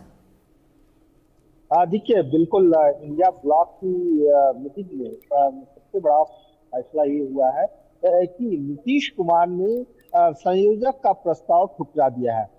MK Stalin, जो DMK के और तमिलनाडु के chief minister हैं, उन्होंने नीतीश कुमार को संयोजक बनाने का प्रस्ताव रखा था, लेकिन नीतीश कुमार ने कहा कि मैं बनने के लिए तैयार नहीं हूं और उसके बाद उन्होंने कहा कि कांग्रेस से कोई बन जाए। तो अब खबर यह है कि मल्लिकार्जुन जो है संयोजक बन सकते हैं, क्योंकि याद होगा जब 19 दिसंबर को दिल्ली में बैठक हुई थी तो उस दौरान ममता बनर्जी, अरविंद केजरीवाल, इन सभी पार्टियों ने, ममता बनर्जी ने तो नाम रखा था और सभी ने समर्थन किया था खड़गे के नाम को लेकर के, और उसके बाद नीतीश कुमार जो है सो नाराज होकर के निकले थे। लेकिन अब नीतीश कुमार ने पलटी मारी है और उन्होंने कहा है, हालांकि पहले से ही वो कह रहे थे कि हमें किसी भी पद की लालसा नहीं है, लेकिन अब नीतीश कुमार ने प्रस्ताव को नामंजूर कर दिया है और उन्होंने कहा है कि कांग्रेस की ओर से कोई भी बन सकता है।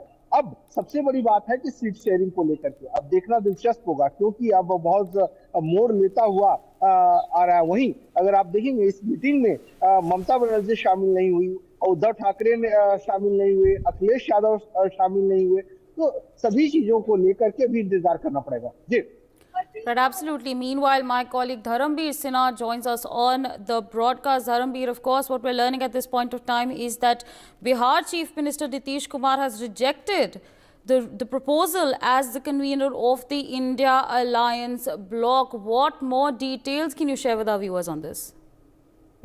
देखिए, मैं आपको बता दूं कि इसके पहले भी नीतीश कुमार बोल चुके हैं कि हमें कोई पद की लालसा नहीं है, क्योंकि जिस तरह से केजरीवाल और ममता बनर्जी ने साफ तौर पर संयोजक को लेकर के नीतीश कुमार का पर आपत्ति जताते हुए खड़गे को पीएम फेस भी और संयोजक के लिए भी खड़गे का नाम आगे किया था। उसके बाद एक पटना में नीतीश कुमार ने कहा कि उन्हें पद की लालसा नहीं है, लेकिन जो गठबंधन है, इस गठबंधन में लालू प्रसाद खुद चाहते थे कि जो नाराजगी थी, ये पता नहीं कि कहाँ नीतीश कुमार कब पलटी मार दें, तो लालू प्रसाद ये जरूर चाहते थे कि संयोजक जो है वो नीतीश कुमार बने। इसके लिए अखिलेश यादव से भी उनकी बात हुई या अखिलेश यादव राजी भी हो गए। इसके बाद उद्धव ठाकरे से भी बात हुई, उद्धव ठाकरे भी राजी हो गए। मतलब ये तमाम लोग संयोजक बनाने के लिए नीतीश कुमार को तैयार हो गए। लेकिन जिस तरह नीतीश कुमार कह चुके हैं कि वो नहीं बनना चाहते हैं और पहले भी कह चुके थे कि कोई लालसा नहीं है, तो अब ये देखना होगा कि नीतीश कुमार, क्योंकि मामला देखिए पटना में सीट शेयरिंग को लेकर फंसा हुआ है। अब जिस तरह जेडीयू ने साफ तौर पे कह दिया है कि 17 सीटें चाहिए, 16 सीटें उनकी जीती हुई है, एक सीट जहां वे दूसरे नंबर पे थे वो है, उसके अलावा वामपंथी, आरजेडी, कांग्रेस, ये तमाम लोग हैं, तो इनको लग रहा है कि बहुत ज्यादा फायदा गठबंधन को लेकर के इसमें बहुत फायदा नहीं है और ठीकरा अपने सर पर नहीं फोड़ना चाहते हैं। इस वजह से वो संयोजक बनने का, राम मंदिर का एक अलग मामला है, ये एक अलग हवा है।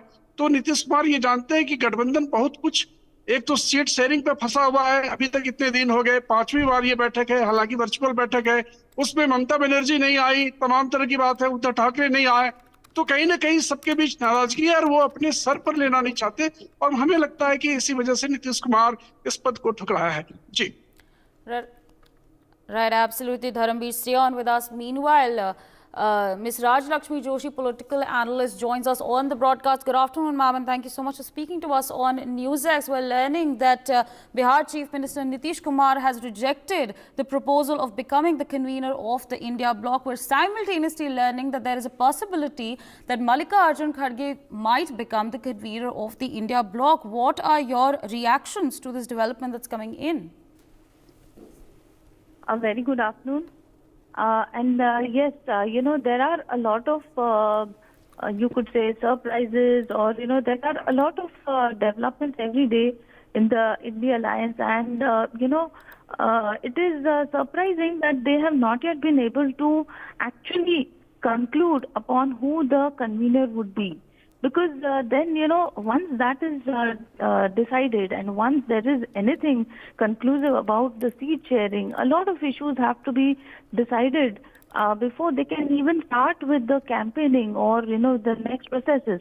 So right now what is happening is, the way I look at it, is that, for the India Alliance to have any kind of a impact on the 2024 elections, the major role will have to be played very clearly by the Congress, because they are the ones who are in a direct competition with the BJP in most of the states. So they are the ones who are going to have to play the major role in all of this. The other alliance partners, obviously, they do have their role in their own respective states. But to be very frank, the major number of seats will have to be by the Congress, and at the same time, they will also have to give a very strong opposition to the BJP. And that is the reason, I guess, why the alliance partners, a lot of them, are looking at Mallikarjun Kharge as a possible choice for the convener. And Nitish Kumar knows that he has a limited reach and a limited role to play in all of this, even though, very frankly, he is also a PM aspirant. I feel that he definitely knows that his role is going to be limited mostly to his own state. And within that too, there are a lot of problems. Like, he has to definitely have some kind of a seat sharing conclusion with the RJD and along with the Congress also. So I think that in most of these states, they will try to limit the Congress number of seats, and then they will try to push the Congress into playing a role only in those states where there is a direct competition between the BJP and the Congress. So in those states, I think that the challenge is going to be even more for the Congress, because in the last elections, they did very badly in all those states. Like, I'm talking about very specifically in Madhya Pradesh, in Rajasthan, and especially in Uttar Pradesh. In Uttar Pradesh, you also have Samajwadi Party, and you also have BSP, but I don't think that they are actually going to be giving a lot of seats to the Congress. Because they look at themselves as a better opposition to the BJP in comparison to the Congress. So, this time round, though Congress is going to have to probably contest a lot lesser number of seats than they did last time around, but even then, the majority of the challenge actually falls on the Congress shoulders. So that is why I think that all of them are looking at them to take the major responsibility and become a convener in this alliance. But at the end of the day, I can't really say that the convener will end up becoming the prime minister if it does end up becoming, any way impactful in the 2024 elections. It looks like a long stretch to tell you the fact. But then, in the event that they are actually able to unseat the BJP in most of these seats and achieve a majority, I don't see who exactly would become the prime minister. And I don't think that it could actually be the convener becoming the prime minister, because at that time, there will again be a lot of aspirants for the role of the Prime Minister. Absolutely, ma'am, absolutely. With that, I'd like to thank you for joining us on the broadcast and sharing your perspectives with our viewers. But let's quickly shift our focus to some news coming in from Karnataka. Now, in a shocking incident has rocked Bengaluru. Group of men barged into the room of a lodge at Hangal in Karnataka's Haveri district and allegedly thrashed a couple for being together despite practicing different faiths. As per the police, the woman later said that she has been a victim of gang rape. Now, former Karnataka Chief Minister and BJP Basavaraj Bommai has spoken on the incident and demanded the formation of an SIT headed by a senior office to probe this case. He also said that if proven guilty, then the accused should get life imprisonment. Let's in fact listen into what he had to say. Karnataka, there is no law or order. Karnataka has been converted into jungle Raj. There has been mass assault on women across the state, and especially the vulnerable section like SC, ST, Dalit and minorities are under attack under the aegis of Siddaramaiah and Congress government. Congress is trying to try to do the appeasement politics and vote bank politics. Meanwhile, joining us on the broadcast is Jaiprakash Ramaiah, Executive Editor. Over to you to give our viewers more details on this. Well, this particular gang rape incident dates back to about 3 days, where a woman from Sirsi, she was in a hotel room with a man belonging to a different religion. In fact, that is when a bunch of youth belonging to one particular section barged into the room and pulled around the woman. They beat up the man who was there in the lodge, and then later on she was taken to some nondescript place in a jungle, and she was gang raped by 6 to 7 of these men, and then they left her on the road. Now the woman gathered herself and then walked up to the police station and she filed a complaint. And post this, arrests have been made. Initially, the police had refused to, include the rape angle, the gang rape angle into this FIR. And after much of the persuasion and also criticism coming from different walks of life, that is when the police, in fact, put the gang rape. Also, 7 people have been arrested so far. There is 1 person who is at large. And this is why now the war of words are breaking out. With Basaraj Bommai, the former Home Minister and also Chief Minister of Karnataka, stating that it's jungle rat outright here in Karnataka state and there is no law and order here. People, especially from those who are from the backward classes, Dalits, they are being targeted by the Muslim minorities.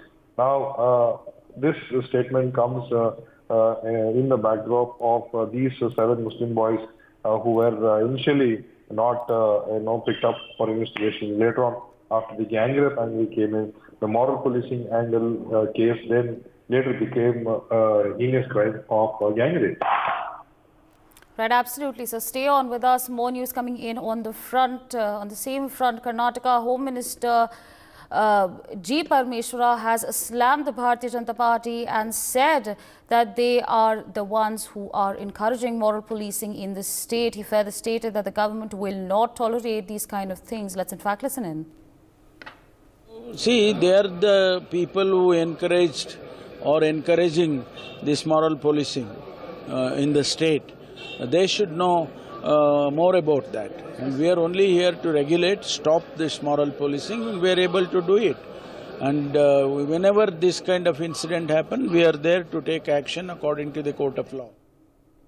Still with us on the broadcast is Jaiprakash Ramaiah, Executive Editor. Of course, now the Karnataka Home Minister has slammed the BJP. What more details can you share with our viewers? Well, Dr. G. Parmeshwara holds the home portfolio. Ever since the BJP has tried to mount attack on the Congress party on the allegations that they're soft peddling and being very soft towards one particular community and getting involved in appeasement politics, Karnataka Home Minister Dr. G. Parmeshwara hits back at Basaraj Bommai and the BJP party at large, stating that the perpetrators of crime often get encouraged, and moral policing is something which the BJP has always supported in the state. Be it the pub attacks in Mangalore and several other incidents that have happened in Shimoga and other parts. Dr. Parmeshwara taking back the attack to the BJP that it was these elements, the fringe elements, who were always finding support with the BJP, and that the Congress believes in the rule of the land and have taken action against the perpetrators of crime. In this case too, Parmeshwara says that action will be taken and they will be booked under serious charges, and justice will be given to that particular lady who was gang raped by these hooligans.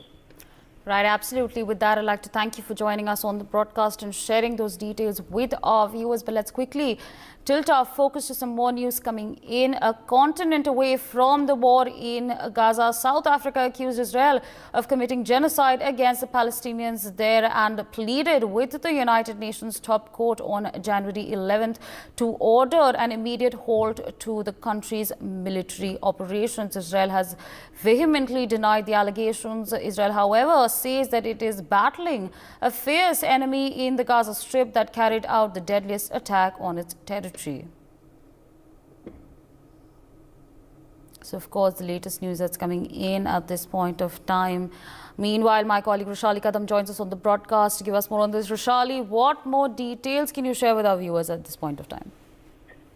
Well, the case has been brought to the ICJ by South Africa, included which alleged the Israel offense from the indiscriminate killing of Palestine civilians to the destruction of Gaza's infrastructure.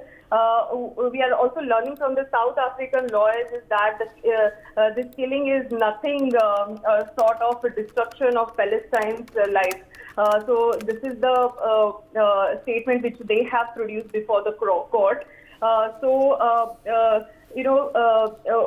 on the Friday morning, Israeli, they have hit back with the mixture of its own emotions and forensic assault on the South African case. But we are also learning from the Israeli foreign minister that these people unworthy of protection. This is also the argument made by the what we are also learning that it is now for the judges at the International Court of Justice to decide whether the Israel in this war in Gaza is going to destroy the national ethics and the regional groups in the whole of. All right, I think we've lost that connection. All right, thanks Roshali for joining us on the broadcast and sharing those details with our viewers. Meanwhile, Mr. Sanjay Srinathov, International Affairs expert, joins us on the broadcast. Good afternoon, sir, and thank you so much for speaking to us on NewsX. Now, what do you make of the arguments that have been made by South Africa and Israel before the ICJ? Well, Savi, this case which has been taken to the International Court of Justice by South Africa is being obviously, both the sides are putting up their arguments. On one side, when South Africa is saying that there is a kind of a genocide which is going on in Gaza by the Israeli defense forces, and civilian casualties are happening, innocent life have been lost, and they are terming it like a genocide, and they have referred to the Convention on Genocide 1948 of the United Nations, and I think that kind of under that convention, this case is being pursued by South Africa. But on the other side, if you look at the Israeli argument, that is also being put forward in a very strong and passionate manner, saying that on one particular day, October 7 last year, Hamas, the terrorist organization, attacked, and about 1,300 people were butchered in a single day. Many of them were held in the Hamas's captivity still, and Israeli side has also presented the pictures of those people, those who are still in the Hamas's captivity, and a very passionate and emotional argument and counter arguments are going on.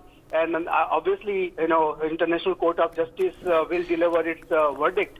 But one problem with the International Court of Justice is that it doesn't have any enforcement mechanism for any kind of a verdict to be, enforced and to be implemented. And that's the biggest weakness of the ICJ is. And, we have seen that how the ICJ's verdict has been, put aside by the various big powers, strong powers. And in this case too, I think even if the verdict comes, whatever the verdict comes, I think it will not have any enforcement mechanism. And that's why it will not make much impact on, Israel's, current war against terrorism. And obviously, Israel is not going to stop till the time Hamas' rule in Gaza gets ended and Hamas gets decimated substantially, so that they do not, come up with any such attack like what they did on October 7th. So that's what Israeli side is. They are not. But the whole point here is that before this South African argument and initiatives at this point of time, the major target of the South African initiative is to put a pass or to hold Israelis war against terrorism, which I'm sure that because they don't have any enforcement mechanism, that the ICJ, I think this ceasefire is not going to be happening. So I think despite this court case in the ICJ, in my assessment, this war will go on, and Israel is not going to stop until the time Hamas's rule in Gaza gets ended. Right, so absolutely. Stay on with us. More international news coming in at this point of time. Taiwanese are casting their vote for a new president and legislature in an election that could chart the trajectory of the self-ruled democracy's relations with China over the next 4 years. At stake is the peace and stability of the island's 160 kilometers off the coast of China that Beijing claims as its own. Domestic issues such as the sluggish economy and expensive housing also featured prominently in campaign. My colleague Brian Thomas joins us on the broadcast to give us more on this. Brian, of course, the Taiwan presidential elections are underway. What more details can you share with our viewers? Taiwan, which is also officially known as the Republic of China, is holding its presidential and parliamentary elections today. The election features three main parties, if I tell my viewers: the ruling Democratic Progressive Party, the Kuomintang Party, and the Taiwan People's Party. And this holds significant importance due to Taiwan's semiconductor, rich status and the ongoing tensions with China, which claims Taiwan as its territory and continues to assert its influence in the region. Even if I tell my viewers, also notable candidates include Ko Wen-ji and Cynthia Wu from the Taiwan's People Party, Hou Yu-yi and Zhou Shao-kong from the Kuomintang Party, and William Lai and Xiao Bikim from the Democratic Progressive Party. The legislative yuan, which is the Taiwan's parliament, comprises of 113 seats. And right now, the latest that we're getting to know that the results are expected today evening, with the outcome watched closely by both Beijing and Washington and Taiwan's main military partner, as the two superpowers tussle for the influence in the strategically vital region. Electorate of nearly 20 million cast ballots, and even after 8 hours of voting polls, now the polls have been closed and the countings are going underway, with results expecting later in the evening. The voting counting is also have begun. So this is the latest that we are getting to know. And even TVP's presidential candidate Ko Wen-ji also said that he is calm. Even former Taipei mayor and presidential candidate from Taiwan's People Party, Ko Wen-ji, said that after the voting, which happened at the Taipei High School, he said that he was calm and he even had a good sleep the night before. And he is also, if I tell my viewers also, this presidential candidate is pretty popular among youth, among young voters, for his focus on domestic issues, including high cost of housing. So yes, right now the latest that we are getting to know that after 8 hours of polling, now the polls have been closed, the countings are going underway, and even Taiwan's foreign ministry, is also hailing this very free election. Savri. Right, absolutely, Brian. With that, I'd like to thank you for joining us on the broadcast and sharing all those details with our viewers. Meanwhile, with us on the broadcast and waiting very patiently is Mr. Sanjay Shrivastava, International Affairs expert. Sir, in your assessment, what is the future of Taiwan? I mean, who do you think is going to be the next president? Well, we'll have to wait and see for that to know that who is going to be winning. But obviously, as Brian mentioned, that three parties are contesting these elections, and obviously the Democratic Progressive Party, which was in power, is having, in my assessment, a strong, support base, and they are. It is expected that they will do very well in this elections too. But on the other side, the Kuomintang and the Taiwan People's Party, they're also in the fray. And this election is going to be quite interesting. And at the same time, it is also there that it is not only a presidential election, but it's an election for parliament too. So it will be interesting to see who gets how many seats in the legislature, and whosoever becomes the president. If that party or the president does not and their party does not have enough seats to pass the various bills in the parliament, then it will be difficult for any president to go ahead with the various kind of various legislation, etc. So I think these elections are very significant for the future of Taiwan, and I think in DPP is expected to do much better than other parties. But ultimately, we'll have to wait and see till the evening. Absolutely, sir. Absolutely. I'm so sorry to interject you over there, but due to paucity of time, we will have to slip into a very short break. More news and updates on the other side. Stay tuned on NewsX.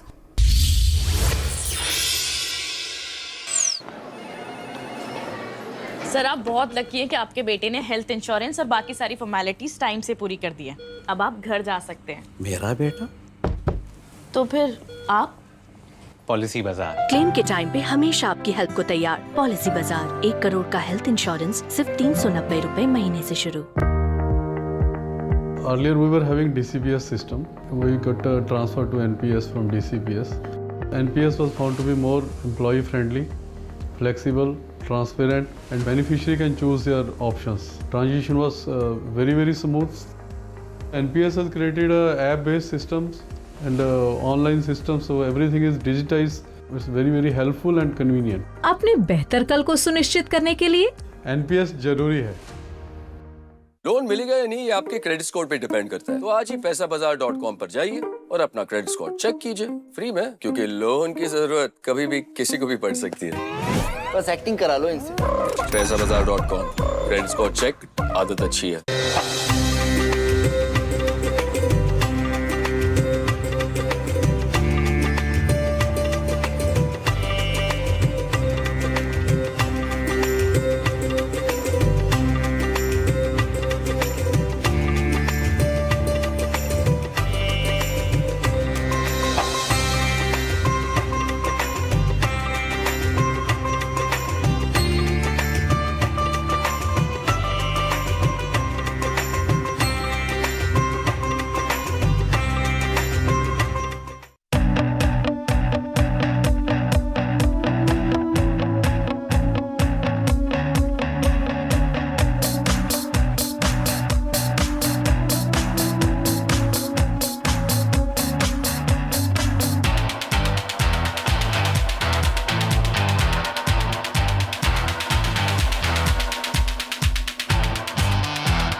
Prime Minister Narendra Modi inaugurating the much touted sea link, which is also called the Atal Setu.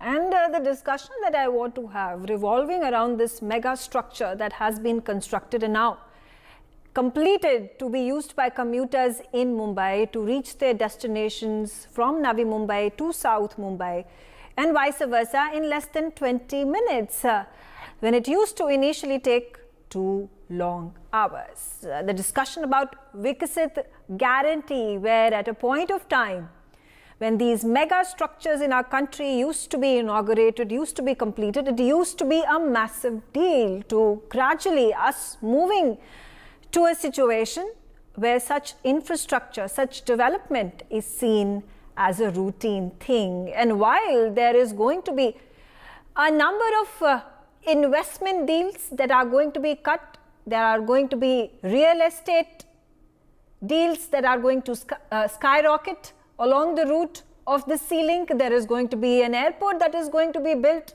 which is going to be state of art in Navi Mumbai.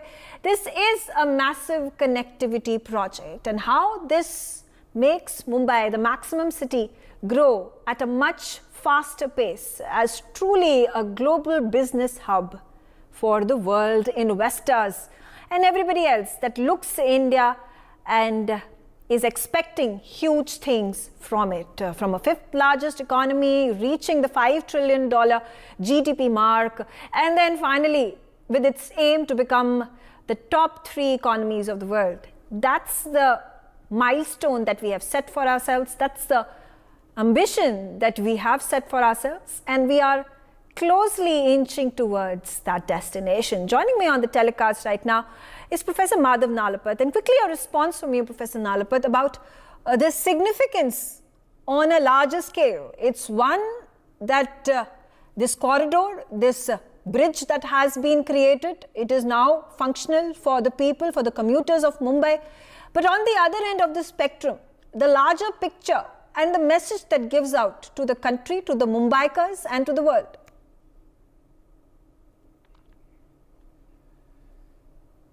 Okay, Dikshu Kukureja also on the telecast. So, Dikshu, the same question to you. Well, I think it sends out a tremendous message, not just to the citizens of this country, but I would say to the world over, that India today means business. India today means making reality to its commitment, to the promises that we make to the people. Now, this is a staggering achievement, I would say, that, the kind of infrastructure we are creating today, and I'm referring to the Atal Setu bridge that has been inaugurated by the Honorable Prime Minister today, that, within a period of 7 years, to create the 12th longest bridge in the world, the longest bridge in India ever built. And it just as an architect, I can say that, the amount of steel that has been used in this building is equivalent to the weight of 500 Boeing aircraft. Now, or 17 times the weight of Eiffel Tower. Now, these are staggering numbers to see that you build a bridge not on land, but we all understand how much more complicated the construction is when you are doing it over sea. So these kind of construction projects, infrastructure projects that are coming up in the country, I think are a very welcome move, which was very longly needed in the country. If we are trying to become a fast developing nation, and from the 5th largest economy soon to be now a 3rd largest economy, obviously the infrastructure needs to be in place. Right. In earlier years, we have seen that it has always been a catch-up situation where, the infrastructure needs of a city have been woefully inadequate. A city like Mumbai, which is the financial capital of the country, I know citizens of that city used to always complain that their infrastructure, we had heard things about Mumbai becoming Shanghai many, many years ago. But today, at least, we are seeing the reality of world-class infrastructure coming to the city. So I think it's very heartening for all of us. Dikshu, when you talk about the specifics, when we say that there is going to be a Navi Mumbai International Airport that is going to be set up, and like we talk about the 20-minute travel time between Mumbai and Navi Mumbai, there are going to be a number of other infrastructure projects that are going to be set up. The economy will completely boom. The real estate sector will completely boom.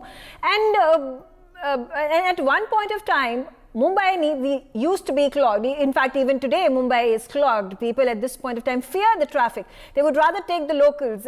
But the locals are also so overcrowded. So it's a boon for maximum city. And also, there are large percentage of businesses, investors, FIIs, FDIs that pour into Mumbai, the business capital of the country. And when they take a look at the infrastructure, it's dismal. And in fact, there have been movies that have been made. We talk about, the slum city of the world, which is again Mumbai, which is termed at, so these are bad examples that Mumbai has been promoted by the documentary makers, by the international media. So do you think this transformation has finally been initiated with this Ram Setu or the bridge that has been built? No, absolutely. And I must point out here that, there are two things that go around in the world and in the world of business. One is the reality, which are hard facts about the dramatic cutting down of travel time and the increased business, etc., that can happen, the linkage between the Mumbai port and the Jawaharlal Nehru port through this Atal Setu bridge, the proximity to a big international airport, which is coming up and will also probably be inaugurated this year itself, the Navi Mumbai airport, and many, many other aspects. So these are real facts and the real need of the city. But even another important aspect, Megha, we should remember is the perception. The perception is equally important, and I think that message which the world is seeing today is hugely important for India. When they see the financial capital of this large country which is transforming itself, which is becoming a developed nation, they see that, we mean business. We are not here talking about attracting investment and not having the infrastructure to serve or service that investment. We are now reached a point which is something I used to always wish for and talk about, that let's lay the infrastructure first and the money and the investment will follow. And that's precisely what is happening now in our country. And I think that's a very welcome move if we want to really progress from the economic side. I have done and been involved in projects around the world, and I used to see that in most countries, whether it is Singapore, Japan, or the West, that they used to set the infrastructure first and automatically then the investments used to follow. Today we are following that same successful model, and I feel very heartened to see that this kind of development is happening in the country with the scale of the projects that is coming is unparalleled. Absolutely. It is called the Atal Setu Bridge. I think you just mentioned it as Ram Setu, and that conjures images. Sorry, beg your pardon. Yes. No problem. I am the urban planner of this, involved with the city of Ayodhya. So of course that is another subject of discussion in itself, a marvel that is in the making. Yeah. Okay. All right. Quickly getting in. Also on the telecast with me is Gautam Mukherjee. Gautam, understanding of the fact that this is a massive achievement for our country. And there was a point of time when the world would watch and envy these infrastructure projects, the longest bridges, the best of the roads, the fastest of the trains, whether it was in France or happening in Europe. And then the momentum shifted to the Southeast Asian countries with China and Japan. And if we take a look in comparison to their growth trajectory, which was at a really high speed and a large percentage, is what India is mimicking as well decades after. So when we talk about the largest economy with the highest percentage of the GDP, highest growth rate, was something that was also witnessed by Japan and China some decades ago. So do you think this is also a natural progression for an economy with the large population that we have, and also the largest young population that we have? The population has a big advantage over the next 2 or 3 decades because we will still be under 35 for 65% of it. And after that, gradually, the Indians will start aging because most people will be 50 plus. But the key driver is pent-up demand. This was thought of in 1962. It was implemented over the last 7 years. 7 years, the same person who laid the foundation stone is inaugurated it today. Now that is unusual. In India, foundation stones merge with the countryside. By the time it is built, if it is built at all, this was the way it used to happen. Compared to that, implementation has improved a great deal. There's a tunnel going to be built to further facilitate, movement from South Bombay onwards. This, Mumbai is long and thin, 40 kilometers long, 7 kilometers wide, and for years it's been bursting at the seams. Now, to have proper connectivity with Navi Mumbai is a process of spilling over. There are 23 million people in Mumbai.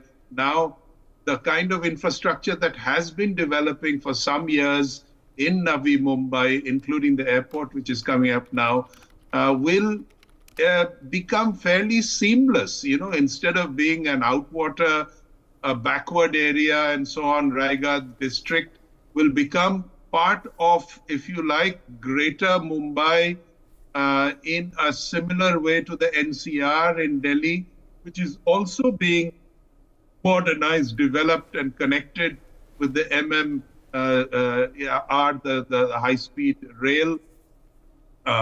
In Mumbai, the metro is another decongestant. It is on and on, but it's been a long time coming, and the fact that it is happening now, both the metros and the various roads, the connectivity to further afield to Pune, to Goa, and so on, is remarkable and about time too. Absolutely. Absolutely. Quickly getting in Abhijit Sinha, who's an infrastructure who's an infrastructure expert as well. Now, Abhijit, in a situation such as this, that India is speeding up its infrastructure development projects, and I was raising the same point at the start of the discussion as well, that while we at this point of time are celebrating and we look at it as such a wow thing, we are astonished and we are like, oh, such a thing could not have happened in India some years ago, but it's happening now. This is soon going to become, normal. When we had the Gati Shakti projects, when we had the Vande Bharats that were announced, when we had the RRTS announced, it used to be a novelty for Indians, and now they're just, a normal course of events that happen every time there is an inauguration of a Vande Bharat happening, or a highway that is constructed, or an expressway that is constructed. So, very good afternoon to audiences and to you also.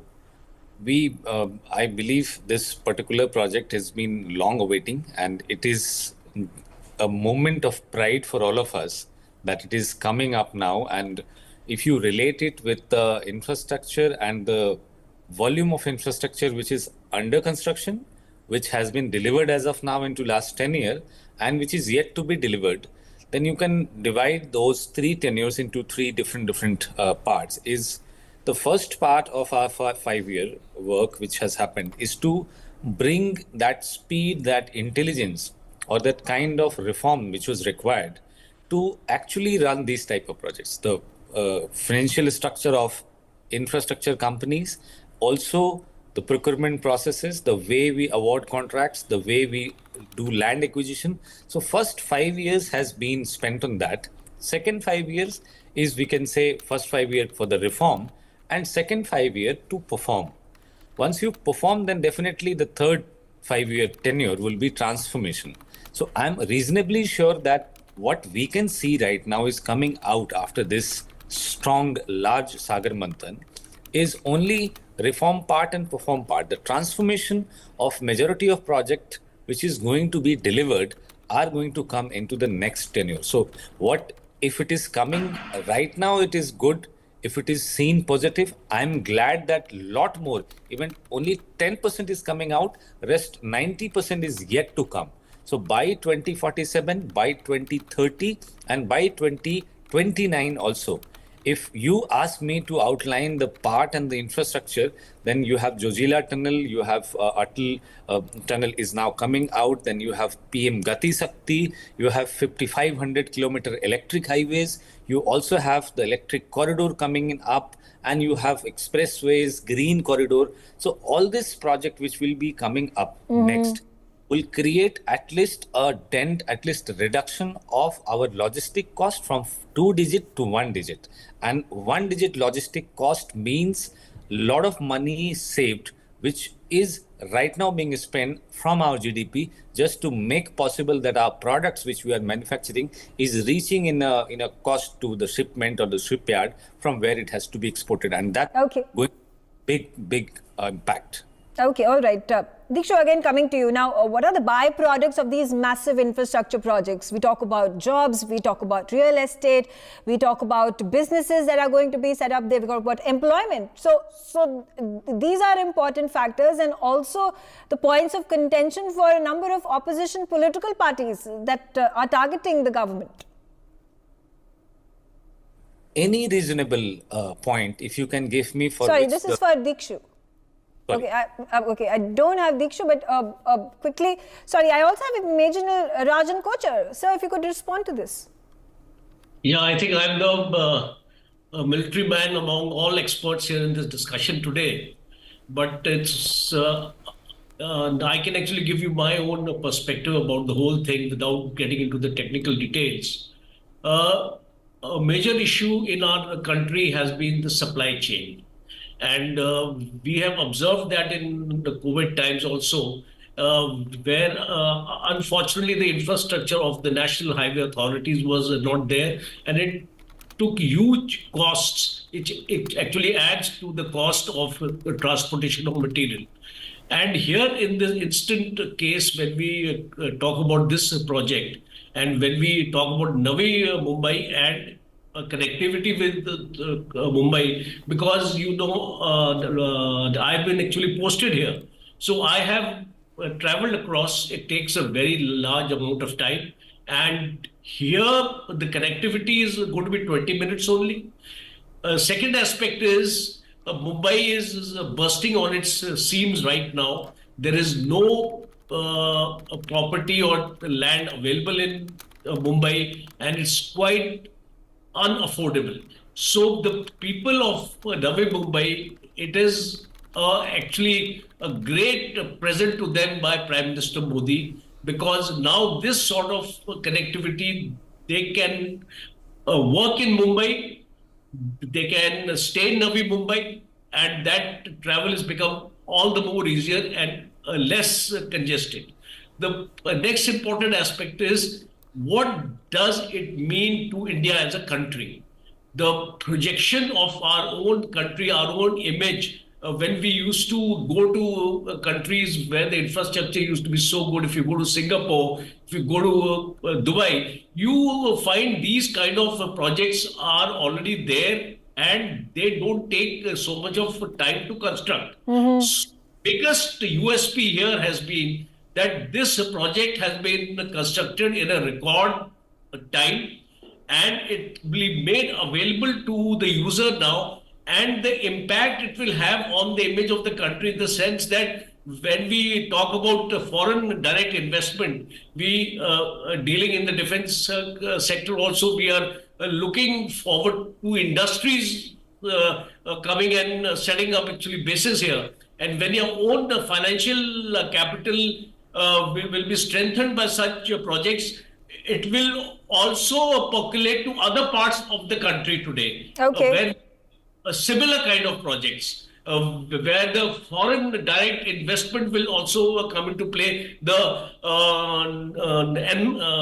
MNCs will actually come into our country, where already this process has started. It is going to augment the Make in India and Atmanirbhar Bharat campaigns also, let me tell you, because when you find the infrastructure is good, the connectivity is good. I'll give you a small example of a place like Greater Noida, where I'm staying today. I've seen a sea change here in the last 5 years because of the amount of infrastructure, the roads, the expressways coming up, and that is why the industry is coming here today. So it's a landmark. I'd say that. I will actually call it horses for the courses. Absolutely. So Absolutely. Yeah. Kind of policy. I'll come back to you, Gautam. And I was just recently traveling on this newly opened Jaipur-Delhi Expressway, which is actually the part of the longer project, which is the Delhi-Mumbai Expressway. It's also sort of flummoxing and interesting to note that there are hardly any vehicles that are traveling on that expressway. It has been launched. It's been quite a few months now. It was launched in 2023, early 2023. But when it comes to more and more people plying on that expressway, is at this point of time, why do you feel that these newly constructed infrastructure projects, particularly these expressways and corridors and highways and the sea links, see reduced traffic at this point? Because when we take a parallel look at the old Jaipur-Delhi highway, it's chock-a-block with people, with a number of traffic jams, and it takes you, I think it takes you about 5 to 6 hours just to reach Jaipur, while the parallel faster expressway takes you to Jaipur in about 2.5 to 3 hours. Well, I think initially there's a little hesitation on the tolls. Now to go from Sona to Dausa costs about 265 rupees in tolls. This is not everybody's cup of tea, though when I did this in early December, I found a lot of trucks, because the truck companies, the owners must be thinking this is worth it in terms of wear and tear and fuel savings. So I saw a lot of trucks on the road, quite a few cars, but not as many as you would expect. I'm not complaining. It allows you to whiz along. Yeah. But in due course, people are going to get used to this. They're going to calculate their returns in a different way, because, here again, on the Atal Setu, I believe it's going to be 250 rupees to go these 20 kilometers, 22 kilometers. So initially there is some degree of hesitation among some. But when you save that time, not just the time, but the money in fuel costs, it's going to slowly percolate that this is the future now. You've also, while we're talking about all these roads, Megha, I'd like to make mention of the ports and the airports, which have also gone up dramatically alongside the railways. There is going to be a light railway going to Navi Mumbai as well, because not everybody is going to drive. So all inclusive, these are new developments. They will not perhaps remain as costly once the numbers increase on these roads and the tolls become more affordable. Okay. But even as it is, our tolls in India are a fraction of what they are abroad, because our sheer numbers, even at a reduced amount, are considerable. Absolutely agree on that point. Abhijit, then when you talk about specifics, and Gautam spoke about how there is going to be a railway line that is also going to be set up, which is also going to ensure that the travel time gets reduced, that's for sure, but also the cost of traveling is significantly reduced, and it appeals to a large section of the people living in Mumbai. And the third point that I want to discuss over here specifically is about the congestion at the Chhatrapati Shivaji Airport. Now, it has been facing the toll of bearing the brunt of the population that Mumbai has for a really long time now. Do you think the development, the construction of a new airport in Navi Mumbai or any other part of Mumbai should have been expedited? I think we want it, we have it, or we do not have it. It is inevitable to not having another airport in Mumbai it's as soon as we decide, it's better, because Delhi has faced similar, and I think by this year, May, June, the other airport, Noida, the Zurich airport Xavier airport would be more than operational. The flight is scheduled to be. When we look at Mumbai has many other areas where it might not be in the same city, in the same vicinity, but it should be having a secondary airport. Then only a populated city like Mumbai will be able to take up a comfortable flight. Half of the Mumbai can go this side and half of other then can go this side. So that's one. Okay, all right. I'm out of time. I thank all of you for joining me on the telecast. And truly a remarkable structure that has been built that is only going to augment Mumbai's capacity on several fronts. On that note, I slip into a short break. Thanks for watching. कुछ महीने पहले मेरे दोस्त की health अचानक खराब हुई और कुछ दिनों में ही उसकी डेथ हो गई। उसने पॉलिसी बाजार से टर्म लाइफ इंश्योरेंस लिया हुआ था। मैंने पॉलिसी बाजार को कांटेक्ट किया। उनकी टीम ने क्लेम दिलाने में उसकी पेरेंट्स की पूरी हेल्प की। क्लेम के टाइम पे आपकी हेल्प के लिए हमेशा तैयार। पॉलिसी बाजार 1 करोड़ का टर्म लाइफ इंश्योरेंस सिर्फ 470 रुपए महीने से शुरू। उड़े देश का आम आदमी, यशस्वी प्रधानमंत्री श्री नरेंद्र मोदी जी के इस विजन ने regional and international air connectivity को दिए हैं नए आयाम। नए भारत का नया उत्तर प्रदेश बनकर उभरा है सर्वाधिक इंटरनेशनल एयरपोर्ट वाला राज्य। भगवान बुद्ध की तपोभूमि कुशीनगर में इंटरनेशनल एयरपोर्ट शुरू होने के 25 महीने में ही मर्यादा पुरुषोत्तम प्रभु श्री राम की जन्मभूमि अयोध्या में प्रारंभ हुआ है। महर्षि वाल्मीकि अंतर्राष्ट्रीय हवाई अड्डा अयोध्या धाम का संचालन। जब नियत नेक हो तो इसी तरह से काम होता है, इसी तरह के नतीजे मिलते हैं। ये अयोध्या नगरी भी तो इसकी साक्षी है। माननीय मुख्यमंत्री योगी आदित्यनाथ के नेतृत्व में देश के एविएशन मैप के शीर्ष पर है उत्तर प्रदेश। एयरपोर्ट से ऊंची उड़ान, कनेक्टिविटी को नई पहचान। लोन चाहिए तो पैसाबाजार.com पर जाओ। यहाँ आपको मिलेंगे 60+ लोन ऑप्शंस, वो भी बेस्ट इंटरेस्ट रेट्स के साथ विद मिनिमम डॉक्यूमेंटेशन। पैसाबाजार.com, लोन सही मिलेगा यहीं।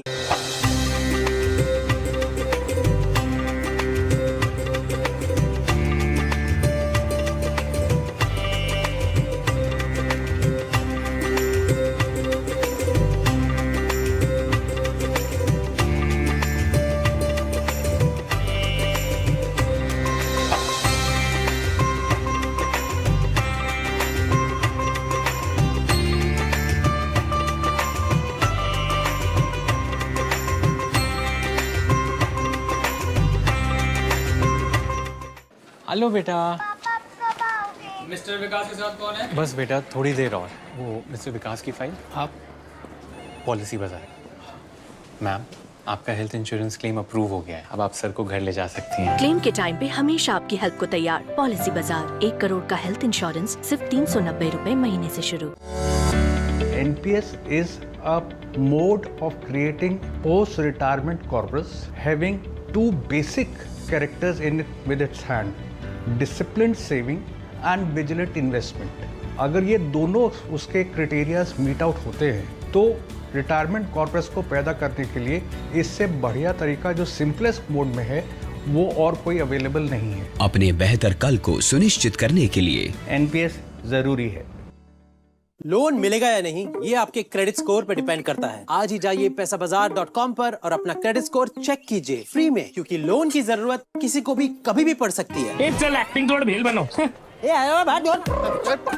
पैसाबाजार.com। State Bank of India presents Business Line Agri and Commodity Summit 2024, setting the tone for the next decade on January 14th, 2024, 1 p.m. onwards. Come and learn about the inputs that Indian agriculture needs for growth. Presented by State Bank of India, co-powered by NABARD. Associate partners NCDEX and Indofil. Associate sponsors Dhanuka Agritech Limited and Crypco Agri. Regional sponsor National Stock Exchange and Vaikunth Mehta National Institute of Cooperative Management. TV partner NewsX.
Welcome back. You're watching NewsX. My name is Vineet. We have some breaking news coming in.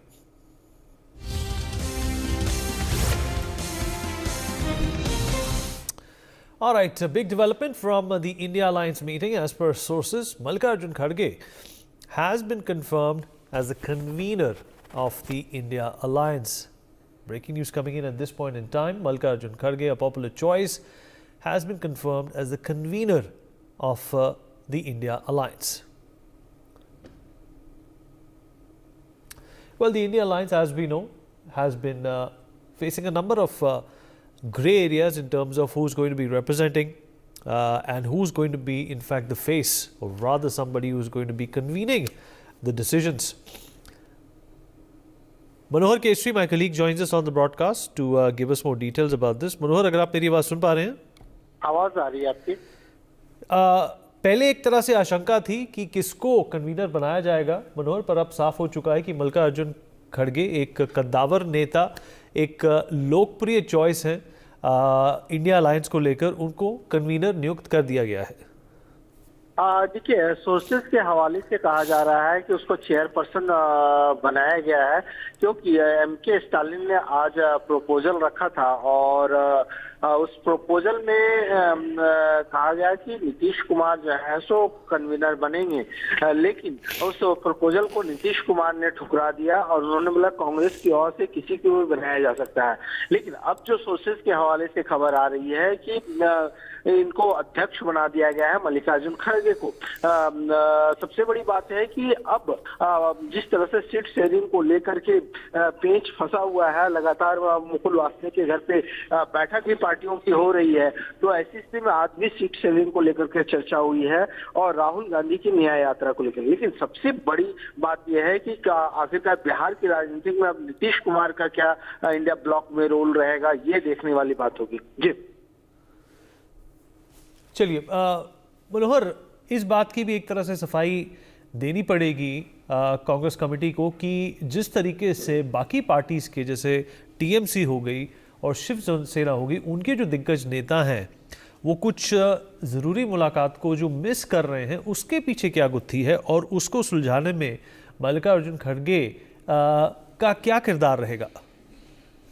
देखिए, बिल्कुल अब आप देखिए जिस प्रकार से seat sharing को लेकर के कहा गया और 19 दिसंबर को जब दिल्ली में बैठक हुई थी और ममता बनर्जी ने एक दलित चेहरे के रूप में नाम खड़गे का आगे किया था, तो ऐसी स्थिति में 2024 लोकसभा मद्देनजर एक तरह से सबको एक साथ लेकर के चलने और सीट शेयरिंग को लेकर के बैलेंस करने की जरूरत होगी। लेकिन सबसे बड़ी बात यह है कि आज की बैठक में ना तो ममता बनर्जी शामिल हुई, ना उद्धव ठाकरे शामिल हुए, ना अखिलेश यादव शामिल हुए, क्योंकि अखिलेश यादव की पार्टी की ओर से लगातार बयानबाजी होती रही। आज भी उसको लेकर के बयानबाजी हुई है और कल जिस प्रकार से मुकुल वासनिक के घर पे बैठक बुलाई थी, लेकिन सपा के नेता नहीं आए और उसके बाद सपा की ओर से, सोशल मीडिया की टीम की ओर से एक ट्वीट किया गया कि कांग्रेस धोखेबाज बेईमान है। बाद में फिर हालांकि उसे डिलीट कर दिया गया, लेकिन एक खटास और दुनिया बढ़ती जा रही है। तो अब देखना दिलचस्प होगा कि इंडिया ब्लॉक को एकजुट करने में और एक साथ एक चलने में कामयाब हो पाते हैं या नहीं। जी मनोहर, इस जानकारी के लिए हमारे साथ जुड़ने के लिए आपका बहुत बहुत धन्यवाद। All right, seat sharing is also going to be a conundrum that Mallikarjun Kharge will have to preside over. There are big egos at play here, and obviously the India Alliance, if they have to take on the juggernaut called Bharatiya Janata Party, they have to in fact come in with all guns blazing. Now, this choice of Mallikarjun Kharge has been faced with a lot of back and forth in the past, but now it's crystal clear that the senior most statesman from this alliance has been given this mantle. Moving on, the CM Nitish Kumar wanted that the India Alliance convener should be from the Congress only, and this is being said by JDU leader Sanjay Kumar Jha in Delhi. Let's listen to what he said.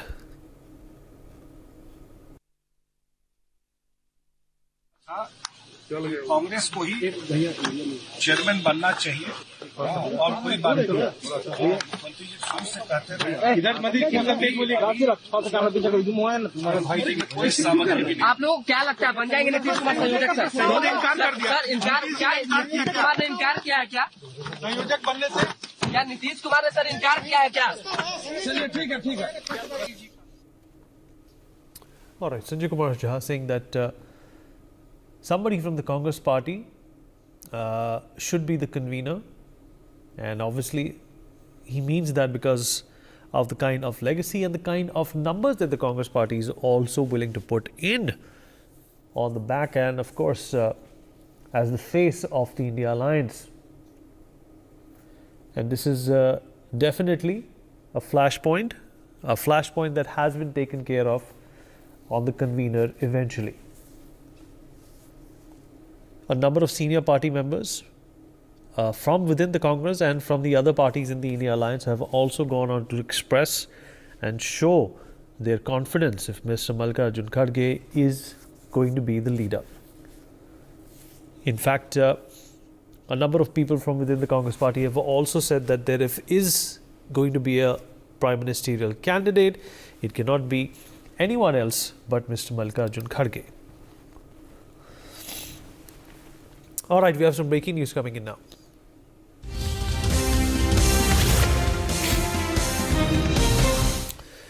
All right, as per sources, a member of parliament, Milind Deora, has planned to leave the Congress while Chief Minister Eknath Shinde plans to join the Shiv Sena. Reportedly, Milind Deora, along with his supporters, is also likely to join the Shinde faction, is what we are learning at this point in time. This is big news coming in at this point in time. Rushali, my colleague, is joining us on the broadcast to give us more details about this. Rushali, another big blow, setback for the Congress party. On one hand, they're trying to, in fact, gather all their energies and make sure that they are able to take on the BJP, but prominent names continue to depart the grand old party. Well, absolutely. We have seen that Milind Deora, who was trying his best to, contest from the South Mumbai Lok Sabha seat, he earlier tried to, get in touch with Uddhav Thackeray, and he wanted to join Shiv Sena, but that didn't work out. And now this statement has come from the Shiv Sena Shinde that if the leadership of Eknath Shinde, he is welcome in our party, and Milind Deora coming to Shiv Sena will definitely boost the Shiv Sena, as well as it is beneficial for Milind Deora as well. So it's a one kind of invitation we can consider as far as the Milind Deora is concerned, South Bombay seat is concerned. Milind Deora wished to contest from this particular seat in South Mumbai, on which he defeated last time by Arvind Sawant from the Shiv Sena. The constituency itself has a lot of Marathi-speaking population. Milind Deora, from the maternal side, is close to the Marathi culture, as his mother is Maharashtrian, and that's why he appeals a lot in that particular constituency. He worked also hard, twice when he was elected from that particular constituency. But this time, it seems that Congress is not in a mood to give that candidature to Milind Deora this time. So it's a time for Milind Deora, who last few years he was trying to leave Congress. He is the one of the Congress prominent name who was trying, rather struggling to get out of Congress when the Congress is not in a very great state of in Maharashtra. So certainly at the then it's Congress doesn't have any name. South Mumbai, which is very prominent and constituency is concerned, very important constituency. But there is a large possibility that Milind Deora might join hands with Shiv Sena. But again, this time, this particular constituency, which was, belongs to the Shiv Sena, this time BJP has decided to, give a candidature of directly the speaker who is the current speaker at this point of time of Maharashtra Legislative Assembly, Mr. Rahul Narvekar, to give him the candidature of that particular South Mumbai seat. So BJP is eyeing on that constituency. Milind Deora wish to, join hands with the Shiv Sena so that he can claim on that particular seat, which is currently belongs to the UBT. So certainly all these equations are there, but it's a big, it will be considered as a big blow for Congress if Milind Deora leaves, who is the ex-Union MOS minister. Kushali, appreciate you joining us. Moving on, the Congress party in Kerala has demanded an explanation from the ruling CPIM leadership and the State Industries Department after the centre ordered a probe into the financial transactions between a private minerals company and the IT company run by Chief Minister Pinarayi Vijayan's daughter Veena. The Ministry of Corporate Affairs ordered the investigation following allegations that payments were made to Veena and its firm without any services being rendered. The Congress party has sought clarification on this matter.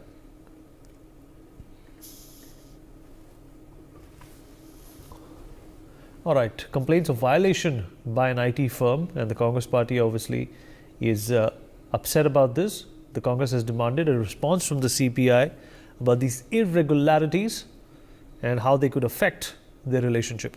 Rajalakshmi Joshi, political analyst, joins me on the phone line to talk more about this. Rajalakshmi, well, another problem for the India Alliance and another problem for the Kerala government. Yes, good afternoon, Vineet. This tiff between the Congress and the CPIM doesn't seem to end, especially when it comes to Kerala. And I'm surprised as to how they're going to be able to get into the India Alliance. See, this issue has not suddenly sprung up. There have been talks about this. There have been protests against this by the Congress, by the UDF, right from August actually. And in fact, there's a hilarious turn of events there in August. If you remember that what had happened is that the Congress was apparently going to put it up in the assembly, and they were warning the the CPIM that they will definitely bring this up in the assembly discussions. And what happened is at the last minute they did a flip-flop because they realized that in the IT allegations in the center, there were mentions of some payment being made to UDF members also. So they had to pull out at the last minute and they could not do it. So this actually looks like, what they're trying to do is they don't want to lose the state because, in the state of Kerala, you remember that it was always a matter of, for one term there is going to be CPIM and the other term there is going to be the Congress in the alliance. And but that did not happen in the last elections. So they don't want to lose the state. So they need to have some issues to pull up the CPIM about. But at the same time, they don't want to lose the alliance in the India alliance. And, another thing is that they themselves, a lot of them are also involved in this. So they're not bringing it up in the assembly, but they want to keep the issue alive. So they want to show as if they are actually protesting against it, but they're not really doing anything about this, Vineet. Well, do you think that this could also further, create a friction between, the kind of integrity and optics that the India Alliance is trying to create? Yes, absolutely. See, if you look at it, in almost every state that you look at, there is some friction or the other. Like in Kerala, you have this huge friction between the CPIM and the Congress, and similarly, you have another situation between the TMC and the Congress, where the Congress is blatantly saying we don't need the TMC, and the TMC also is saying that we are not going to give them any seats because they have won hardly 1 or 2 seats in the last elections. And I think the left is a little confused about what to do because in Kerala they are against them, but in West Bengal they have no option but to go with the Congress. So, in these two states, it's absolutely going to be very difficult. And again, in Punjab and in Delhi, the Aam Aadmi Party is up in arms saying that we are the most prominent opposition party in entire North India. So then that is why we are going to be the ones contesting all the seats. So it's going to be difficult for them to get the seats there. And in Uttar Pradesh, if you look at it, just see how actually Akhilesh Yadav has gone so far ahead as to say that Samajwadi Party should be given the seat to be contested from Amethi. So, I mean, just imagine that the Congress stronghold of Amethi, which was, it was once upon a time a stronghold, and now it is obviously the MP there is Smriti Irani ji. But Akhilesh Yadav thinks that he has a better chance in Amethi than, the Gandhi Parivar. So, in almost all these states, in all the regional parties seem to think that they're doing much better than the Congress in all these states. So there is definitely a lot of friction. So, it's not a very smooth task for the Congress at all. So they are going to have a lot of issues. So even though Mallikarjun Kharge ji is appointed as the head of the alliance, but I think that he has an uphill task getting the seat distribution, especially in the states where there are these regional parties in dominance. And again, where there is a direct contest between the BJP and the Congress is faring very badly in the last couple of elections. So, it's going to be extremely difficult for the Congress to even maintain the number of seats that they had the last time round. Rajalakshmi, appreciate you joining us. Moving on, after the fourth summon by the Enforcement Directorate that has been issued to Chief Minister Arvind Kejriwal, party leader and Delhi Chief Minister, Delhi Minister Gopal Rai has said that this has come right after we announced the CM's plans to campaign for the Lok Sabha elections in Goa from the 18th of January to the 20th of January. He said that this is in fact a ploy to prevent Kejriwal from campaigning. Let's listen in. विपक्ष आज media में खबर आती है कि 18 तारीख के लिए ईडी ने नोटिस जारी कर दिया है। ये इत्तेफाक नहीं है। आप इतने दिनों से चुप बैठे रहे और कल कार्यक्रम मीडिया में घोषित हुआ और आपने नोटिस मीडिया में जो है भेज दिया। यानी ये साफ दिख रहा है कि आप किसी भी तरह से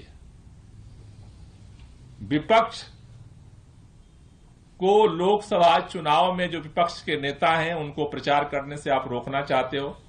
अरविंद केजरीवाल लोकसभा चुनाव में प्रचार न कर सकें, उसकी तैयारियां न कर सकें, इसलिए आप भाजपा ईडी को अपना एक हथियार बना चुके। Naveen Nishad, my colleague joins us on the broadcast. Naveen, Aam Aadmi party Gopal Rai कह रहे हैं कि ये जो समझ भेजे गए हैं चौथी बार अरविंद केजरीवाल को, ये कोई रेगुलेशन के हिसाब से नहीं भेजे गए हैं, बल्कि जब से मालूम हुआ है कि अरविंद केजरीवाल गोवा में कैंपेनिंग करेंगे, उस खबर के बाद ये समझ भेजे गए हैं।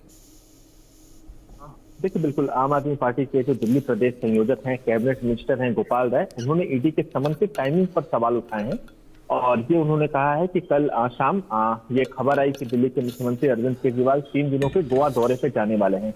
उसके बाद आज सुबह ईडी की तरफ से खबर आती है कि मुख्यमंत्री अरविंद केजरीवाल को चौथा समन भेजा गया है। तो जो प्रधानमंत्री थे गोपाल राय, उन्होंने ईडी के टाइमिंग पर सवाल उठाया, साथ ही साथ ये भी कहा कि समन मुख्यमंत्री को मिलने से पहले ही मीडिया में लीक हो गया। गोपाल राय का यह भी कहना था कि जो ईडी है वो नहीं चाहती कि विपक्ष के जो नेता हैं वो 2024 लोकसभा चुनाव का प्रचार करें। तो पहले दिन से ही, जब से पहला समन आया है, तब से लगातार जो दिल्ली के मुख्यमंत्री, जो आम आदमी पार्टी के तमाम नेता हैं, चाहे वो सौरभ भारद्वाज हो, आतिशी हो, गोपाल राय हो, वो लगातार ईडी के टाइमिंग को लेकर सवाल उठा रहे हैं। और मुख्यमंत्री ने भी अपने जवाब में, ईडी के समन के जवाब में ये कहा था कि 2024 का जो लोकसभा चुनाव है वो नजदीक है, उन्हें चुनावी राज्यों में यात्राएं करनी है और ईडी उन्हें प्रचार करने से रोकना चाहती है। तो आम आदमी पार्टी पहले दिन से ही ईडी की टाइमिंग पर सवाल उठा रही है और आज भी जो दिल्ली के पर्यावरण मंत्री हैं गोपाल राय, उन्होंने ईडी के टाइमिंग पर सवाल उठाया और कहा कि जब पहले से पता है कि मुख्यमंत्री अरविंद केजरीवाल का 3 दिनों का गोवा दौरा है, तो फिर ईडी को समन भेजने की क्या जरूरत। जी नवीन, इस जानकारी के लिए, हमारे से जुड़ने के लिए आपका शुक्रिया।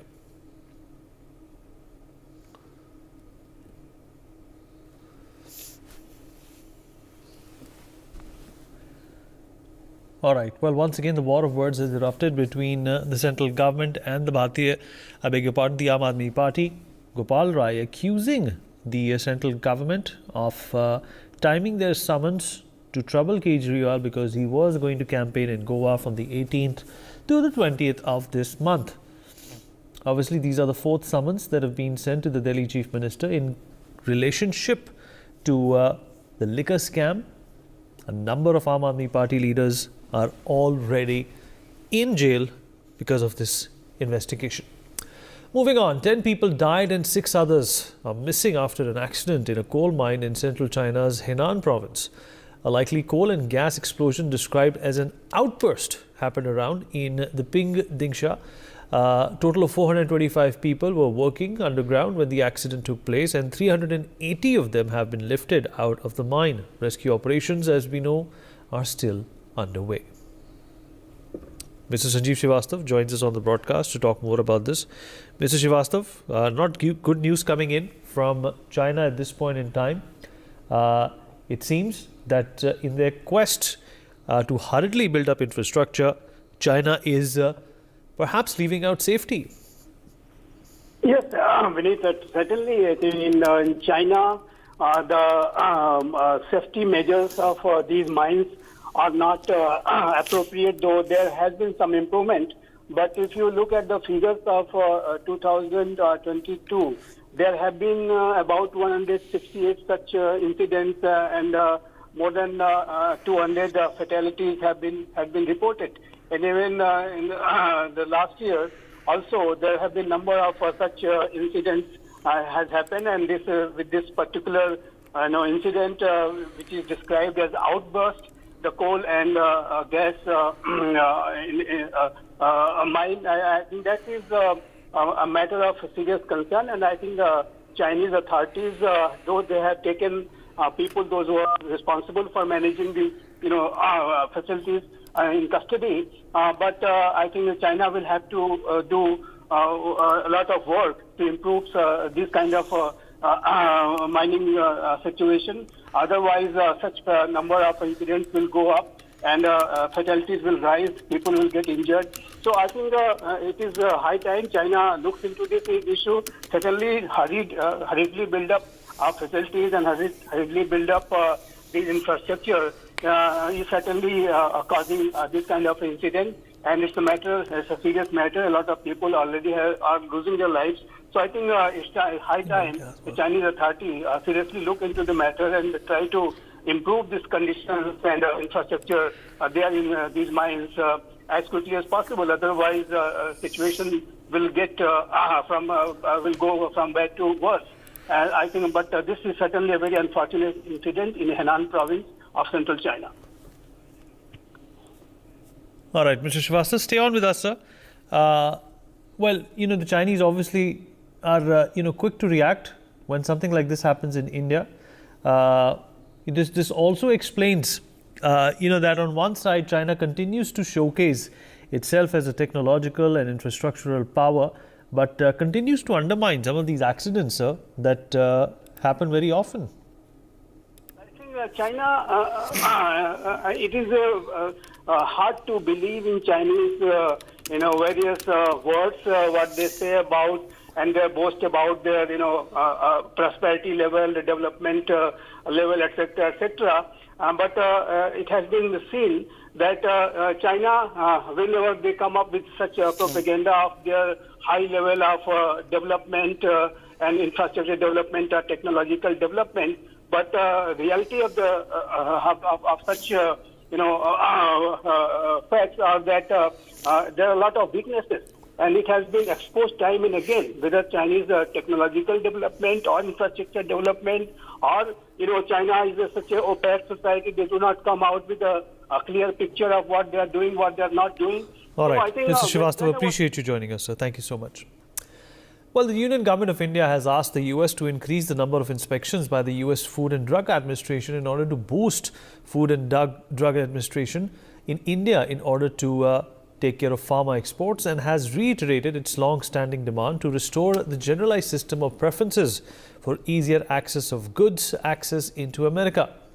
Union Minister Piyush Goyal has meanwhile highlighted challenges faced by visitors from India to USA due to visa processing time periods and has requested the US to augment the processing.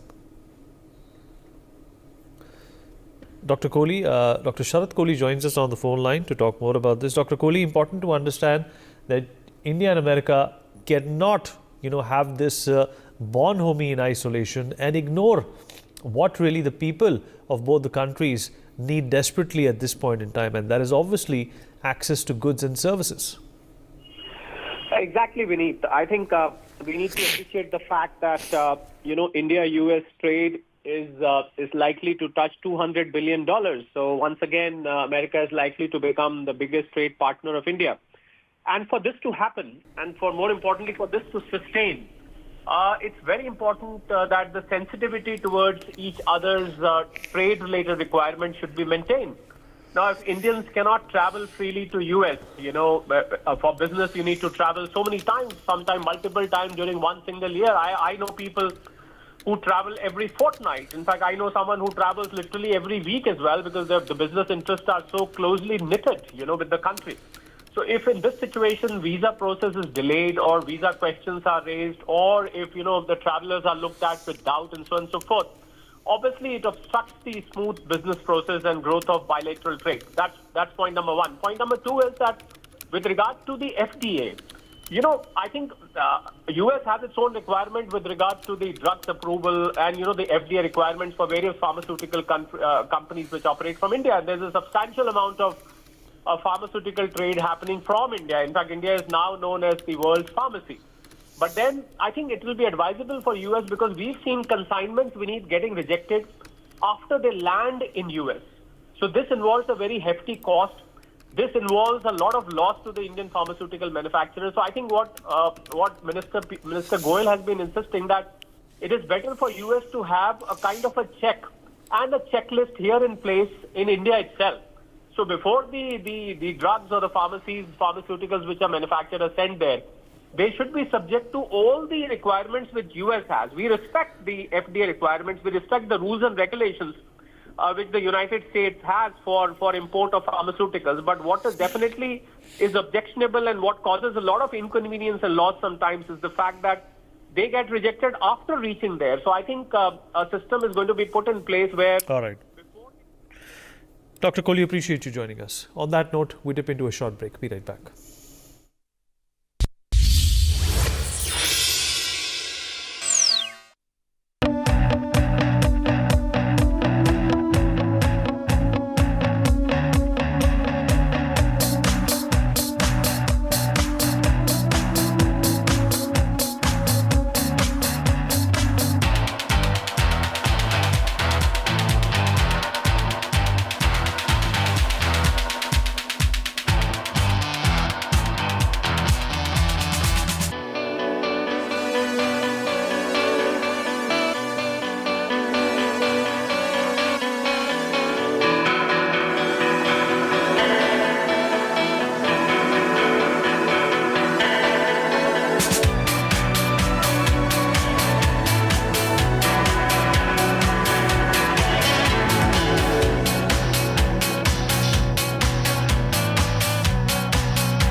मेरे भाई अरविंद कुमार की कुछ महीने पहले एक्सीडेंट में death हो गई। उन्होंने पॉलिसी बाजार से टर्म लाइफ इंश्योरेंस लिया हुआ था, जो अब भाभी के घर के खर्च और बच्चों की पढ़ाई में काम आएगा। पॉलिसी बाजार की टीम ने क्लेम दिलवाने में हमारी पूरी मदद की। क्लेम के टाइम पे आपकी हेल्प के लिए हमेशा तैयार। पॉलिसी बाजार, 1 करोड़ का टर्म लाइफ इंश्योरेंस सिर्फ 470 रुपए महीने से शुरू।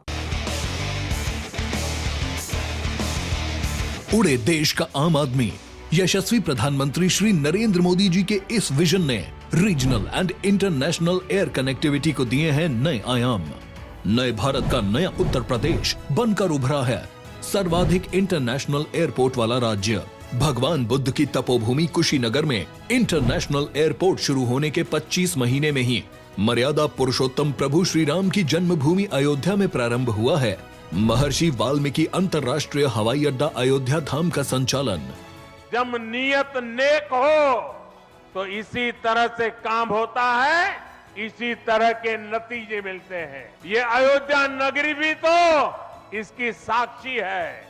माननीय मुख्यमंत्री योगी आदित्यनाथ के नेतृत्व में देश के एविएशन मैप के शीर्ष पर है उत्तर प्रदेश। एयरपोर्ट से ऊंची उड़ान, कनेक्टिविटी को नई पहचान। फटाफट लोन चाहिए तो पैसाबाजार.com पर लोन्स कंपेयर करो, सबसे कम ईएमआई वाला लोन चूज करो, झट से लोन अप्रूवल और फटाक से पैसा अकाउंट में। पैसाबाजार.com, लोन सही मिलेगा यहीं।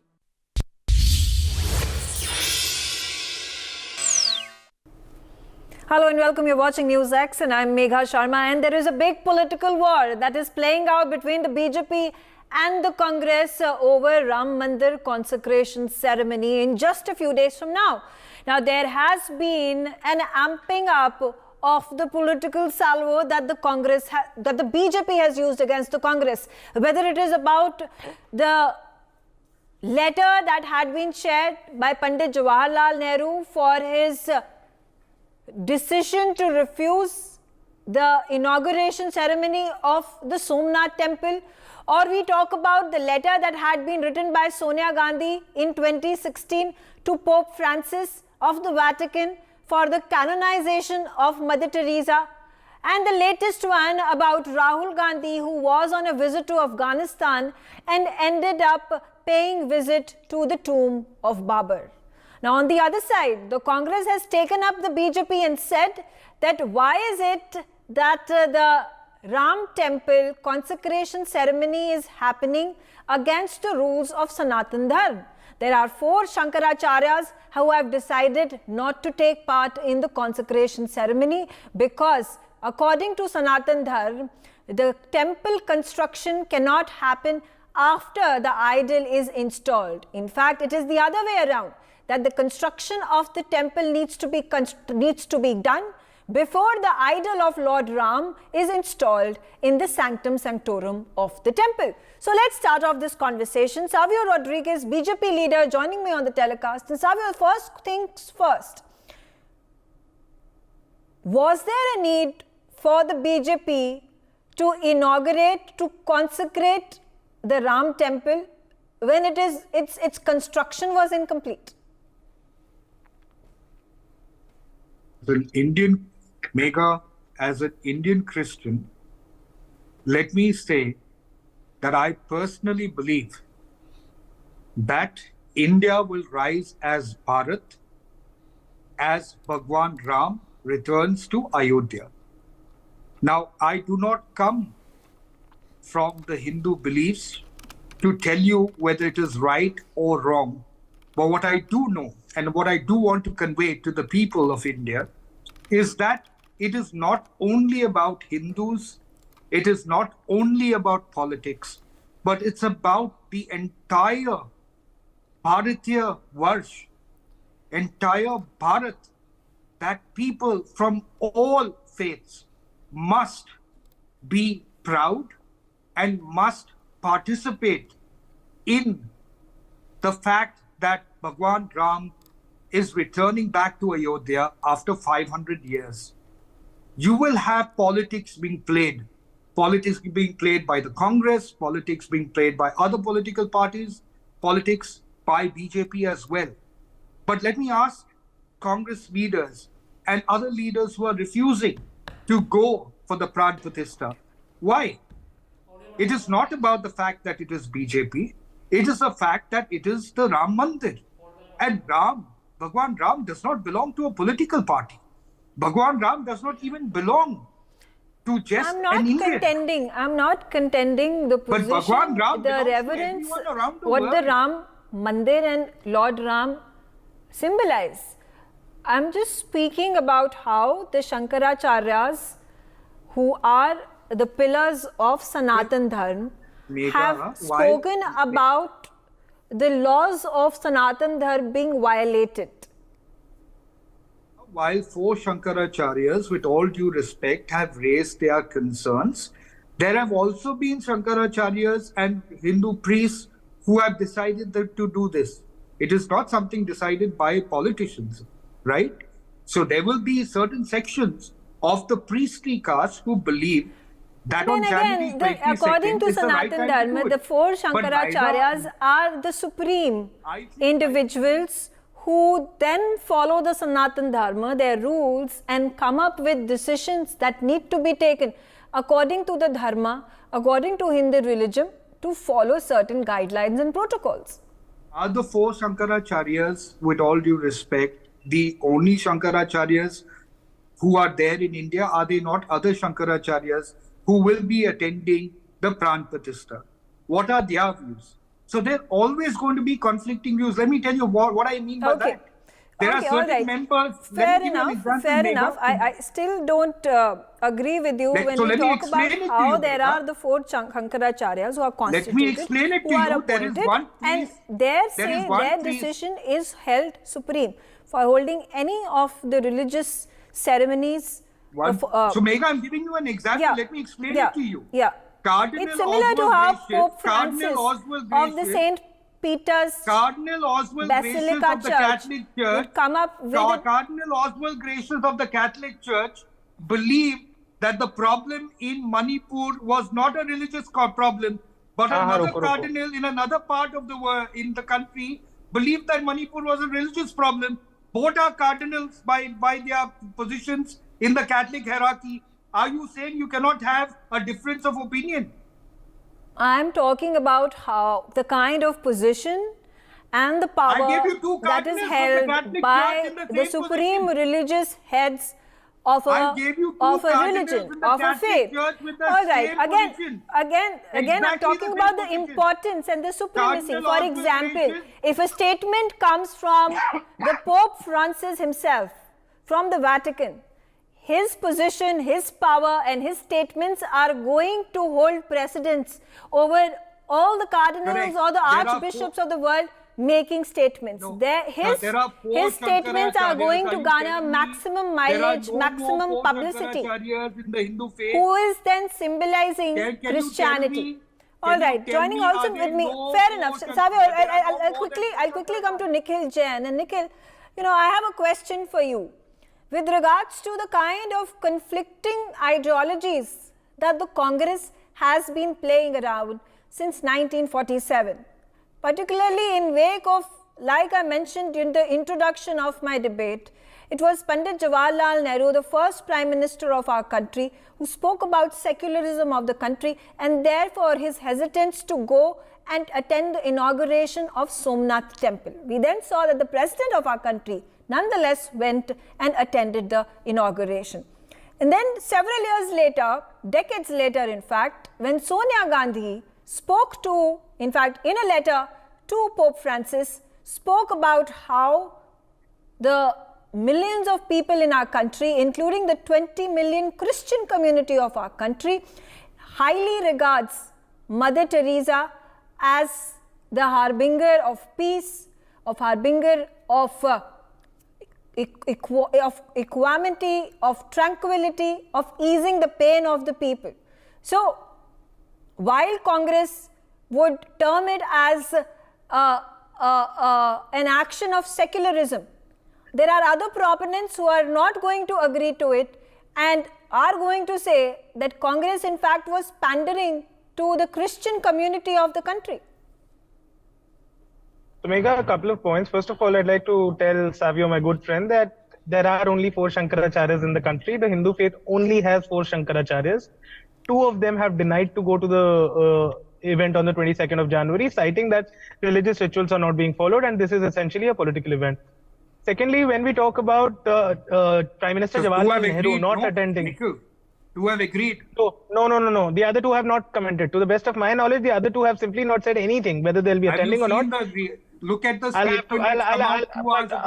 Okay, Savio, like if you're going to discuss the statement, Savio, Megha, can I make my bid without interruptions? I wasn't here. Yeah, Nikhil, please go ahead. First of all, if 2 of the 4 Shankaracharyas are saying that the event is not in consonance with religious rituals, that a temple is being consecrated without it being complete, I don't think we can dismiss it and we can play the rule of majorities here. Be that as it may, to answer your question about the Prime Minister, Nehru not attending the inaugural function of the Somnath Temple in 1951 in Gujarat, the Jairam Ramesh has already pointed out multiple letters written by the Prime Minister Nehru at that point of time to the Home Minister of India, Rajaji, to the President of India, Rajendra Prasad ji, and K. Munshi Sahib and other relevant figures. And what the Prime Minister said was that he has no problem in anybody going in a personal capacity. But what had happened at that time was that when the country was in the wake of starvation, when the government had to reduce its expenditure on health and education in light of the plundering that the British had done to us, at that point of time, the Saurashtra government, a state government at the time, had given a 5 lakh rupee grant for the ceremony, and that was putting questions on the secular character of the Indian nation at the international stage. The Raj Pramukh, that is the governor equivalent of the Saurashtra state, had given that grant, and he had written letters to the embassies asking for waters from rivers of other soils, who also happened to be a Raja, who also happened to be the chairman of the trustees of the Somnath temple. Jawaharlal Nehru never objected to anybody going to a temple in their personal capacity. I'm not saying Jawaharlal Nehru rejected anybody else's wishes to go and inaugurate the temple or at least be participant in the function, but he himself refused to attend it. That is because he very well understood that there is a very thin line between the individual Nehru and the Prime Minister of India. So why was this thin line not understood by Sonia Gandhi? No. So that is what I'm coming to. First of all, there is a thin line between an individual and the office they hold, and it often gets very confusing, as is shown in Nehru's letters as well. Secondly, Indian model of secularism over the years did evolve. We did become more embracive of all faiths, the Hindu faith, the Christian faith, the Muslim faith. Sonia Gandhi had attended the 100-year inaugural ceremony of an important Karnataka temple in 2012. Sonia Gandhi expressed her regret to the Pope to not come for that Mother Teresa event. At this point in time are contradictory in the two statements. No, this is not contradictory. We are looking that you decide to put forth. We are looking at things 60 Pandit years apart. Jawaharlal Nehru decided not to attend the inauguration ceremony because he wanted to hold the syncretic thread or the secular thread of the country, secular ethos of the country. Yes, and you said there is a thin line between whatever is it that you're comparing. And on the other hand, if you say Sonia Gandhi was participant in the 100 years of celebrations of a temple in South India. Can I make my point? Yeah, I'm just saying this. I'm just saying this because these are two contradictions that I witness. This is not a contradiction. I started by saying that the Indian model of secularism has evolved over the decades. A country, its political views, including that of a given political party, is allowed to evolve. The Indian model of secularism earlier was a complete separation of religion and state, but over the years, over the decades, it has become into something that is more embracive of all religions without any discrimination. Why is it that the Congress is refusing to attend the consecration ceremony? Because they've said I'm coming to that. Because the Congress has very clearly said this is a political event. This is an event of the BJP and the RSS. It does not have anything Who to do decides with what is a political the event? Shankaracharyas have decided. Who decides that Somnath temple inauguration is a political event, but a 100-year celebration of a South temple is not? No. Though Somnath temple inauguration was a religious event, the inauguration of the 100-year anniversary of that temple in Karnataka was a religious event.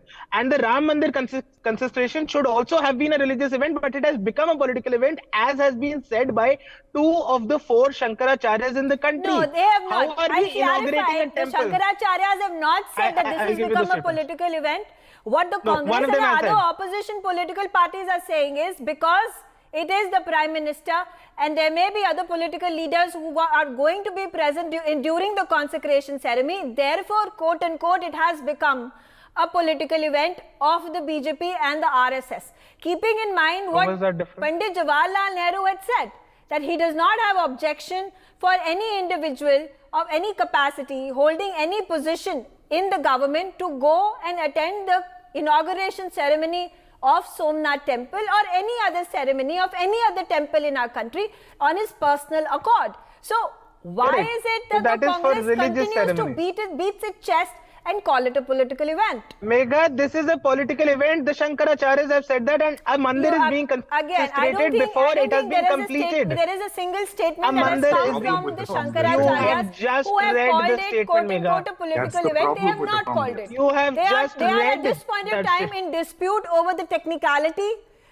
The basis on which you can then expound over here and come to a conjecture is, I'm going to point it out to you, if the consecration is happening before the inauguration, then is BJP using it as a plank for the Lok Sabha 2024 election? Okay, quickly coming to you, Deshat Nigam. Absolutely they are. Deshat Nigam, the situation such as this, where the BJP and the Congress are fighting a war of words, and it is becoming more and more aggressive, and the examples that have been given by the BJP, they've looked through the archives of the Congress, whether it is about Rahul Gandhi visiting the tomb of Babur, or we talk about the Sonia Gandhi, Mother Teresa canonization event and the letter that went to the Pope. But all in all, when we also witness that Prime Minister Narendra Modi has also visited the dargahs and the masjids, and he has also traveled the world, and he has met the Pope, he has gone to the masjids, he has gone to the mosques, he has gone to the dargahs across the globe. So, do you think it is a sound argument to put forth?